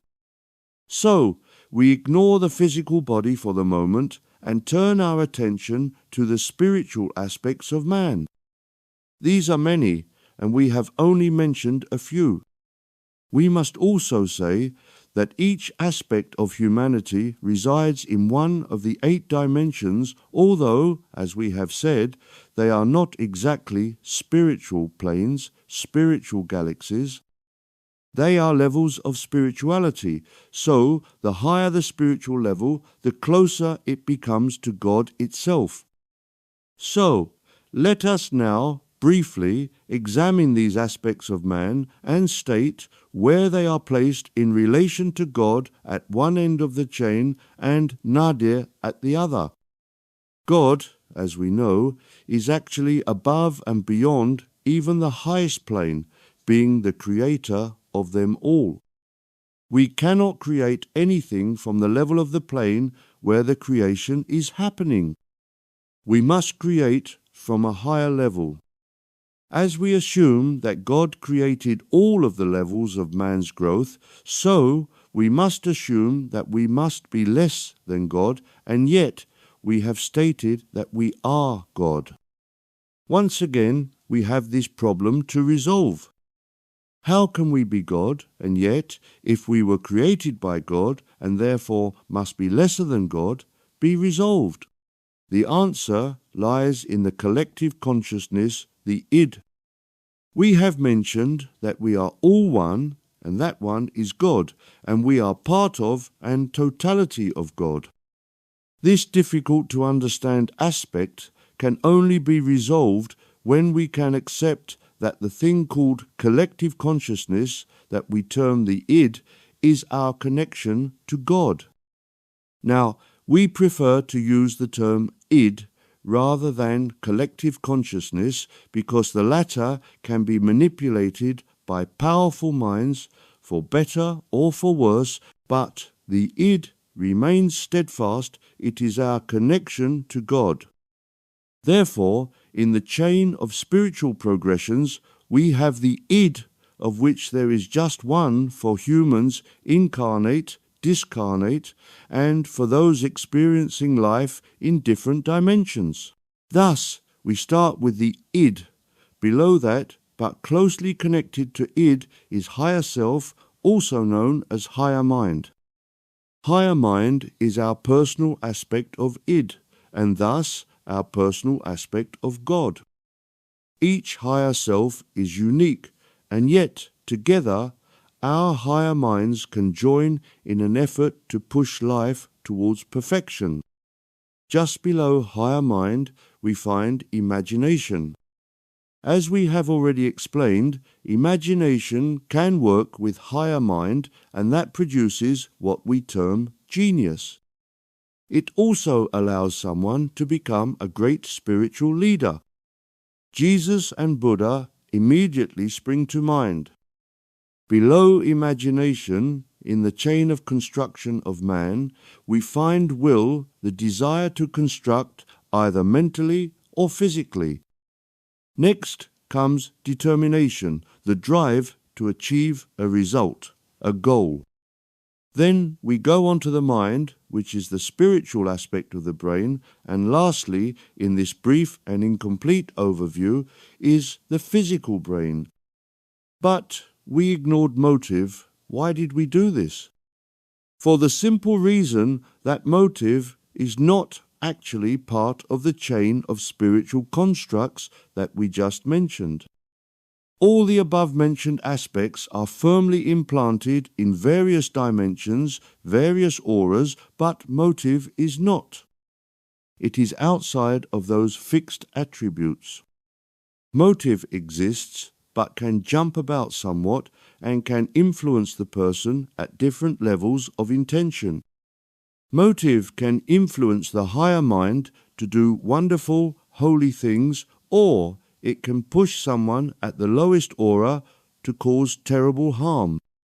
And yet it exists, and one would reasonably expect it to have a home base in one of the planes of spirituality, but it does not. It flitters about from level to level, always trying to influence a person that it is doing something correct. It can be controlled, and should be, yet for many people it is motive that justifies their actions for good or for bad. Motive is the force that tries to persuade people to take action in whatever direction the person wishes to go. Thus, we have tried to impress upon you all that the invisible, spiritual aspects of man's creation are real, and indeed more real than the physical body, and will outlast the physical body for a long time, because the spiritual aspect, being connected to God itself, is thus immortal, or virtually so. It only disappears from view the moment that it rejoins God itself, and that is a long way into the future for all of us. And yet, there is a vast amount of energy spent by all professionals of medicine, clothes and furniture manufacturers, housing and vehicle construction, all of which is designed to assist the physical body, and quite rightly so, because man has the right to live in comfort. But there is actually very little effort made to help man understand and comprehend the importance of his spiritual bodies. The reason behind this has already been discussed at some length. We spoke about the archons who were permitted to influence man during the time that the pendulum of life was in the negative part, returning energy back to God. We also mentioned that most religions and schools were created by and under the control of psychopathic people, themselves under the control of the archons. Now, we break off once again to assure the reader that when we consider the archon and archon-controlled people enslaving the minds and sometimes the bodies of humanity, we are in no way criticizing them. We use the term psychopath in its medical sense, not in the understanding that has grown up today with all its evil connotations. All this dark stuff that went on for so long was an essential part of God's plan to return energy to God, to recharge the batteries of life, and so had to be. The evil that we would all like to have reduced, if we could have, was an essential part of life. We could not have the sweet without first tasting the bitter. So, man has been educated that all that exists is physical matter, and anything spiritual is just the ravings of lunatic people who were regularly locked up or killed if they dared talk about spirituality. When we use the word spirituality, we are not including religion.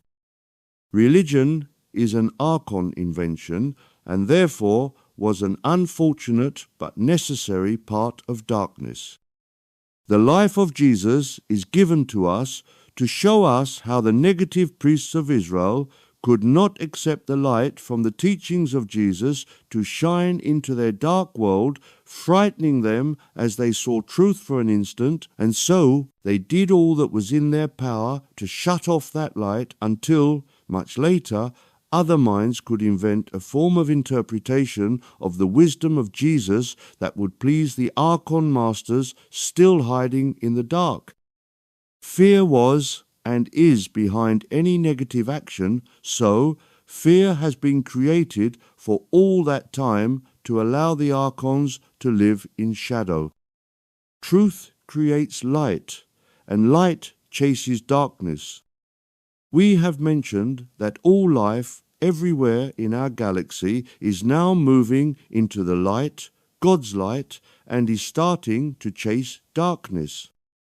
We do not wish to labour the point, but we do wish to say this: it is time for man to start to move his attention away from physical things and start to concentrate more on spiritual things. There is nothing wrong with outdoor exercise, healthy food and happiness, but there is a lot wrong with allowing sports, which are a relic of the gladiator days, to occupy such an important place in people's lives. There is a lot wrong with using drugs and strong drinks and even tobacco unless used in a medicinal sense. There is a lot wrong with such concentrated thought on material wealth and objects. Similarly, there is a lot wrong with allowing politicians who cannot know how to run a country to do so because they do not have access to higher self, which is the seat of wisdom. The way education is conducted is nothing short of criminal in many countries. All this exists because of the concentration of the minds of people on physicality at the expense of spirituality. All this was inevitable during the pendulum swing in darkness. Now, however, we are moving into the light, and man must shift his attention away from physicality and materialism and start to inhabit his spiritual bodies. It is time for man to pack his bags and move from his house of darkness and into his house of light, which is awaiting him, the door wide open and light flooding out to welcome him. In the next chapter, we will discuss how to make this move and what the results should be. Chapter 7: Into the Known. The pendulum swing that we have previously mentioned, moving from spiritual darkness into the glory of spiritual light, has, of course, been going on for eons of time, both emptying and recharging God's batteries, if we may use that analogy, implying that even God does not have unlimited energy, and that at a certain point in the emptying of God's battery it runs out of power and thus has to be recharged again, thanks to the negativity created by moving into spiritual darkness. It is hoped that the student can appreciate by now that we are just using mental images when we talk about God having batteries, but the concept of electricity, using and replacing it, is close enough to reality to serve our purpose. There is no point in using complex imagery nor employing complex terms to describe God in action when there are simple examples with which all are familiar to describe reality at work. So, as we have said, God's batteries are now fully charged, and this energy, being alive and being life itself, is acting like a fetus of a person or an animal, awaiting the wonderful moment when it can extricate itself from its mother's womb and appear in the light of day. Once again, this is an analogy, and not a very good one, but how can one describe the power of God making itself manifest, especially as this light, although invisible to most people, being pure spirituality, nevertheless is the basis of all life. Therefore, we have this ineluctable progression from darkness to light, from fear of the unknown into positivity, love, and self-assuredness.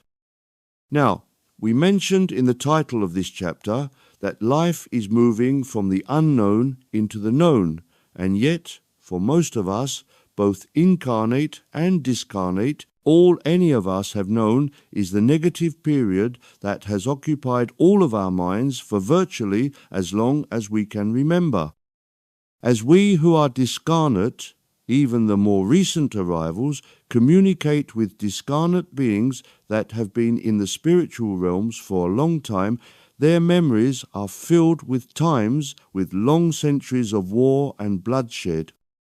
There were very few moments of light during those dark ages, and they were, indeed, dark and dismal times. However, man is not limited to just that period of time. The lifespan of a human is virtually infinite, going in both directions from the present. This implies that all life existed long before any concept of incarnation in physical form was conceived. In the case of humans, the logos of what we term a human existed in the high astral realms long before it was called forth to assume its role as a recognizable form of human.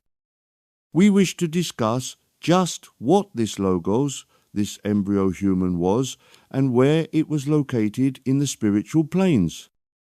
We have previously mentioned that all is one, and that one is God.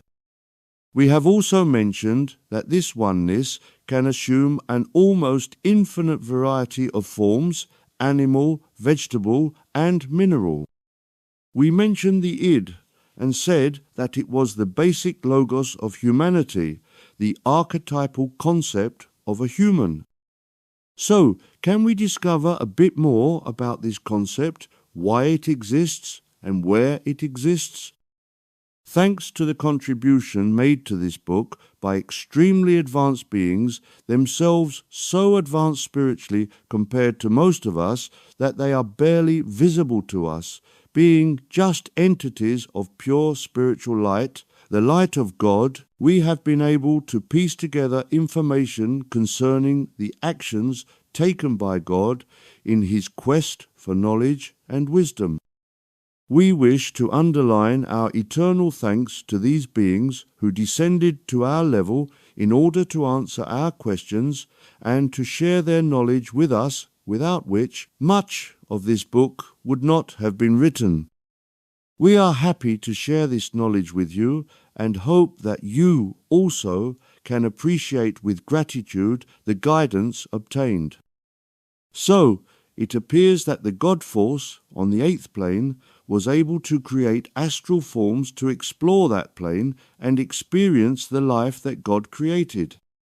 As was mentioned, this was a long time ago indeed, so we can say, ignoring any and all other forms of life created at that time and concentrating exclusively on humanity, that man has, to all intents and purpose, always existed, although, as has already been mentioned, the human forms that inhabited and explored the 8th plane or carrier wave bore little resemblance to man as he appears today.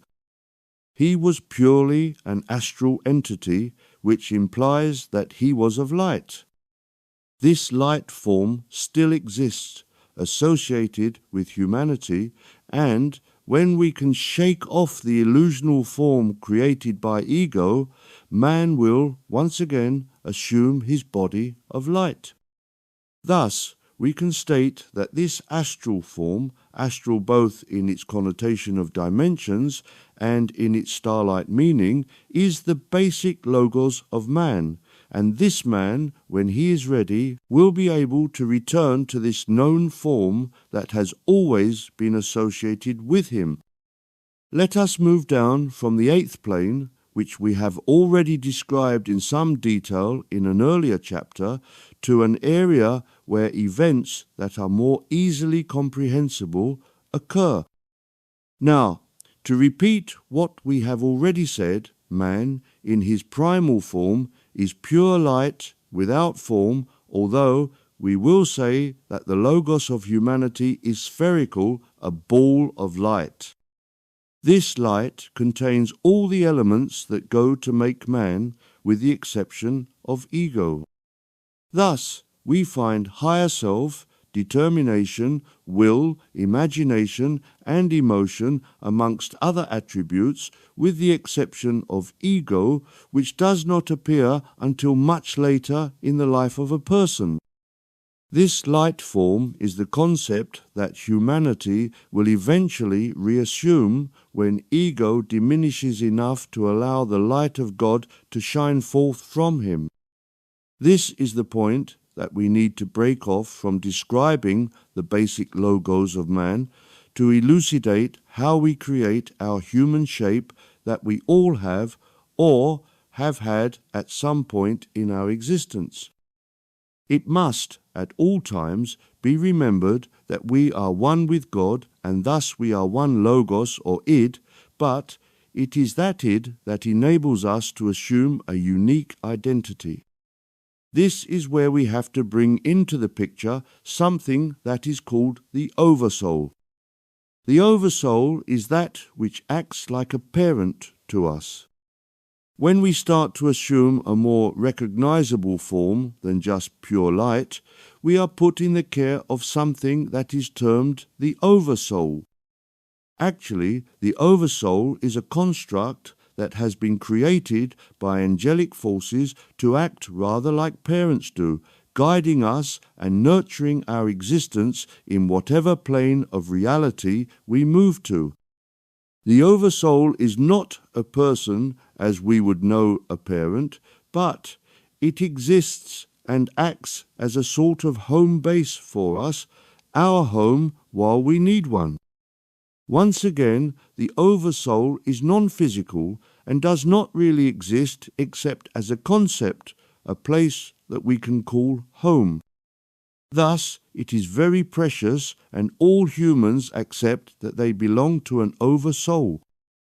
It gives a feeling of security to know that we have a home, a place in which we are cared for and loved, rather as a child, providing that he lives in a good home, returns to with pleasure at the end of each day away from home. It is from the oversoul that we get the concept on earth of forming families. Now, the oversoul does not create life. All life was created by God long ago and waits in the highest realm as an astral form, pure light, until it is time for it to enter the stage of active life. It is at this point that the embryo life form, life spirit, is put into the care of an oversoul. We break off at this point to indicate that oversouls act in a sort of pyramidal concept. At the lowest point, they are numerous, but oversouls exist in higher forms, stacked on top of each other in decreasing numbers, until, finally, there is only one, and that one is God. Anyway, we return to our embryo human spirit, which is put by angels into the care of an oversoul at the lowest level, but which is nevertheless, from a spiritual point of view, far in advance than anything that we could imagine. At this point, the embryo spirit could be considered very much to be like a newborn babe, totally dependent on the oversoul to care for it. Therefore, it is nurtured over a long period of time by both angelic beings and others who dedicate their existence to the correct upbringing of embryo humanity. Just as earthly parents nurture their children, so these beings, some of whom are advanced humans and some angelic beings who are of a different life plan, look after these young human spirits.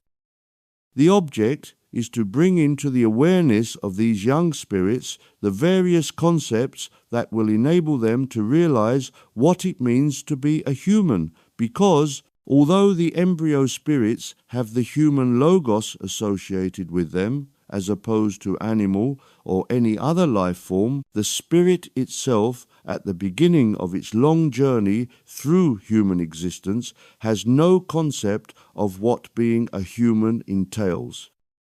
Thus, a long period of patient education ensues, gradually bringing into this young spirit's awareness that it is a human and what all that entails.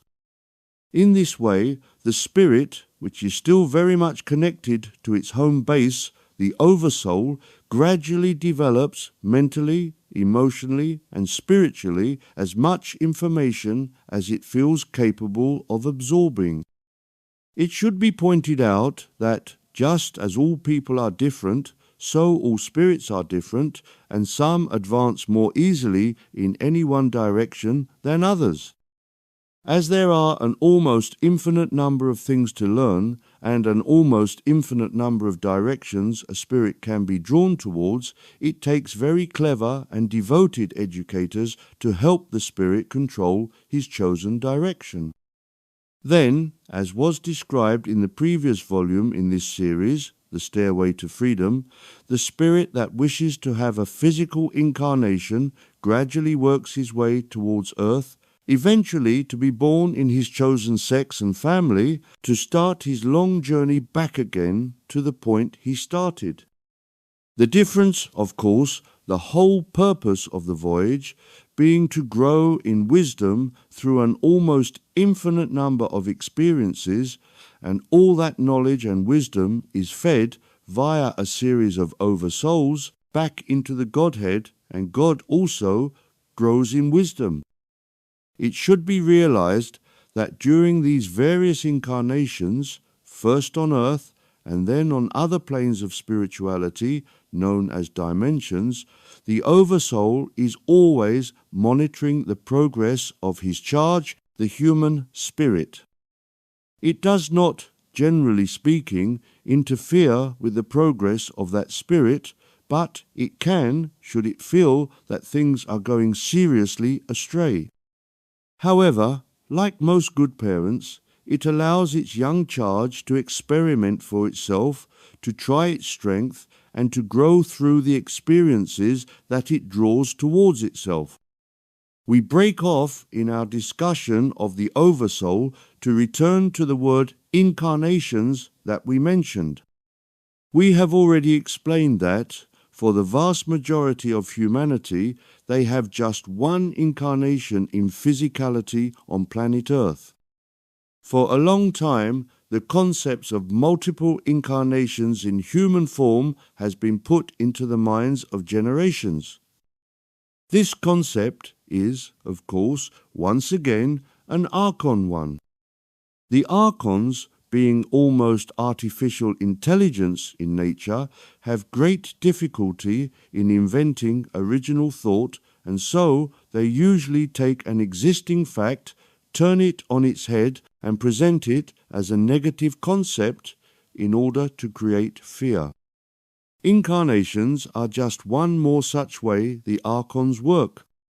Certainly there are a number of incarnations, if one can describe the progress through life of a person, but, we repeat, generally speaking, almost without exception, a human, or animal for that matter, has just one incarnation in physicality. All other incarnations occur in the astral realms of spiritual progression, and are not so much incarnations as progressions from one plane of spirituality to another. We hope that, as we progress further into the light shining on us from the source of all life, God, so this false concept will come to be seen for what it is, an archon invention. We further realize that it will take a lot of mental effort by some people who have not only the concept of multiple incarnations firmly ingrained in their minds, but have built a whole story, a whole concept of how life is constructed around this false concept. There are some people who write books and give lectures expounding this incorrect idea, and we are sorry to say that their egos will take a blow when they will have to admit that the concept of reincarnation and much other related information that they have been expounding to a gullible public was false.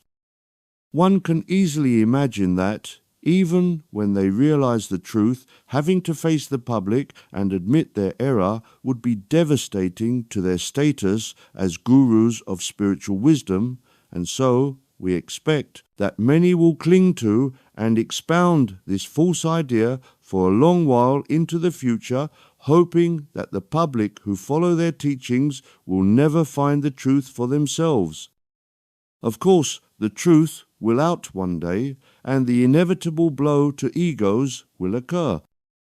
However, truth is better than fiction, and those who have embraced lies should have taken the trouble to seek the truth before putting pen to paper and just following conventional wisdom instead of doing original research on the subject.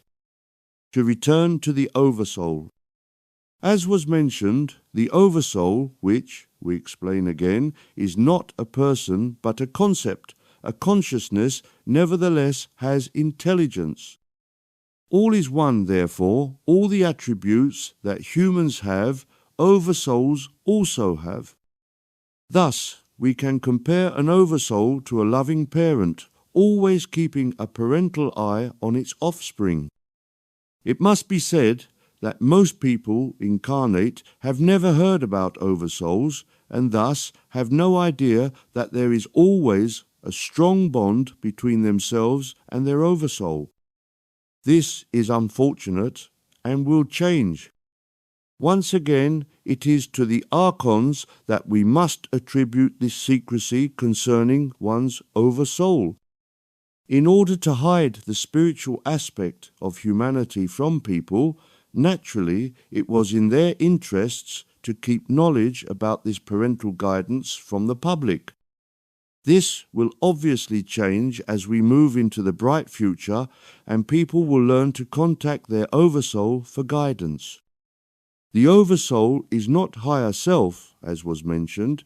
It is a concept, rather, as we have the concept of home, a safe haven to return to when it is necessary. Thus, the Oversoul is a very important element in the make-up of humanity. It is the Oversoul's duty, in conjunction with various angelic beings, to prepare the student, human, for his long voyage into the unknown we call life. Now, we should say that not all young humans have earthly incarnations. The baby human, as soon as he is ready to make decisions concerning his future, feels drawn by the law of mutual attraction towards a certain area of life. This may be an earthly incarnation, or it may be to stay in the higher astral spheres and advance in that way. Or again, it may go off to one of the astral areas surrounding a planet somewhere and become what Earth people call an alien. We should say that some young humans are drawn towards the dark side of life and will descend to the lower regions, not necessarily in an evil sense as imagined by man, but in order to work with the negative spirits whose job it is to help keep the planet Earth in balance from a point of view of growth and decline. It is imagined by many that if there was only positive growth, life would be paradisiacal, but in fact it would cause chaos.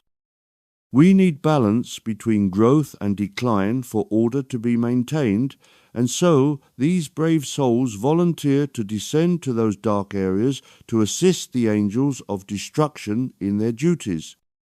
This, as one can imagine, is a very unpleasant but necessary task, and it takes a very special, courageous person to spend long ages working in abysmal conditions to aid and control the actual negative angels tasked with destruction. Equally, other humans might be drawn to assist the angels of growth, if we may call them this, which is a hard but more pleasant job.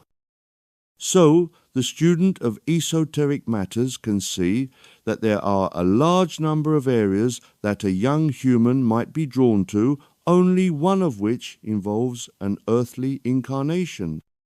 But our field of concentration at the moment centers on those that decide to descend to Earth. We described, both in this book and, more extensively in the first volume, The Stairway to Freedom, that not all young humans have exactly the same views on God, spirituality, and the makeup of life.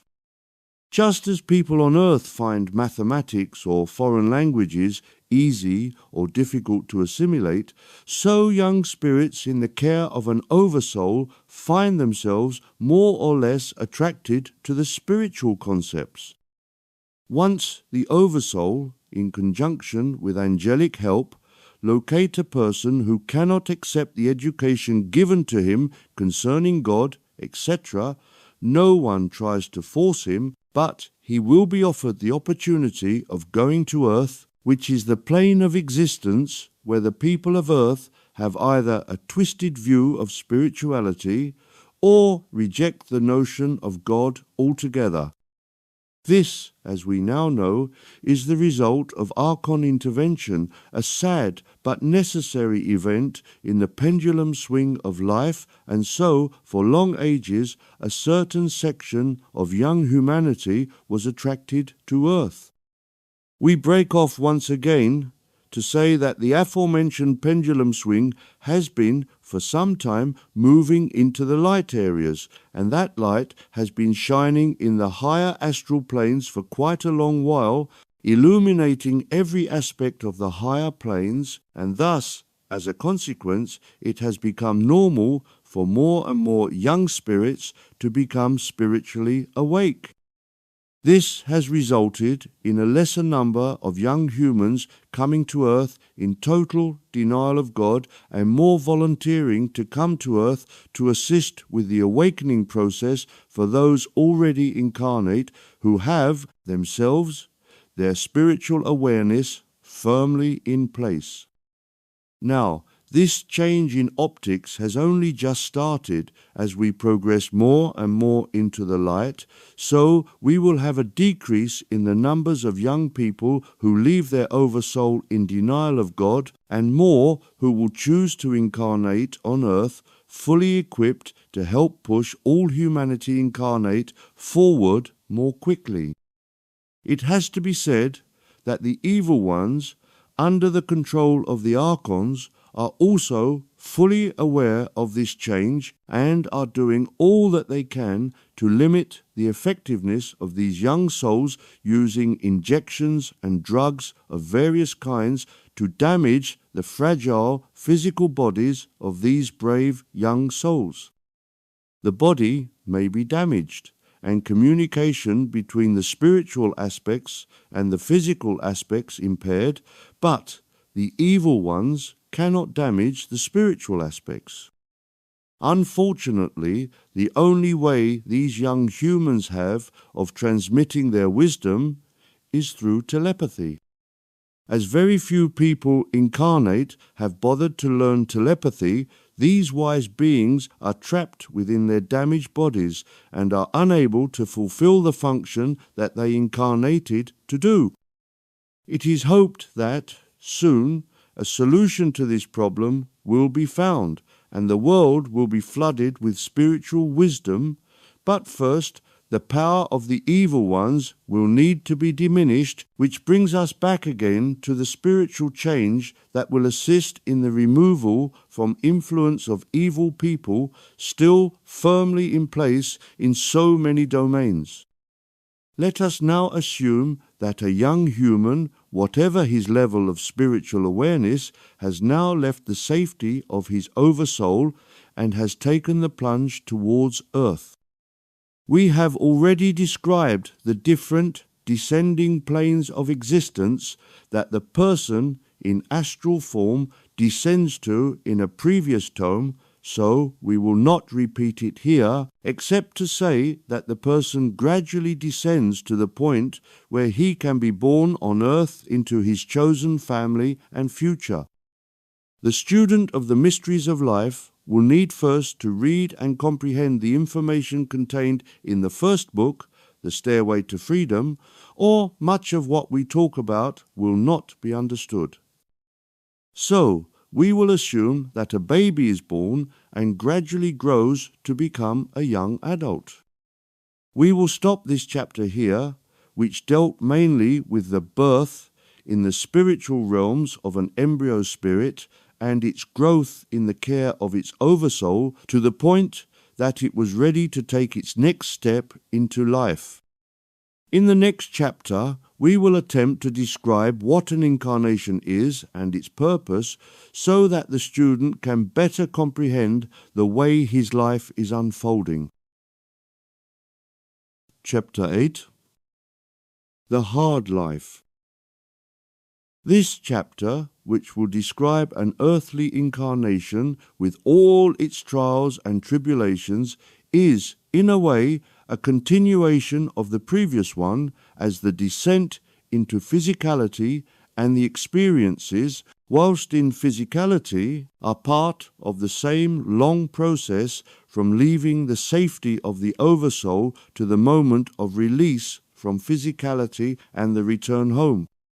So, we part here from the moment when a baby is born and the spirit, which is the true person, associates itself with that baby, that human fetus, and the baby springs to life. We say that a baby is born and the parents generally rejoice.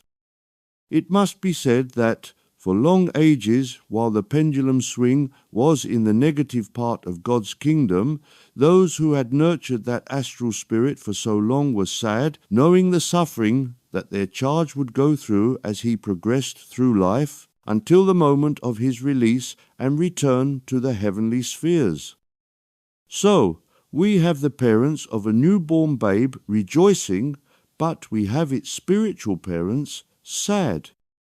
At the end of life, we have people, generally, sad at the demise of a loved one, whilst the angels rejoice at the safe return of their charge, battered and bruised by his incarnation, but nevertheless safe and sound and welcomed back once again into the familiarity of his oversoul and all the friends and family that may also belong to that oversoul.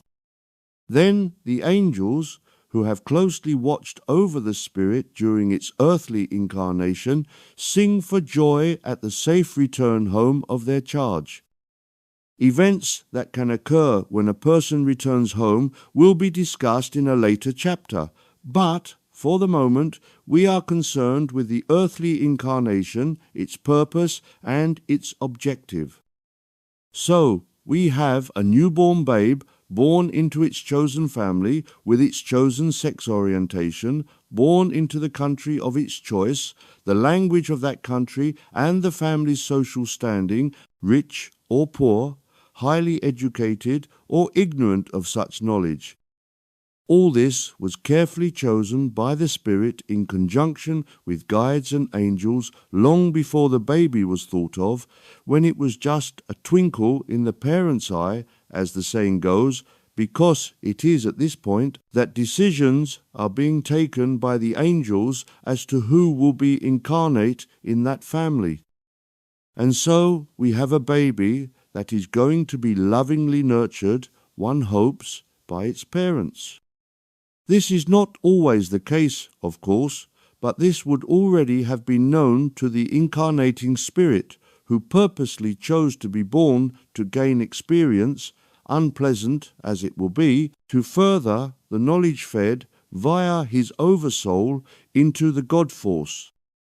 All knowledge is precious, not just pleasant knowledge, but unpleasant as well.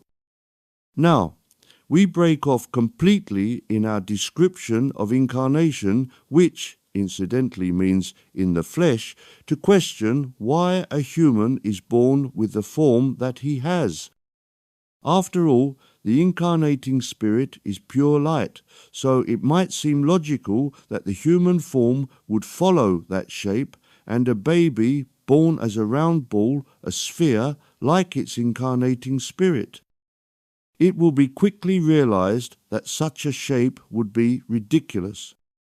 A ball might be the correct shape for people to kick around a field, but would not be very practical for developing life on Earth. Those who examine life on Earth have realized that most creatures follow a basic pattern, which is a head, a body, 2 arms, and 2 legs. This form was chosen by the archangelic beings who were tasked with creating life forms in physicality because it obviously gave the greatest chance of mobility and the ability to feed and defend itself. Virtually all creatures have this basic form, although some have altered their shape in order either to develop different methods of locomotion or to live in different environments. We are thinking, for example, of birds who have altered their arms to make wings in order to fly. Also, fish spring to mind, as well as dolphins and whales who have, once again, sacrificed arms and legs in order to be able to swim in water. We could go on, but we wish to make quite clear to you that this basic shape that we described was chosen because it enabled life to develop more quickly. It will be noted that creatures that chose not to develop arms and legs, snails, clams, and various other life forms, have not really developed at all for millions of years, because life without true mobility and arms to gather food or to defend oneself have caused a barrier to progression.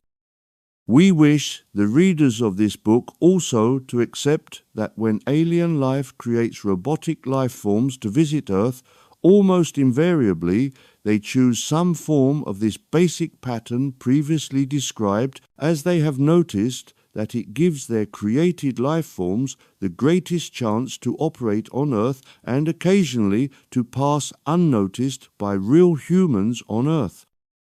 Some of these created life forms, which, we repeat, are actually robots, resemble humanity so much that they can move amongst us undetected. It would only be a person with psychic abilities highly developed that could detect that these entities are not real humans but soulless robotic life forms. However, we return to the born babe who, we hope, has a body exactly like his parents in miniature. We feel the desire to sympathize with the suffering that the mother went through to deliver the baby, and that is because the human abdomen is poorly developed for producing offspring compared to animals who, incidentally, were developed to populate planet Earth, humans being more recent visitors. The body of a human female would have to be greatly modified in order to give birth easily, and we hardly think that the resulting body shape would be considered attractive to modern females. So, the struggle to help a baby be born continues. The aforementioned baby is completely helpless for several months until it develops the power to stand up and walk. So it, in its early stages, depends on adults to feed, clothe, and generally care for the young person. Once again, we break off to compare a baby in its prime infancy to many animals who, just minutes after being born, can stand, walk, and even run, something that a human baby cannot do for a long time. This indicates to us quite clearly that we humans are not natural to planet Earth, but are visitors that incarnate for a purpose which will be explained later. So, we watch the baby grow, take its first steps, and starts to become a real thinking human, getting more and more independent from its parents, although, in most good families, the parents keep a close eye on their charge to protect it from making drastic errors from a physical or mental point of view. As so, the infant grows. Generally speaking, he concentrates all his energies on exploring the world around him and is totally ignorant of any spiritual aspect to him, despite him being made totally from God force. We fast forward a few years to the point where the child is able to think for itself. Now, if the educational system was better structured, the spiritual aspect of humanity would be very much included in the educational curriculum, but generally speaking, it isn't. In many schools today, any mention of spirituality is banned. Even in so-called religious schools, spiritual education is limited to learning lessons from books about religion, and so the child will leave that school with little or no knowledge of the nature of spirituality. This, of course, as has been already mentioned, is the work of the archons and their minions who run educational systems in much of the world. It is hoped that this will change as and when the archons and the psychopaths are removed from any sphere of influence.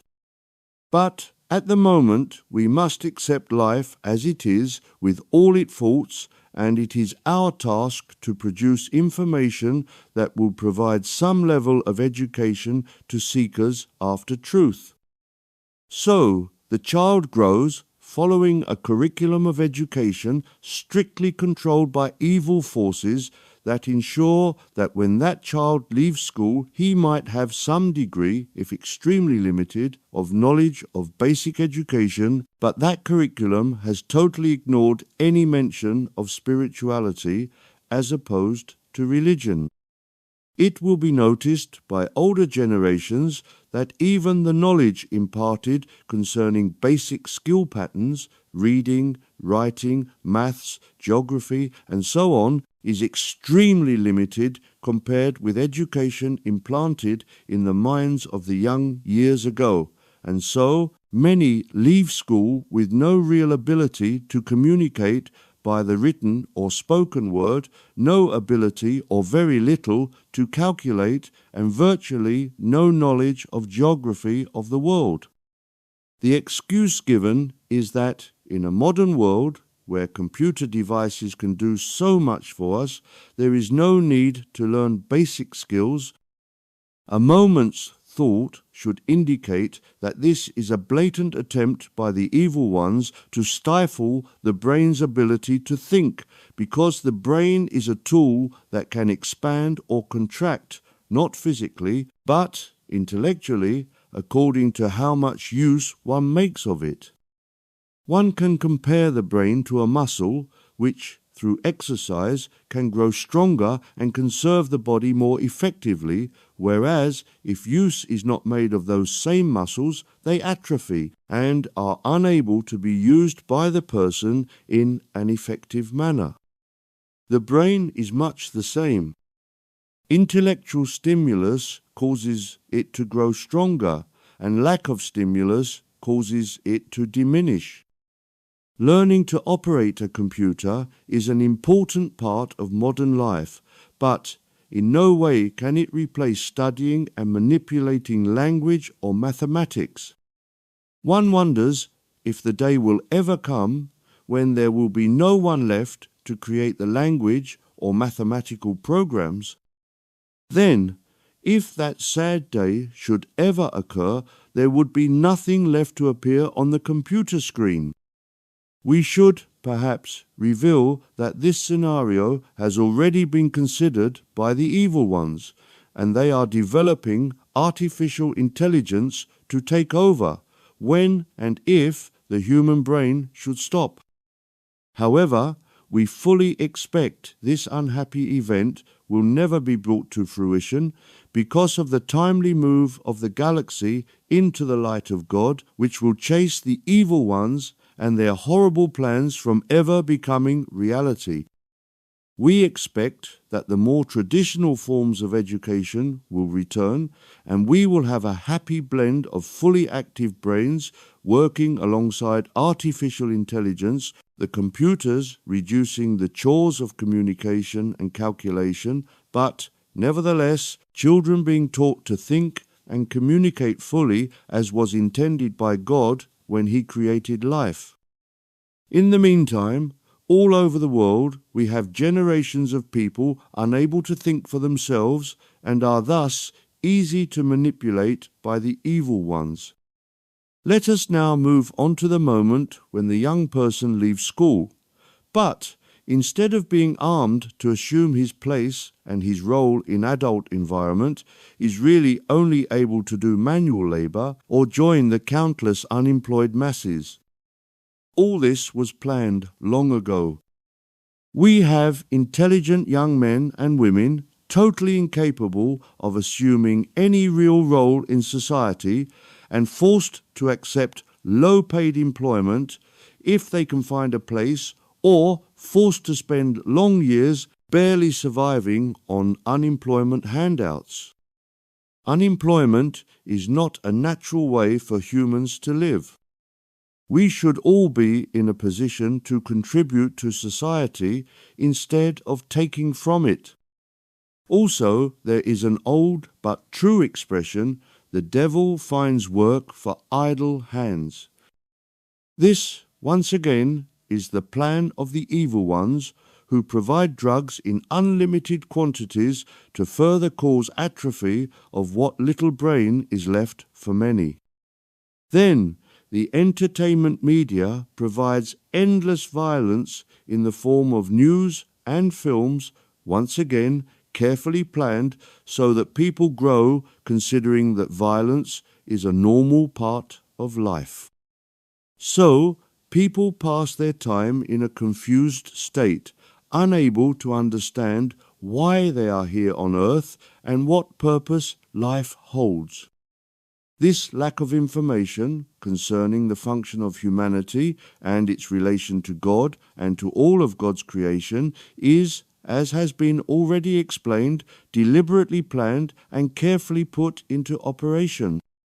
If people are kept in the dark concerning their origins and their destiny, while at the same time leaving them without any real means of thinking for themselves, nor any effective ability to read and write, the effect of all that is generations stumbling through life in a depressed, confused and bitter state of mind, which is the complete opposite of the way that life was meant to develop. Imagine if it were possible for young people to be taught to think for themselves, to contact their higher selves, the source of all knowledge, to be able to share that knowledge via the spoken or written word and by telepathic communication, what a different world would be created. It has previously been mentioned that the archons, this race of etheric entities that have, unfortunately, been so necessary in the process of recharging God's batteries, cannot really think for themselves, but are determined to destroy God's master plan for humanity as far as they can. They are experts at taking anything good and positive, turning it upside down and presenting it as evil, influencing psychopathic controllers of humanity to enforce laws to forbid positive concepts and promoting negative concepts as the only way that humanity is allowed to act. Thus, we have the situation that exists today, and that is hoped by the archons and evil ones will continue for all eternity. As we have explained, their plan will fail, but for the meantime it is in full swing, and we must live in this reality until we can bring about change as we move gradually into the light. Let us continue with the story of young people growing to maturity, thinking that this sad world in which they live is normal and is the only way life can be. Now, at school today, sex education, which has long been a bone of contention by prudish educationalists in the past, must be discussed. Until fairly recently, it was generally ignored in schools, and young people grew to manhood or womanhood with their only knowledge about the opposite sex being gleaned from photographs purchased under the counter from purveyors of semi-pornographic material. Any discussion of the physical attributes of the opposite sex was discouraged, and thus some people were greatly surprised when they did discover just what the opposite sex actually looked like. There are stories, treated in comical fashion of people getting married in total ignorance of the difference between men and women and how the procreation act is performed, and were horrified when they discovered the truth on their wedding night. This situation was, of course, ridiculous. One of the reasons that man incarnates is to provide others to incarnate, and the sex act is the prime method of doing this. This is the reason that the sex drive is so powerful in young people. Once again, we see in religions how something perfectly normal and necessary to the continuance of humanity was banned until the sacred day of marriage, and then the couple, safely enmeshed in whatever religion that they were involved in, were encouraged to produce as many offspring as possible, all the children being captured into the same religion, thus allowing this religion to have a greater stranglehold on the world's population. In some countries today, it is law that all people of those countries must be part of that religion, and the religion and the law of the country being one and the same. This was largely the case throughout the world until fairly recent times, until a split between church and state was introduced, not in an attempt by the state to free the people from the clutches of the church, but so that the state could assume the role of guardians of the people. It was and is just another means of controlling humanity under the pretext of liberating them.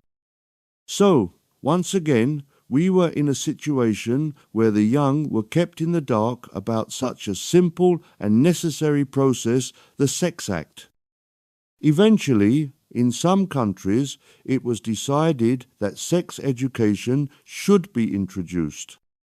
One would think this would be a good and positive move towards decomplexing young people about the mysteries of the opposite sex. However, we must always remember that the archons are never far away, active and ready to seize on any positive idea, turn it on its head and create evil from it if they can. Thus, as how to present sex education to young people was being considered, the concept of homosexuality was brought up and much thought by those under the control of the archons was given into how to twist it into something evil. So, the inevitable idea that homosexuality is a good and natural act, the opposite of how nature would naturally manifest itself, was brought into the educational system and introduced. Now, naturally, we must explain and qualify that statement. This has already been discussed at length in the book, The Stairway to Freedom, and we encourage all who are in confusion concerning homosexuality to peruse that book for a full explanation. However, for those who have not read that book, we will state that it occurs from time to time a person who incarnates in a body, whilst his spirit, his personality, is of the opposite sex to the body in which he incarnates. This happens, and although it is the opposite to what should occur, we accept that a homosexual is born and must follow his instincts. We do not condemn that, because it is very courageous of the individual to accept to incarnate in a body with which he is not emotionally in agreement. But, as we just mentioned, the Archon controlled people in charge of education systems seized upon the concept as a means of sowing yet more discord, which is always their aim. So, teachers were instructed to educate young, confused children to experiment with same-gender sex. This, obviously, is evil and will be abolished as soon as the power of the evil ones is reduced. Luckily, the majority of those children reject this evil and turn towards relationships with members of the opposite sex. Thus, a degree of balance is restored. Eventually, the young people turn to the idea of forming a permanent relationship with someone of the opposite sex. Once again, this has been discussed at length in the first volume of this series of books, and we don't wish to bore you by repeating endlessly information that, if you had read the first volume, as we suggested, you should already be familiar. So, the young people reach out and, by the law of mutual attraction, manage to find a partner. This concept of living in a relationship with another person is actually a lot more complicated than appears on the surface. The relationship functions on many levels and should not be entered into lightly. Unfortunately, for various reasons, the bond is usually sealed through the sex act. Once this occurs, it is a tacit agreement that a partnership is bonded. This is unfortunate because, all too often, once the first excitement caused by the sex act passes, the couple find that they do not actually have very much in common, and so the partnership fails. It would be far better if people took the time to really get to know each other before sealing the bond through the sex act, instead of, as is so often the case, the sex part passes first and the getting to know each other part passes last. The result is the endless stream of broken relationships, unwanted children, and general unhappiness instead of loving family relationships that should occur. Do we once again feel the hand of the archons promoting this upside-down way of living? So, we suggest a more sensible way of forming families, one where young people meet a number of potential partners, get to know them well, and await the gestalt moment that will eventually occur when the chosen partner comes into view. Everyone has at least one perfect partner. There may be more than one, but there is at least one partner for each person with whom the individual under discussion can share his incarnation and with whom he can share the long ages in the spirit world when both incarnations have terminated.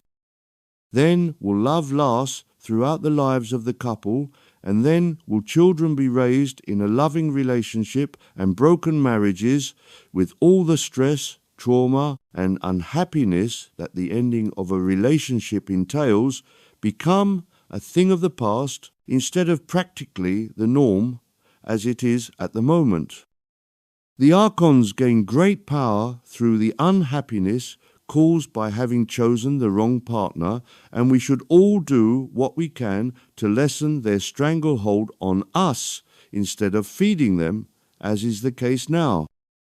The technique for drawing the perfect partner has already been described elsewhere, but it is important enough to repeat. It, like all spiritual matters, is simple.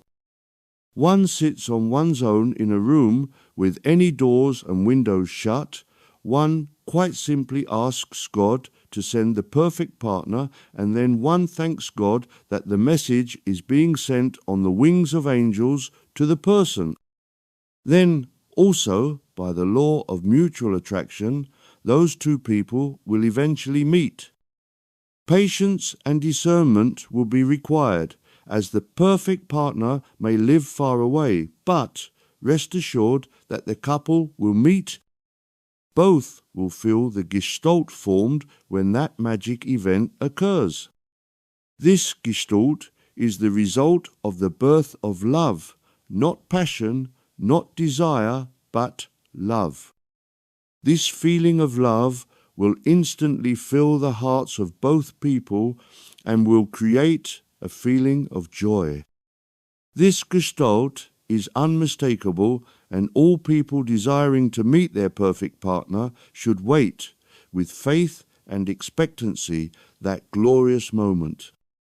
However, we must face reality as it exists for many couples who made hurried and incorrect marriages. Once again, This subject has been discussed at length in the book Stairway to Freedom and will not be discussed here, except to say that, particularly when there are children involved, that it would be wise to repress one's disappointment in wrong decisions and try to live in harmony together. The perfect partner can still be found by those in the heavenly spheres, and then the couple can progress together throughout time in love. An earthly incarnation seems long, but out of all eternity, it is not very long. Most people find that their incarnation on earth is hard. Life is meant to be a joyous thing, but how many people reach the end of it and look back with contentment, the joy of having passed a moment of their long existence as God itself in the bliss that we imagine that being God would entail? Very few, we would suggest. The vast majority of people, when their incarnation ends and they find themselves in the love of the heavenly spheres, look back over their earthly incarnation more as a nightmare incident and are only too glad that reincarnation is not a fact. Very few people, indeed, would wish to return to this dark planet. And yet, if we are all God, why is it that we have not collectively created paradise on earth instead of this hellish place that we are only too glad to quit? This, of course, has been explained in previous chapters where we elucidated the pendulum swing into and out of spiritual darkness. So, there is little point in trying to explain the various traumas that an earthly incarnation brings to us. You, who are incarnate at the moment, are only too aware of how disagreeable life on earth is. We mentioned it in order to assure you that this type of life will gradually draw to a close as the pendulum swings back again into spiritual light. We must expect that the archons and their psychopathic minions will do all that they can to stop this swing into spiritual light, but, of course, they cannot. Nothing can halt this procession back and forth. So, although we do fully appreciate that life for so many is scarcely bearable, but we ask you to be courageous and be assured that life will improve. We, who dictate this book, also had earthly incarnations, some of us at a time when things were a lot worse than they generally are now, and some of us still bear the scars of that incarnation, so we appreciate what you are going through. But times change gradually, and the time of evil is over. Light, spiritual light, is starting to pour into the auras of planet Earth and of all creatures and beings incarnate, and will gradually eradicate the darkness. Joy, love, and harmony is the destiny of future man waiting to incarnate, and they will lead a truly God-filled life. Please remember that God is everywhere and in all things, but, as we mentioned, even God has to recharge his batteries, so to speak, in order to be able to illuminate future incarnations. Chapter 9. The Dying Process. Let us assume that all the readers of this book will be aware of the various types of employment taken by people, the different personalities that people have, and the way that they pass their incarnation, and fast forward to the point where the incarnation ends. Once again, we will assume that some people pass naturally at the end of a long life, while others find their term on earth truncated by illness, accident, suicide, and so forth.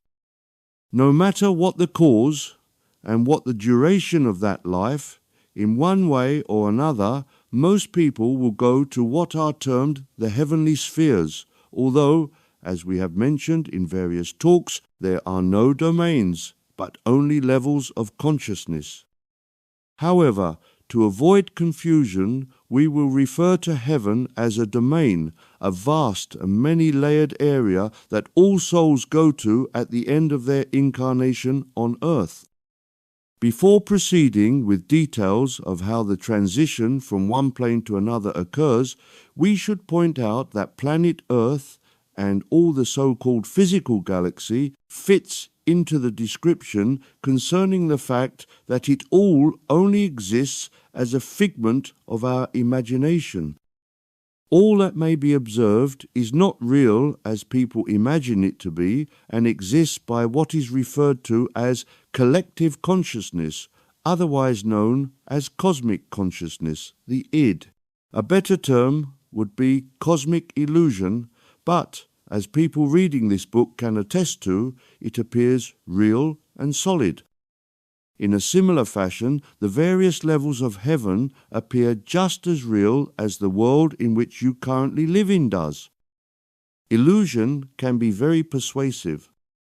Just as the vast majority of people incarnate are convinced that the earth is a solid body and that all life that one can observe has physicality, so the heavenly spheres appear as solid and real. Indeed, few are the numbers of people able to see through the illusions, either of physicality or of the higher levels that are referred to in many works on esoterics. So long as things appear real, there is no reason to question them. So, as we mentioned, to avoid confusion, we also will follow the trend, consider Earth as solid and heaven as a plane, a dimension to where one migrates at the end of incarnation. Now, we need to understand that a physical entity, man, animal, or plant, has a physical body, the part that we are used to seeing, because it is created from certain atoms that physicality requires and forms a shape according to the logos of the creature. We are all familiar with the shape that humans have, many animals, and some plants. Those shapes are created around the blueprint, the logos of that entity.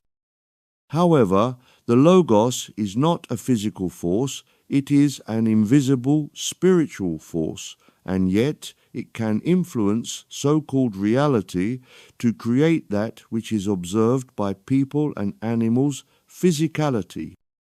This physicality, so real, is almost an impossible concept to deny.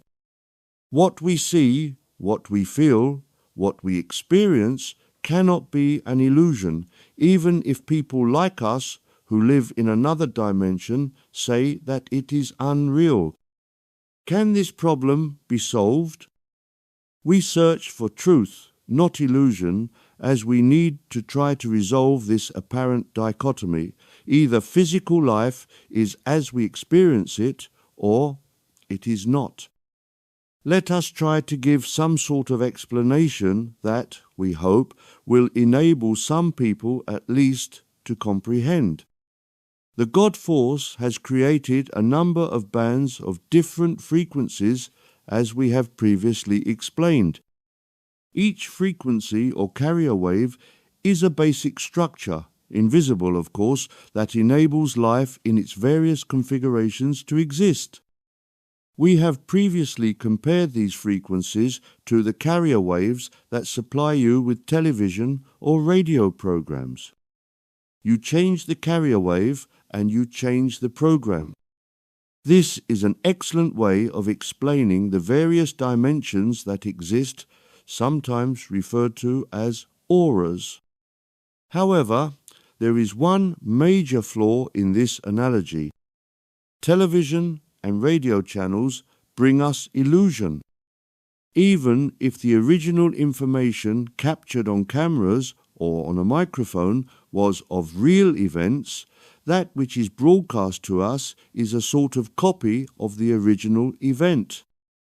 Even then, depending on our vantage point, we would not necessarily observe exactly the same scene that the camera saw. We would only see that which our eyes or ears could capture from that particular place. Someone standing a few yards away would observe a slightly different version of the same scene.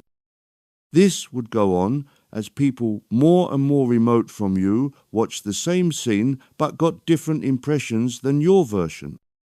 Thus it is if, say, a crime is committed and the police interrogate various people who claim to have witnessed the crime.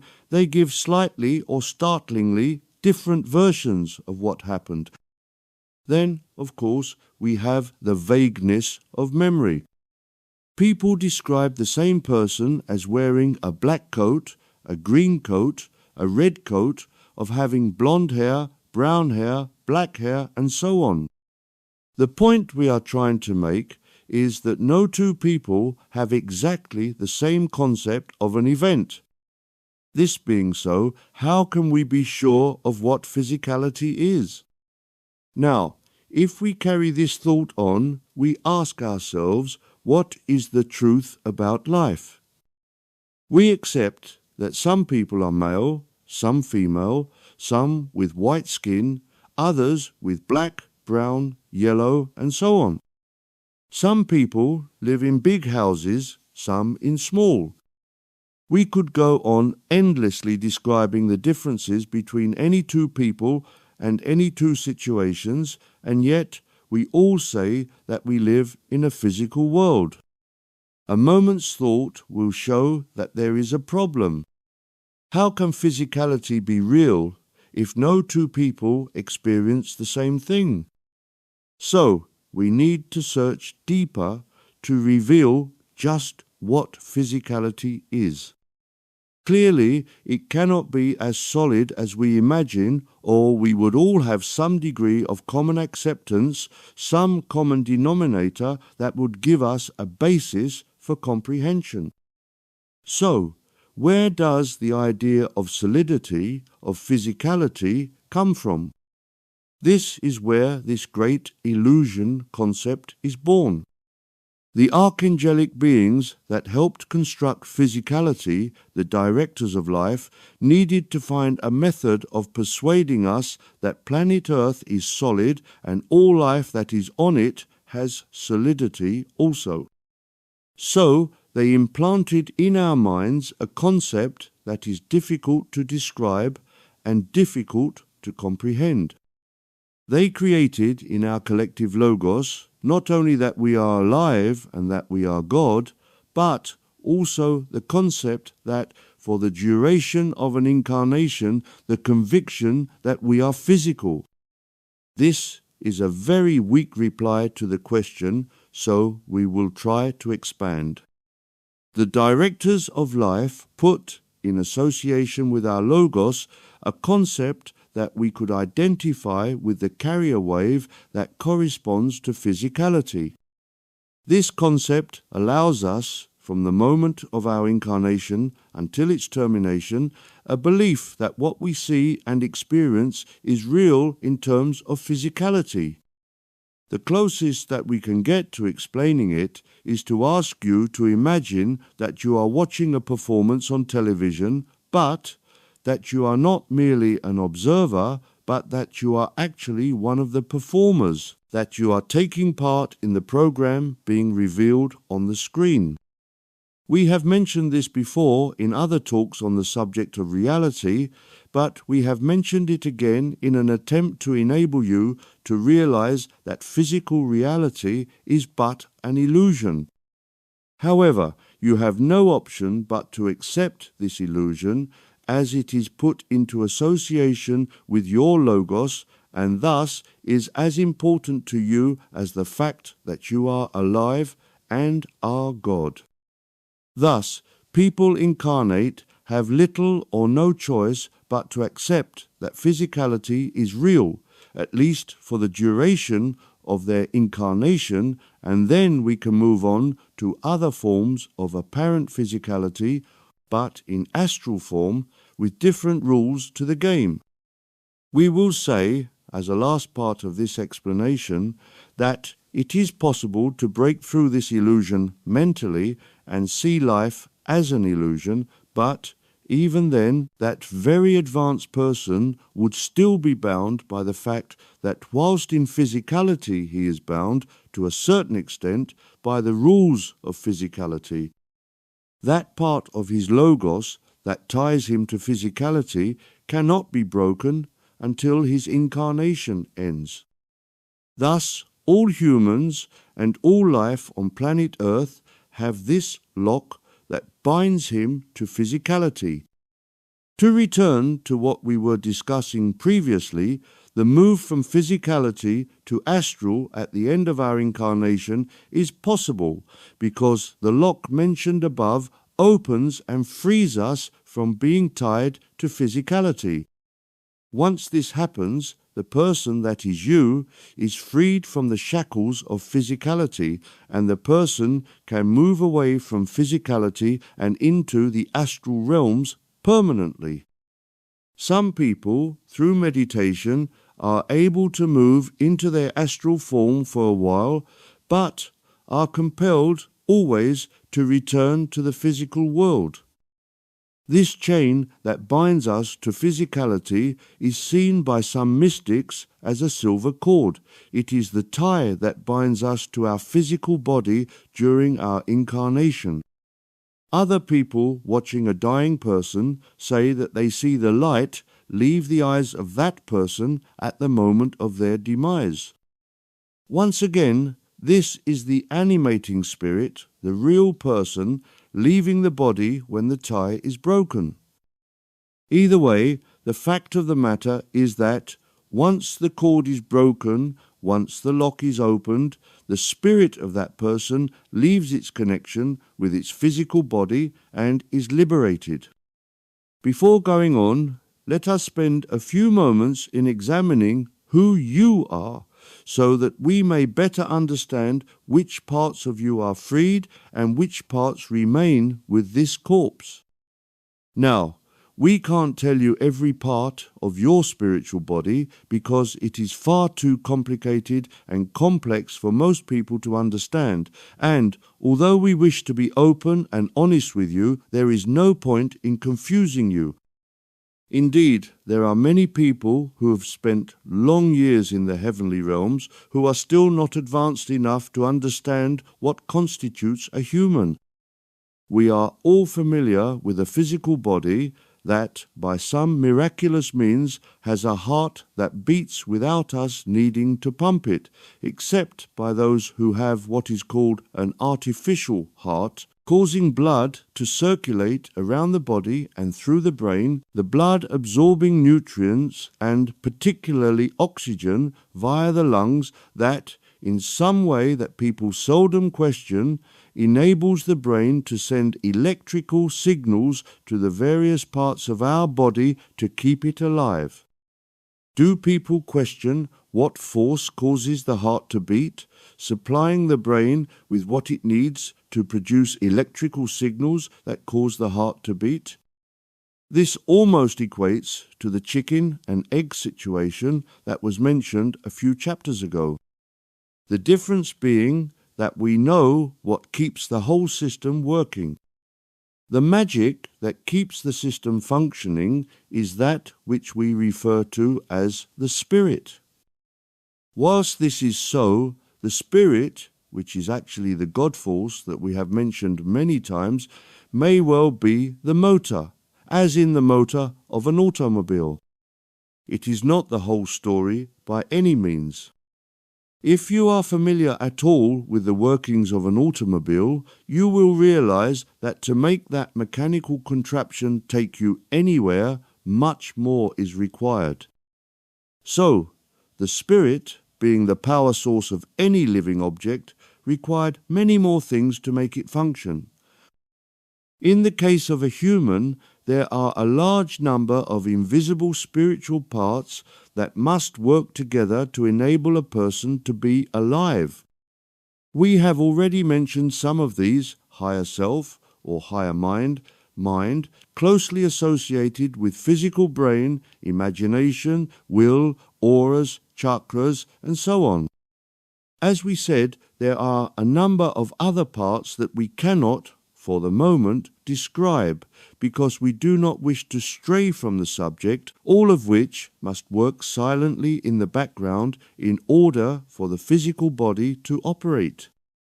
These spiritual parts are locked together with the physical body and the logos, but at the moment of death, the lock is opened and the spiritual attributes are free to wander away from the body. We apologize for taking so long to get to the point of where what is referred to as the spirit goes to, once freed from the body, but the subject is complicated and we want you to have a clear understanding of what happens at the moment of death, so we feel obligated to keep bringing in other aspects as they arise. Once again, we must break off to mention near-death experiences. It happens, for one reason or another, to some people that they appear to die and find themselves going through the death experience that we hope to describe shortly. The point that we wish to discuss is that sometimes the person is met by what seems to be a godlike figure and is told that it is not yet his time to remain in the heavenly spheres and that he must return to his body and to his life on earth. The question we ask and hope to answer is, how does this godlike figure know that the person is not truly dead? The answer, quite simply, is that the person who informs the victim that he is not truly dead is able to perceive the silver cord, the link between the physical body and the spirit in heaven, and thus can be sure that the person might have his vital functions no longer working, but that the person is not truly dead. Once that cord is severed, the person must be considered dead, and nothing can resurrect him. So, the person in heaven sees that there is still a connection between the soul and the body and advises the so-called dead person to return to his body, and he does.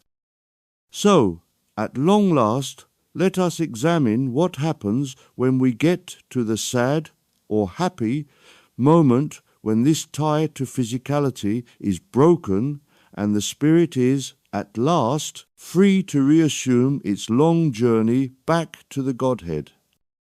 Now, once again, as we have mentioned in various discussions on life after death, we must say that there are a number of ways that a spirit may be liberated from its ties to physicality. In the most unfortunate case, a fetus may not reach full term and is aborted by accident or by design. The term abortion has long been a bone of contention amongst religious people and is considered to be a form of murder by some. We wish to reassure any prospective parents that, although we do not condone abortion, it is not murder. Despite much debate as to the exact moment when a spirit, a soul, associates itself to the physical body of the embryo, physical body, we wish to reassure all prospective parents that the spirit, logos, actually makes contact with the baby at the moment of birth, and at that moment the body springs to life, usually with a howl of protestation, and everyone associated with that birth breaths a sigh of relief, knowing that their child has safely been delivered. However, from time to time, the spirit cannot link with the fetus and withdraws, in which case we say that a baby is stillborn.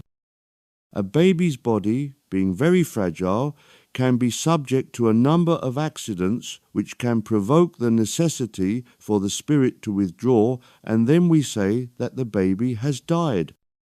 Then, later in life, there are a number of illnesses or accidents that can cause an early demise of the person, and lastly, there is old age, which brings about an inevitable collapse of the link between body and spirit. Although we feel rather guilty that we have taken so long to get to the point that we originally proposed talking about, we will, once again, break off to discuss just what old age is. A human person consists of two parts, the physical body and the spiritual elements. The spiritual elements are immortal and are connected to the physical by this lock associated with the logos that we have already mentioned.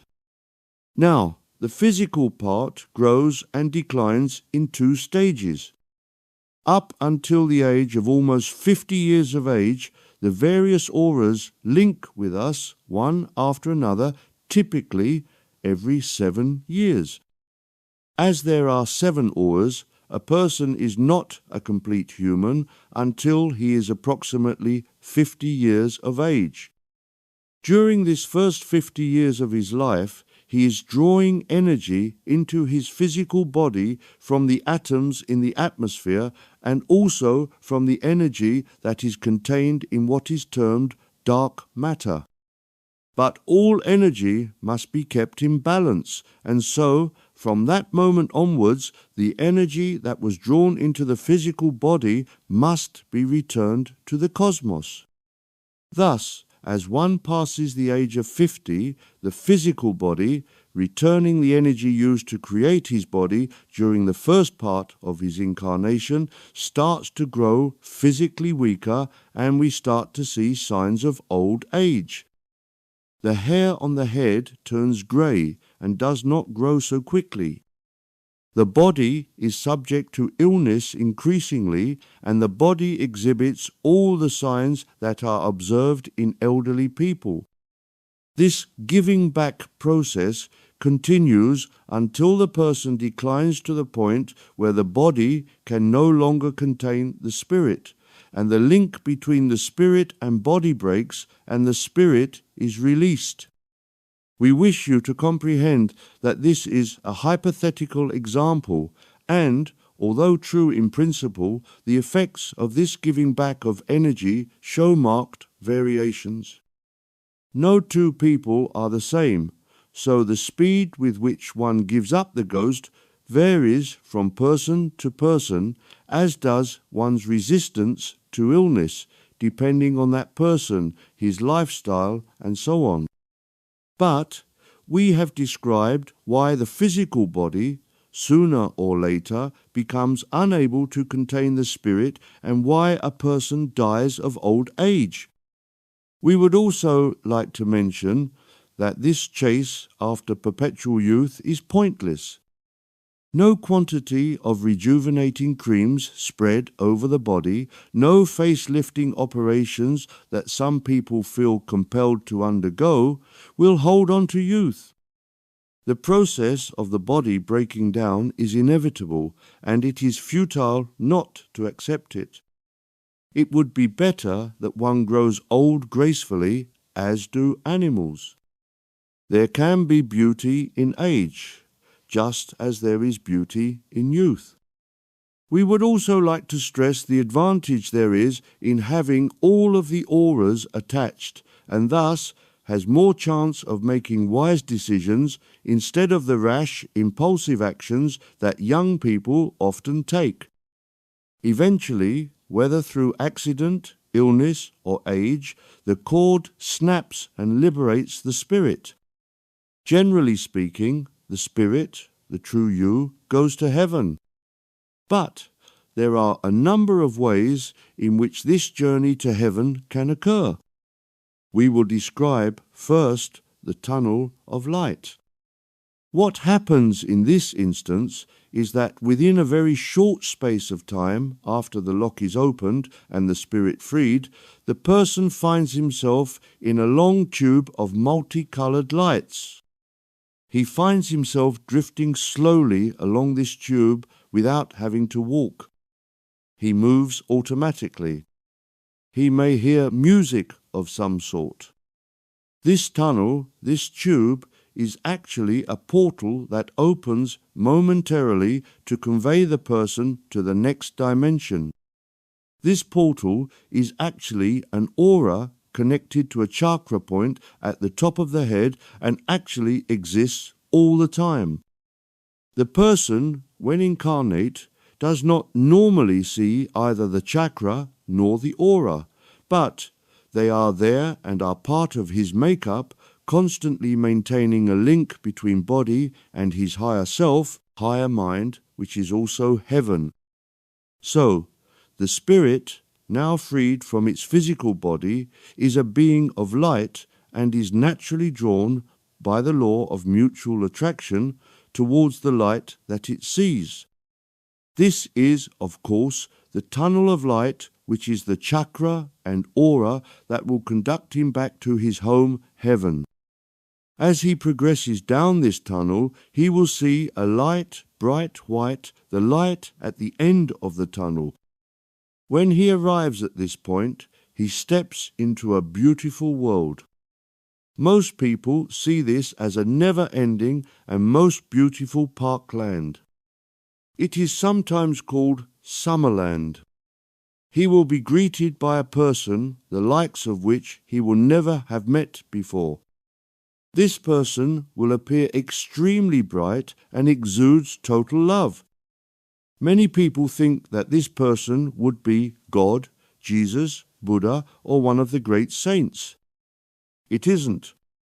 It is one of the many people in the heavenly realms that choose to spend their time helping newly deceased people to acclimatize themselves to life in the heavenly spheres. In heaven, holiness is light, evil is lack of light. As this person is holy, he exudes light and also exudes total love. This light and love will be strange and somewhat disturbing to the newly arrived spirit, so he might find it somewhat overwhelming at first. Now, we stop at this point in describing arrival into the afterlife in order to describe other means by which deceased persons can be taken to heaven. It can and does frequently happen that a person approaches death slowly and over a period of time. The angels who preoccupy themselves with assisting people to make the crossing make a decision to send a family member to greet the newly deceased person.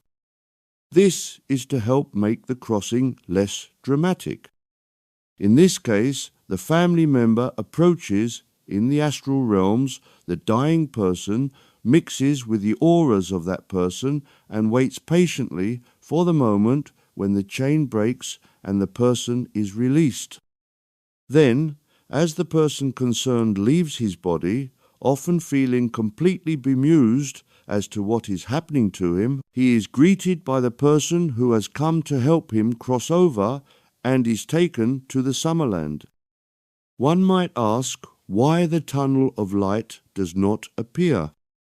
The answer is that, with the sort of person who dies not knowing anything about spirituality and not having studied spirituality during his life, his auras would be weak and would take some time to form sufficiently to create a tunnel of sufficient strength to support the weight of the spirit of the person, and there is always the danger that the spirit might wander about in the low realms and be attacked by negative entities, thus causing even more confusion. To avoid this, a relative or close friend greets the person and escorts him, by the law of mutual attraction, back to heaven from whence he came. Now, we consider the case of sudden death due to accident or suicide. The result would be similar to what is mentioned above. For those who have been good and kind for most of their lives, they would have strengthened their auras even if they have not consciously done anything to strengthen them. That person would find himself in the tunnel of light, the head aura, and would proceed to the light of Summerland. Similarly, for someone who had done little to develop his auras, a person would immediately be dispatched to receive the deceased person and would guide him to heaven. We must mention something that has only recently been developed. There are a number of people who put out messages advising people that the tunnel of light is a trap and is created to enslave the dead and is part of an endless reincarnation event. A moment's thought will show that this is the total opposite to what should normally happen. Fortunately, the number of people around the world who know of this idea is relatively small, and so the vast majority of dead people see the tunnel of light and go into it and quickly find themselves in heaven and are met by a loved one to be escorted there. But there are a small number of people who are convinced by this evil argument and resist the tunnel of light and resist to pleadings of their loved one offering to escort them to heaven. As those who have read this book thus far will quickly realize, this recent idea is an Archon invention. One should always be on the lookout for Archon intervention in our lives. The Archons are constantly seeking to harm humanity. It is easy to see Archon intervention. Anything that one can feel is natural, good, beneficial, and that one is told is harmful, is sure to be of Archon origins. These entities do not invent, but they take events that occur in life that are good and turn them upside down and present them as evil. Evil things that one would normally reject, Archons present as good, beneficial, and positive.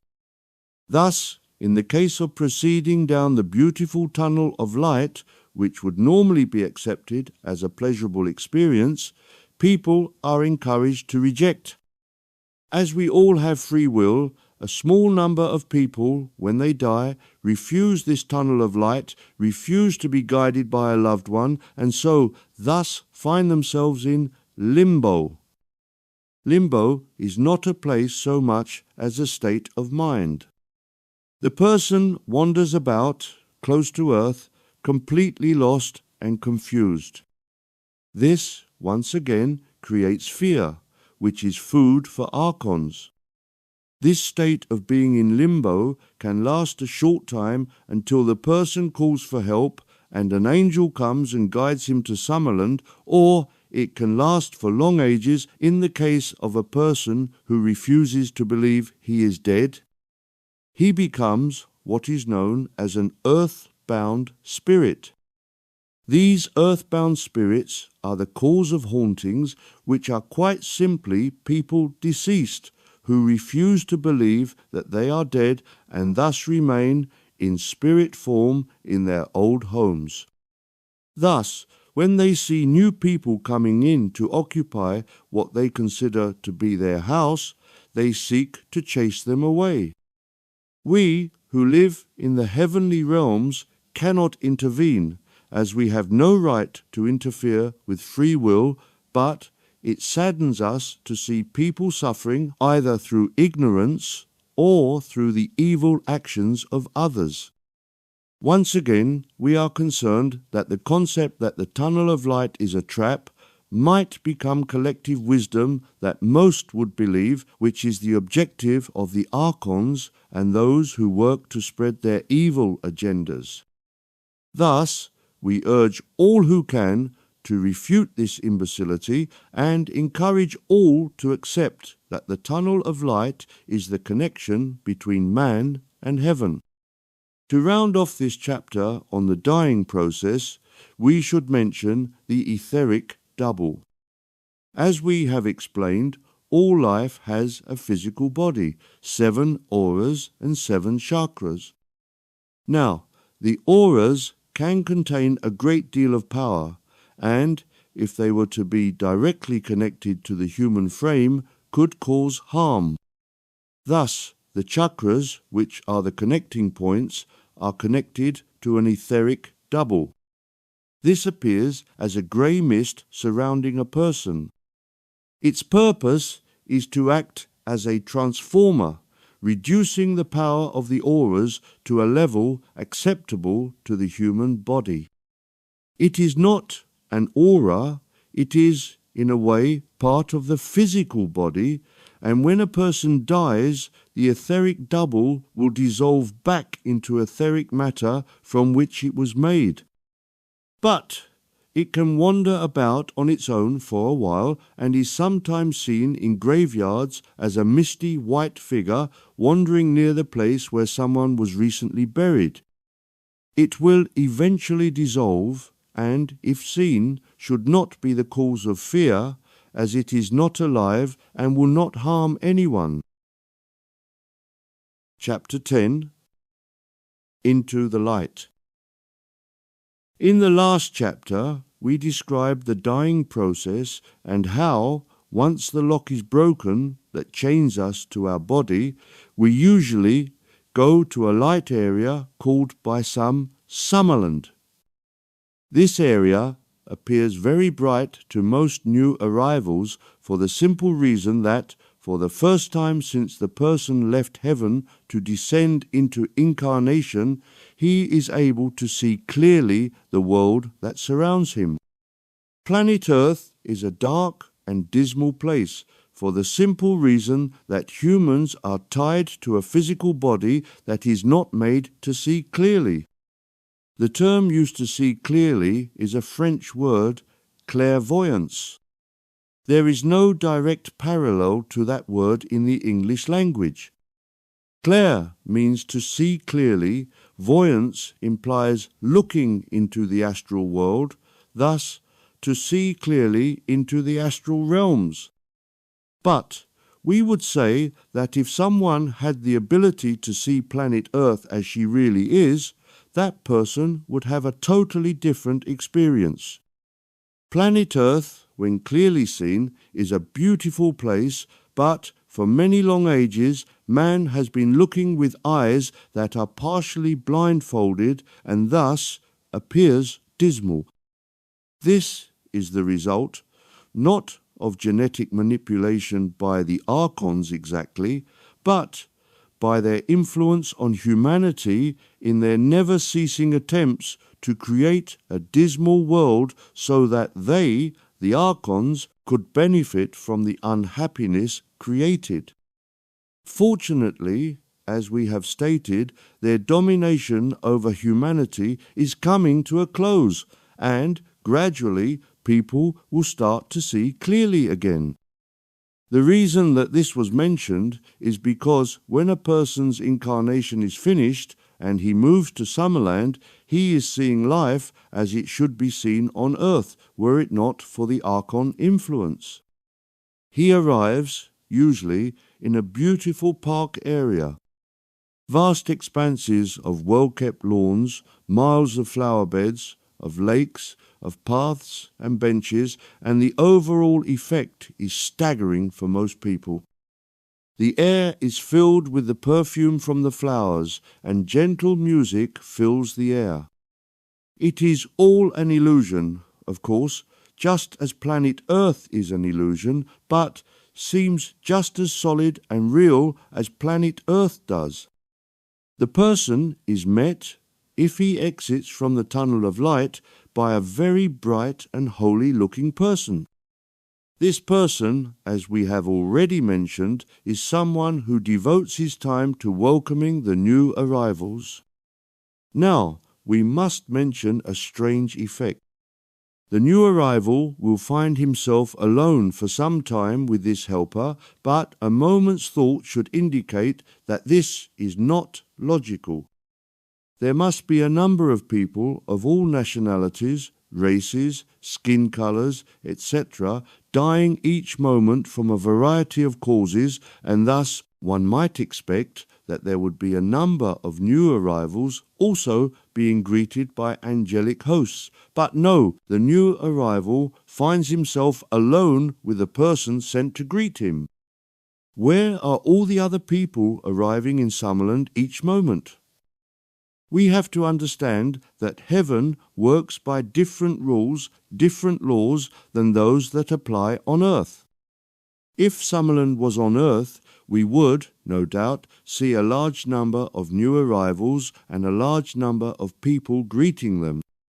But the person is alone with his host who greeted him. How is this possible? The laws that heaven work under are spiritual laws.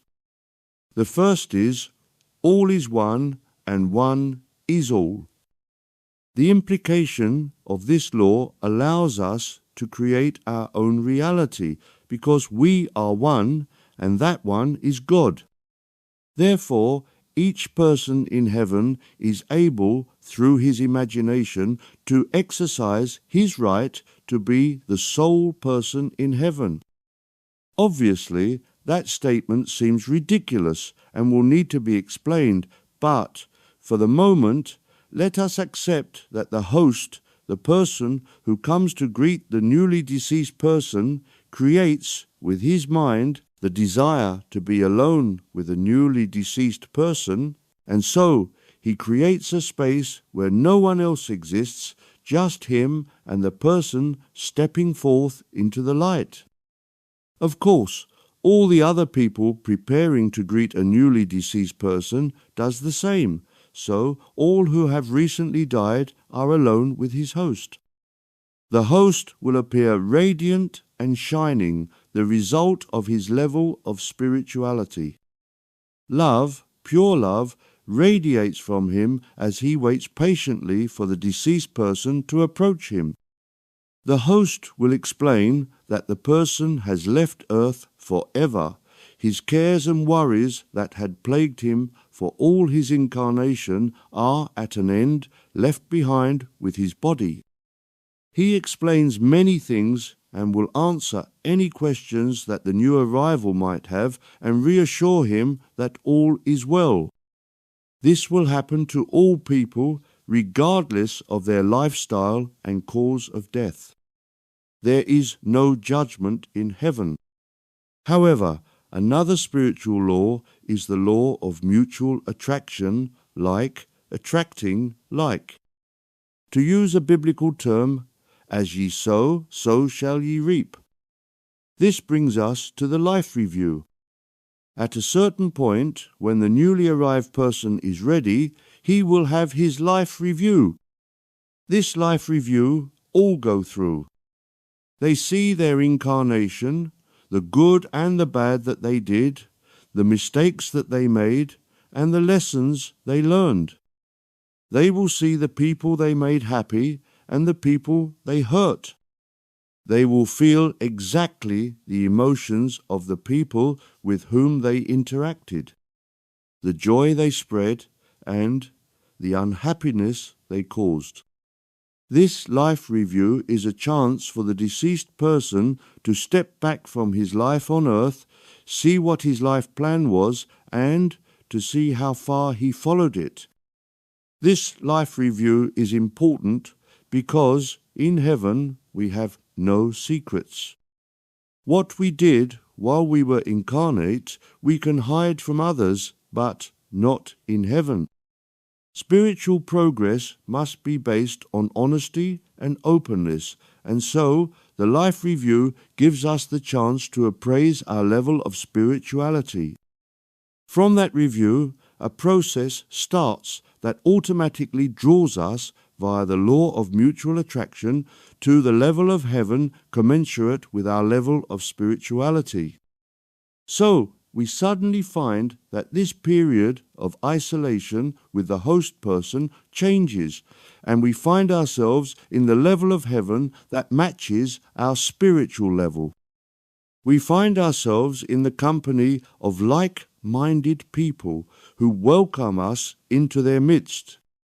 Now, exactly where we go and where we find ourselves is difficult to describe, not because it is complicated to describe, but because there are so many areas, literally thousands.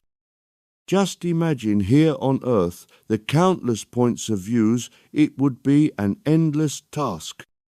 In a similar fashion, in heaven, for each and every point of view, there is an area, and in that area one finds discarnate people who think like the recently deceased person.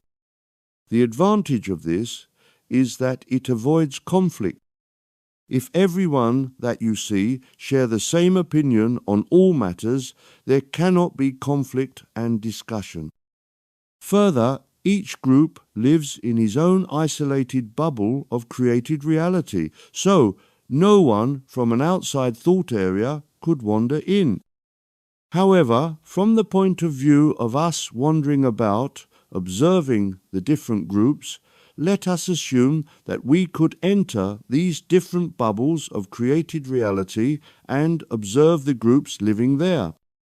Imagine we could eavesdrop on their conversations. What would we see and what would we hear? We mentioned that there are countless groups, all drawn to their various groups by the law of mutual attraction, like attracting like. So, we would find people who feel most comfortable with others that think like them. Thus, we find groups drawn together by race, color, religion, sex, political views, and so on. It must be said that none of those things have any significance once one leaves the earth plane, but we arrive in the heavenly spheres with exactly the same feelings and emotions that we had on earth. Nothing changes. Therefore, it is amusing to study these diverse groups and listen to them earnestly discussing topics that have absolutely no relevance in heaven, nor, it must be said, did they have any importance whilst in incarnation, only the importance that lost souls gave them. These same groups go on believing in the importance of nonsensical topics, but it gives them something to do. They will grow out of that childishness one day and pick up the reins of spiritual life. In the meantime, we leave them to their world of illusion. So, to avoid discussing these countless groups and getting lost in the intricacies of their beliefs, let us just group them into 3 separate sections. 1. Those spiritually advanced. 2. The vast majority that are not bad, but have just lived a normal life, and 3. The evil ones. As we said, the law of mutual attraction gathers like-minded people together and places them in a part of heaven commensurate with their spiritual advancement. Now, God is light. So, heaven contains various levels where the light is brighter or dimmer according to the levels of spirituality of the people attracted to those areas. The degree of light is created by the collective thoughts of the occupants of those areas. So, at the very highest level, close to God, we would find a land of extreme beauty and beings of extreme beauty and brightness. It must also be said that once humans arrive at that level, they would have long outgrown the need for any form of physicality, and they live as beings of light in a world of light. But for the sake of our trying to describe to you the various levels of heaven, let us assume that the beings of beauty live in a world of beauty. Next, let us examine the world of ordinary people. This group have passed their incarnation without trying to advance spiritually. They may have paid lip service to a religion, but their focus during their incarnation was work, family, television, sports, and so on, ordinary people. There is nothing wrong with this group, and we do not criticize them. They did their best to look after their families, and much of life depends on this, the working class. However, their level of spirituality being less than the illuminated ones, they live in a world less bright. This would resemble Summerland to a large extent. In that area of heaven, they would generally meet with various members of their family with whom that had an affinity, and also some friends that they had on earth that had passed to heaven before them. We will also say that they may well be presented with pets they had whilst incarnate and with whom love had blossomed. This obviously depends upon the ability of the animal to be able to experience love, because some animals can generate this emotion whilst others have not yet developed it. So, we would expect to see people walking about, accompanied by pet dogs and, to a lesser degree, cats. Occasionally, one might see a person in the company of other animals of high order, felines, wolves, and all sorts of bizarre pets, but, of course, it is rare. Now, we must explain that the law of mutual attraction is always at work, drawing like to like. This law works in two directions. Thus, a person might well find himself in the company of friends and loved ones, but equally he would never encounter those that he neither cared for nor those that he had never met. There are exceptions to this, of course. We are all watched over and guided by higher beings, so the recent visitor to heaven would occasionally receive the visit from a more advanced person who will help him progress through the heavenly spheres.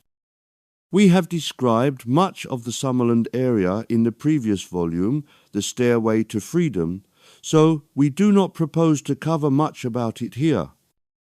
All the books that we hope will be published, given by us, linked together, and all should be read in order to obtain a complete understanding of physical and spiritual life. So, we will stop here in the description of where the average person finds himself and move briefly to an overview of the doleful areas known as hell.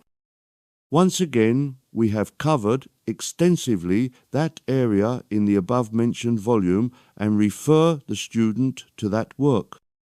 What we will explain is why a person should go to hell, although we are sure that we all agree that some deserve to suffer in the degree that they made others suffer. However, we make it plain that one is never judged in heaven except by oneself. The people who live in the heavenly spheres do so because they realize that it is pointless to judge another. Judgment plays no part in life outside of the physical plane. But there is a simple but powerful law that is always at work that makes sure that everyone is in their correct place. We have mentioned this law many times. It is the law of mutual attraction. It has been given many names by a number of generations. As ye sow, so shall ye reap, being a famous one attributed to the Master Jesus.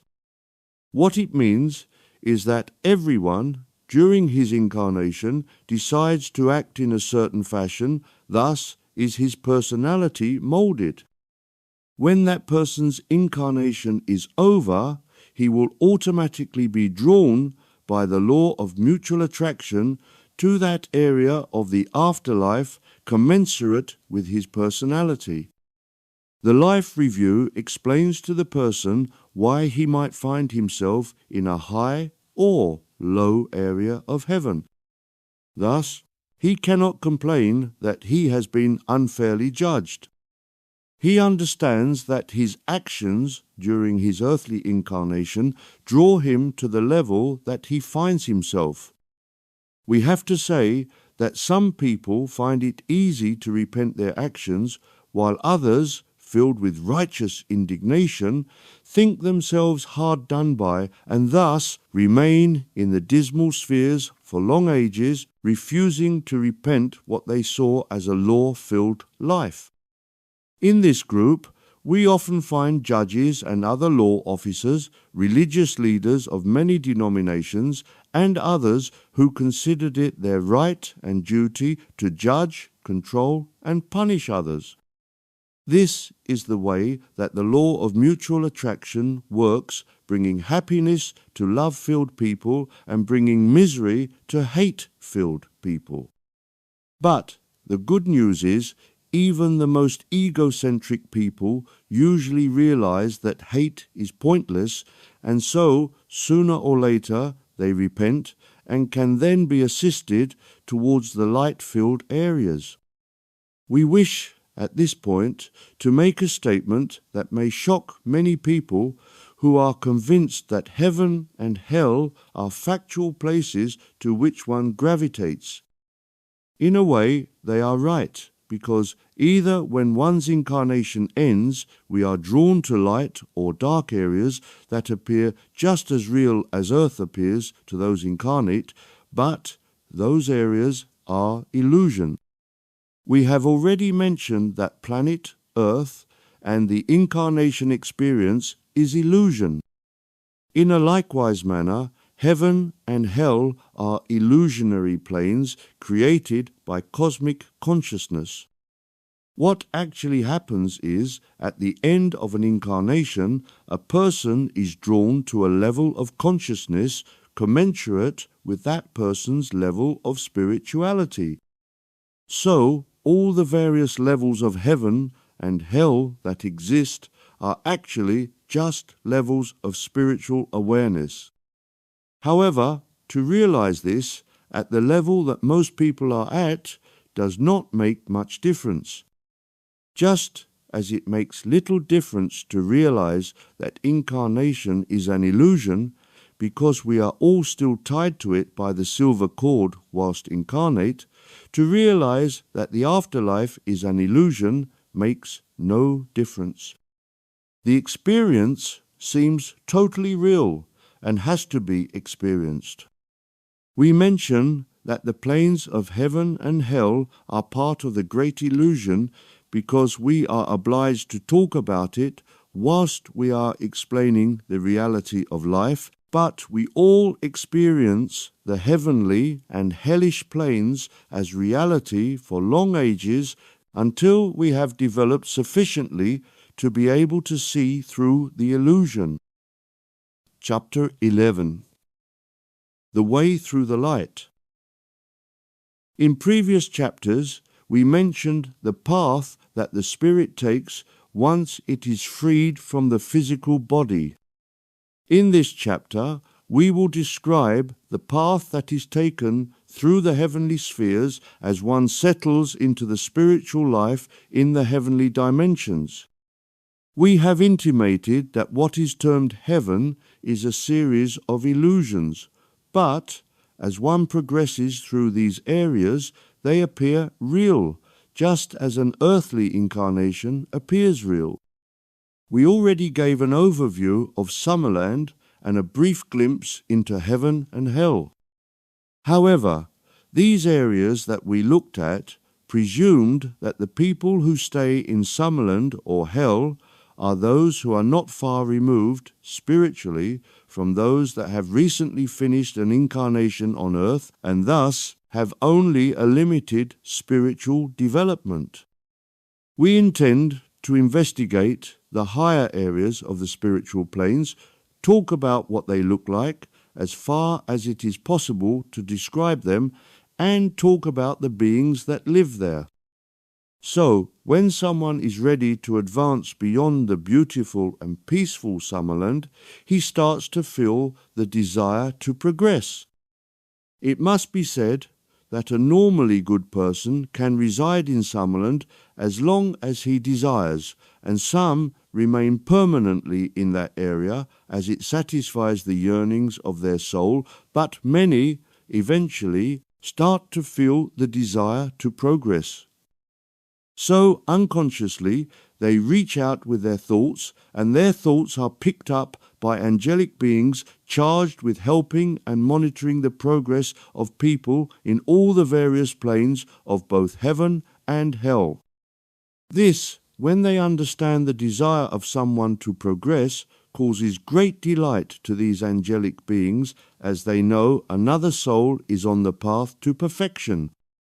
So, these angels meet together and study the past life of the individual, his life in heaven, before incarnation, during his incarnation, and what has interested him since returning to Summerland.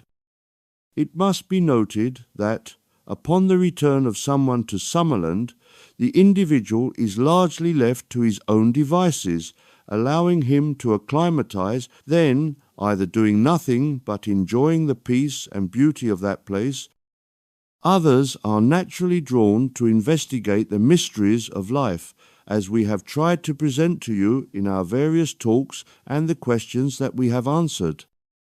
But no one is pushed to study any more than we push you to accept knowledge we present to you. So, some people accept knowledge and some reject it. Others are just not interested in progressing and so are left to live as they choose. But once someone feels the yearning to advance, experienced angelic beings examine the past history of that person, examine and quantify the knowledge that he has already accumulated, and, above all, try to understand that person's interests. It is extremely important to correctly identify a person's deep interests, for from the moment he leaves Summerland, he will follow a path that will take him along the long road to total knowledge of that subject. Thus, eventually the person is approached and asked if he would be in agreement to follow a certain path for many long years. We break off here to make a comparison between what occurs in heaven and that which occurs on earth. A child is taught basic skills, but at some point decisions as to the future are made. Some drop out of school and just drift. Others continue with their studies until they feel the desire to specialize. These specialities can cover a wide gamut of subjects, but if the student follows a path, he might well continue for all his career in that field. So, you can see the similarity between behaviors in heaven and on earth. As above, so below. Therefore, you can also see the importance of choosing the correct road for the person, because it would be futile to push someone into a discipline that did not interest him. These disciplines, these paths, can cover any subject imaginable. It is often thought that the only subject taught in heaven is spirituality. This is not so, and it is far from the truth. Every conceivable subject is available for study, and students are encouraged to experiment and develop new technologies and new ways of quantifying matter, this knowledge eventually being made available to man incarnate. Therefore, a subject of interest to the person seeking advancement is decided upon, and the person leaves Summerland. Should anyone think that they also abandon their loved ones, let us quickly disabuse you of that idea. Through the development of telepathy and clairvoyance, natural abilities in heaven, people who care for each other are always in contact. Our old friend, the law of mutual attraction, assures that. So, as we just said, the person leaves Summerland. This is where it gets complicated to describe where the individual is taken. Some, interested in the study of plants for instance, would be taken to an area where a vast range of plants are growing. There would also be laboratories where one can study the microbiological aspect of plants. Further, there are areas where the DNA of plants is available for deep study. So, the individual concerned would find everything that he would need to investigate and comprehend all that there is to know about plants. Equally, there would be a number of students like himself learning. These students would be of different levels of knowledge. Some would be learning the different basic knowledge of biology, and some would already be specializing in a particular aspect, or indeed quantifying all that can be comprehended concerning one plant or one aspect of the life of a plant or plants. You can see from these few lines that whatever aspect of biology of plants is known, that information is passed on to the student according to his interests. The object of doing all this is not only for the benefit of the student, but eventually that knowledge is passed through the astral realms to people awaiting incarnation who have a natural interest in biology, but also is passed to people incarnate. This might be done through dreams or moments of inspiration. Thus, all of mankind, incarnate and discarnate, benefits from the studies of these students. This concept is available to all people in heaven that desire to progress whatever their interest. No aspect of knowledge is ignored. Whatever someone desires to study, there is an area, a school, one might say, available for the student to study. However, there are no examinations, no diplomas. Each student continues his studies until he is satisfied that he has learnt enough.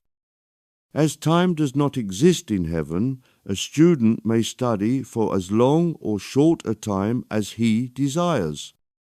Some stay for vast amounts of time studying a certain subject. Of course, should the student realize that a mistake was made, and he is not really interested in the designated subject, he may cease and choose another route. So, we wish all students of cosmic consciousness to understand clearly that life in heaven is not, in most cases, just a time spent in idleness. Heaven is a hive of activity carried out in a very organized fashion so that all those who wish to be active can be and can follow whatever path interests them to whatever degree of perfection they seek. For those who still feel the need for housing, it is provided, and in almost all cases there are planes of beauty very much like Summerland, and depending on the degree of spiritual advancement of the individual as he progresses through the spheres, light becomes brighter and everything shines more. The exception, of course, would be for those brave souls who decide to experience the doleful areas referred to as hell, because there are a number of people who undertake to devote their future to trying to help the wretches suffering in hell through their past misdeeds committed when incarnate. We have great admiration for those people that we could refer to as nurses, doctors, psychologists, and social workers who devote vast amounts of time delving into the doleful plains of hell, instead of choosing a different path, enabling them to stay in the light and beauty. So, these helpers go down into the Stygian depths of hell, where the most terrible criminals, if we may refer to them in that earthly term, reside. The people who reside in those depths of darkness and despair do so because when they were incarnate, they committed the most heinous crimes against man and animals. They did these crimes for the pleasure of administering suffering, the sheer pleasure of inflicting excruciating pain on any creature capable of undergoing that torture.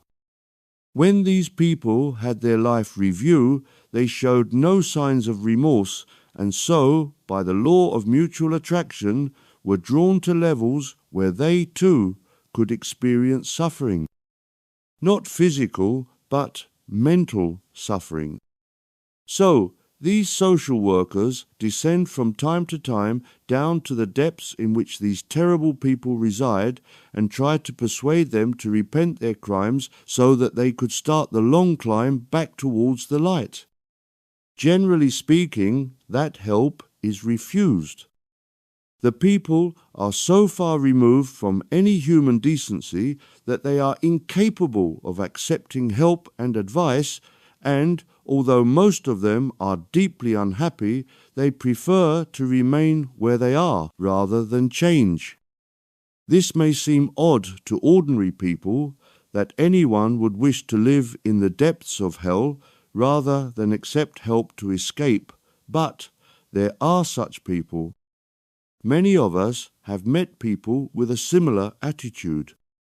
We break off here in our description of the residents of the darkest areas to question an alternative version of hell believed to exist by many. This is the fiery pit.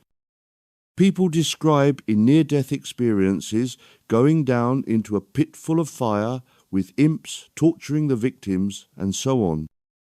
This dreadful place is described in the Bible in some detail and yet does not at all correspond with the hell that we describe, dark, dank, and dismal. So, what is going on here that has created two places, one the opposite of the other? Let us try to explain. We have stated in other talks that thoughts are things, and if enough people believe something to be true, it creates in the etheric realms a thought form that appears real. So, the archons, many thousands of years ago, decided to introduce the concept of a fiery pit. The reason was that religions were first introduced in what we now call the Middle East. These are hot countries, and before any form of modern air conditioning was introduced, a modern invention, people suffered from the heat. Therefore, it seemed logical to the archons to introduce into their invented religions the concept of a fiery pit as a punishment, as suffering from heat was all too well known. Over the years, people started to believe in this place, and so, in the low etheric realm, this place was created as a thought form. Thus, when some Christian or Muslim people have a near-death experience and know that they have been less than good people, they find themselves in this fiery pit. It is not real, it is imagination brought into a type of reality. To return to what we were discussing, the depths of hell. It might be questioned why hell exists at all, and why it exists in ever more cold, dark, and dismal realms. The answer, as always, is simple. People have consciousness, and there are endless aspects of consciousness. Imagine, for example, what it would be like if we could link with a being like the Master Jesus, and if we could savor what his consciousness would be like. Would it feel dismal and dark, mean, selfish, full of hate, or would it feel the opposite to all that? Would we feel joy, bliss, lovingness to all things? We don't even need to answer that question because we all know the answer. So, being full of God's love for all, Jesus, when his incarnation on earth was finished, created in his new world in heaven a space that corresponded to all those noble sentiments. We create our own reality in heaven, much as we do whilst incarnate, but incarnation in this dense reality makes manipulation of reality more difficult. In the heavenly spheres, manifestation is instantaneous, and so, when Jesus arrived in heaven, his beautiful world in which he lives was already awaiting him.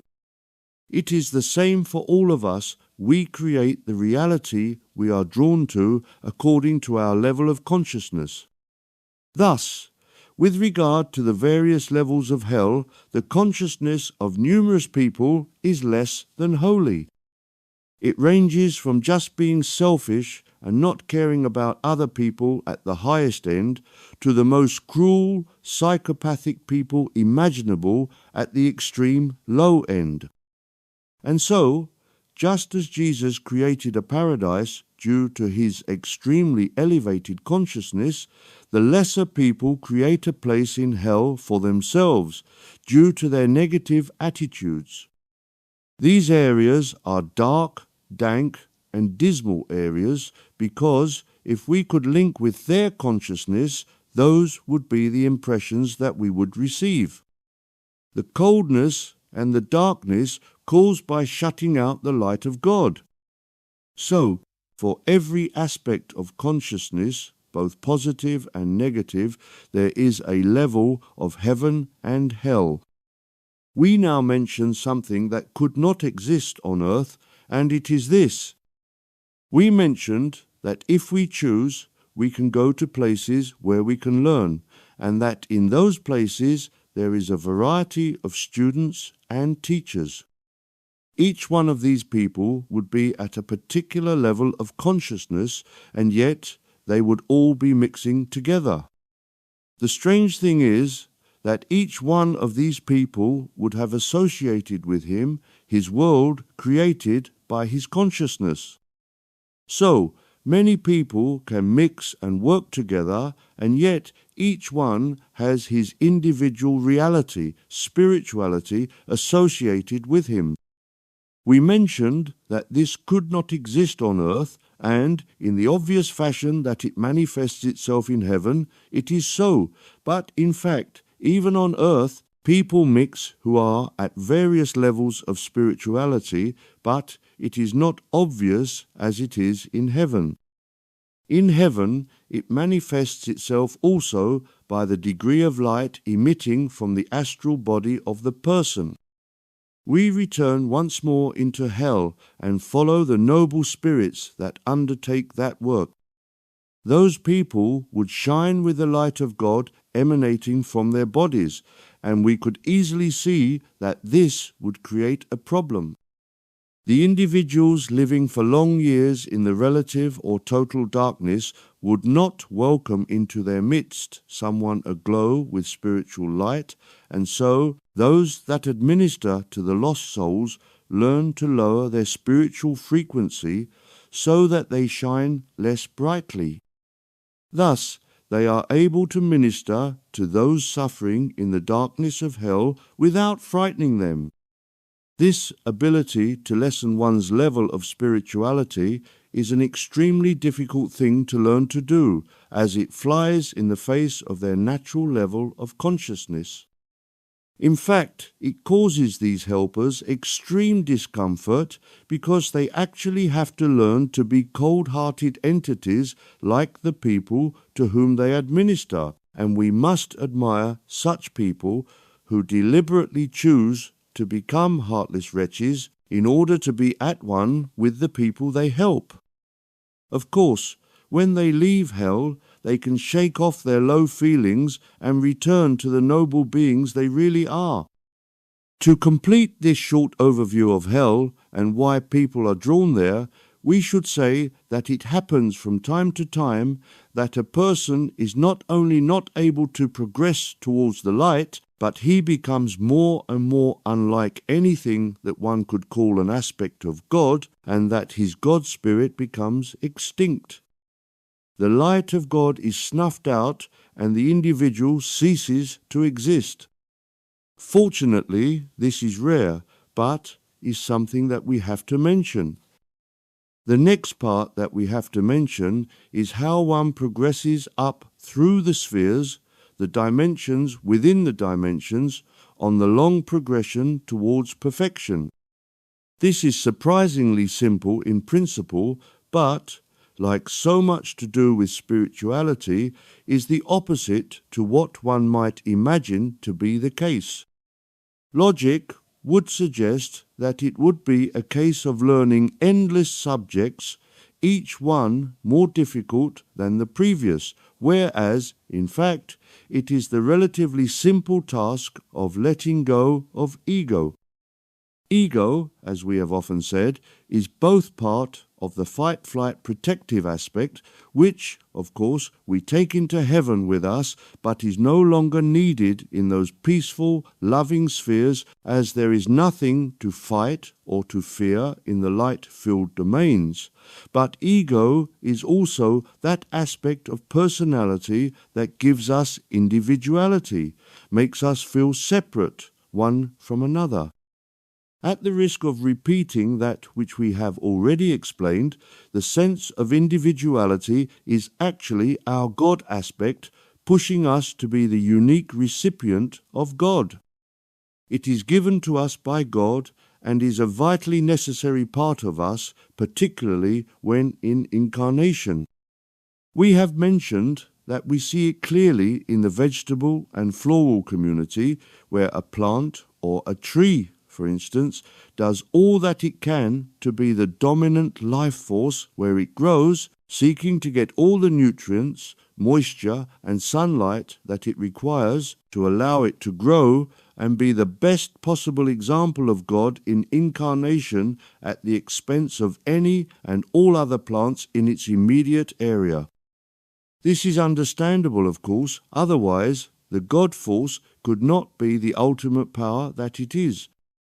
God gains experience through growth. God would not gain much experience from plants that remained weak and spindly, although it must be said that God is interested in all aspects of life, even failures, but if a species died out, obviously there would be nothing for God to learn from. So, God pushes plants to grow to perfection even at the expense of robbing other plants of the energy they require. Thus, there is a constant battle waging between plants to try to succeed at all costs. This concept of trying to win the battle for life is part of the ego. Now, we mention this because we retain this aspect of ego when we return to the heavenly spheres, and it is very necessary to retain it as it gives us the drive to learn to progress through the spheres in our drive to reach perfection. Just as each plant on earth strives to become the best possible example of its species, so we humans strive to be the best possible example of humanity in whatever field of activity we choose to pursue. Once again, we stress that God can learn from failure, but learns more from success. So, man arrives in heaven with at least two aspects of ego in place: fight, flight, and the desire to succeed at the expense of all other humans.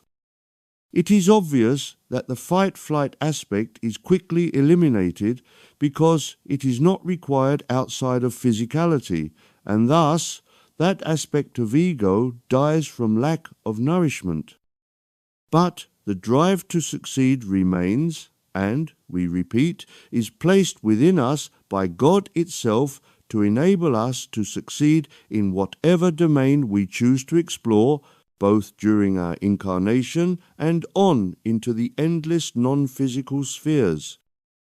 This ego-driven desire to succeed at the expense of others flies in the face of statements that we have made earlier that we are all one. We cannot be the unique holder of the God Spirit, excluding all others, and be at one with all life at the same time, or can we? Is it possible to be the unique holder of the God force and yet be part of and the total of all that exists at once?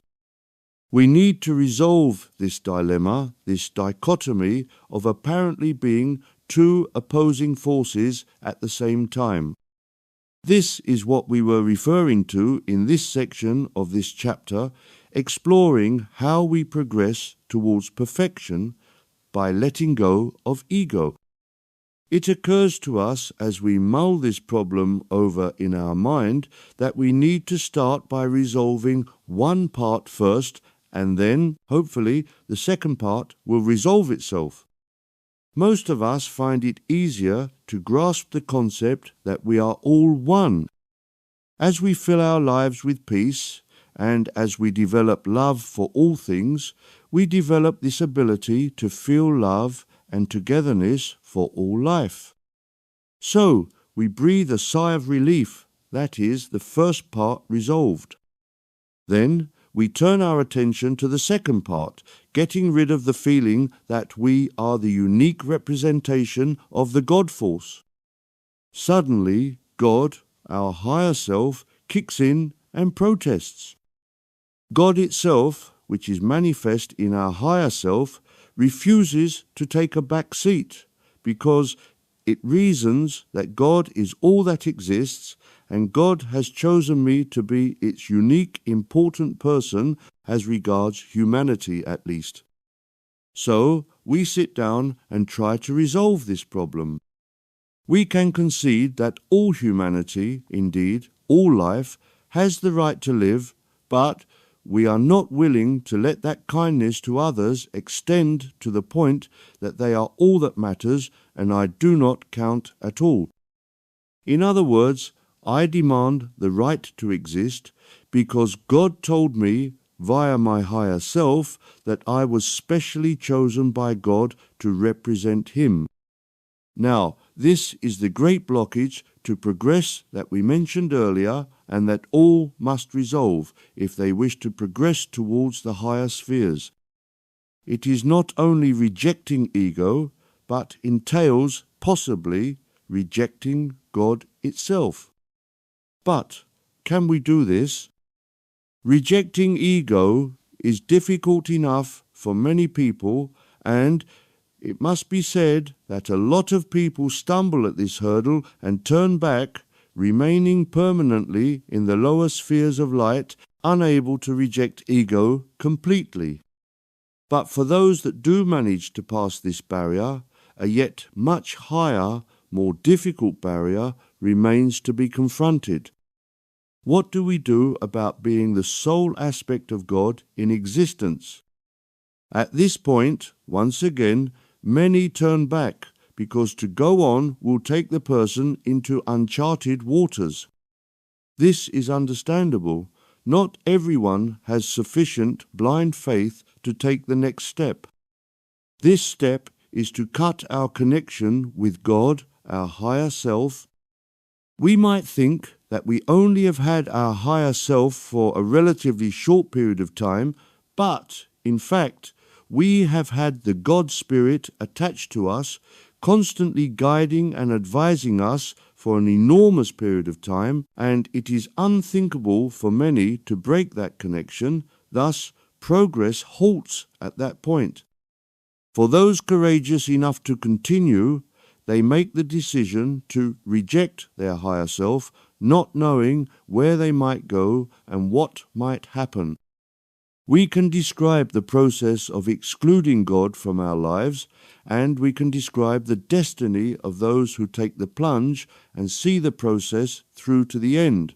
But nothing can describe the feeling of helplessness that this journey provokes. It has to be experienced in order to understand. Surprisingly, this voyage into nothingness is quite well known. It is mentioned in the Bible in connection with Jesus, where it suggests that the Master, before ascending into paradise, went to hell.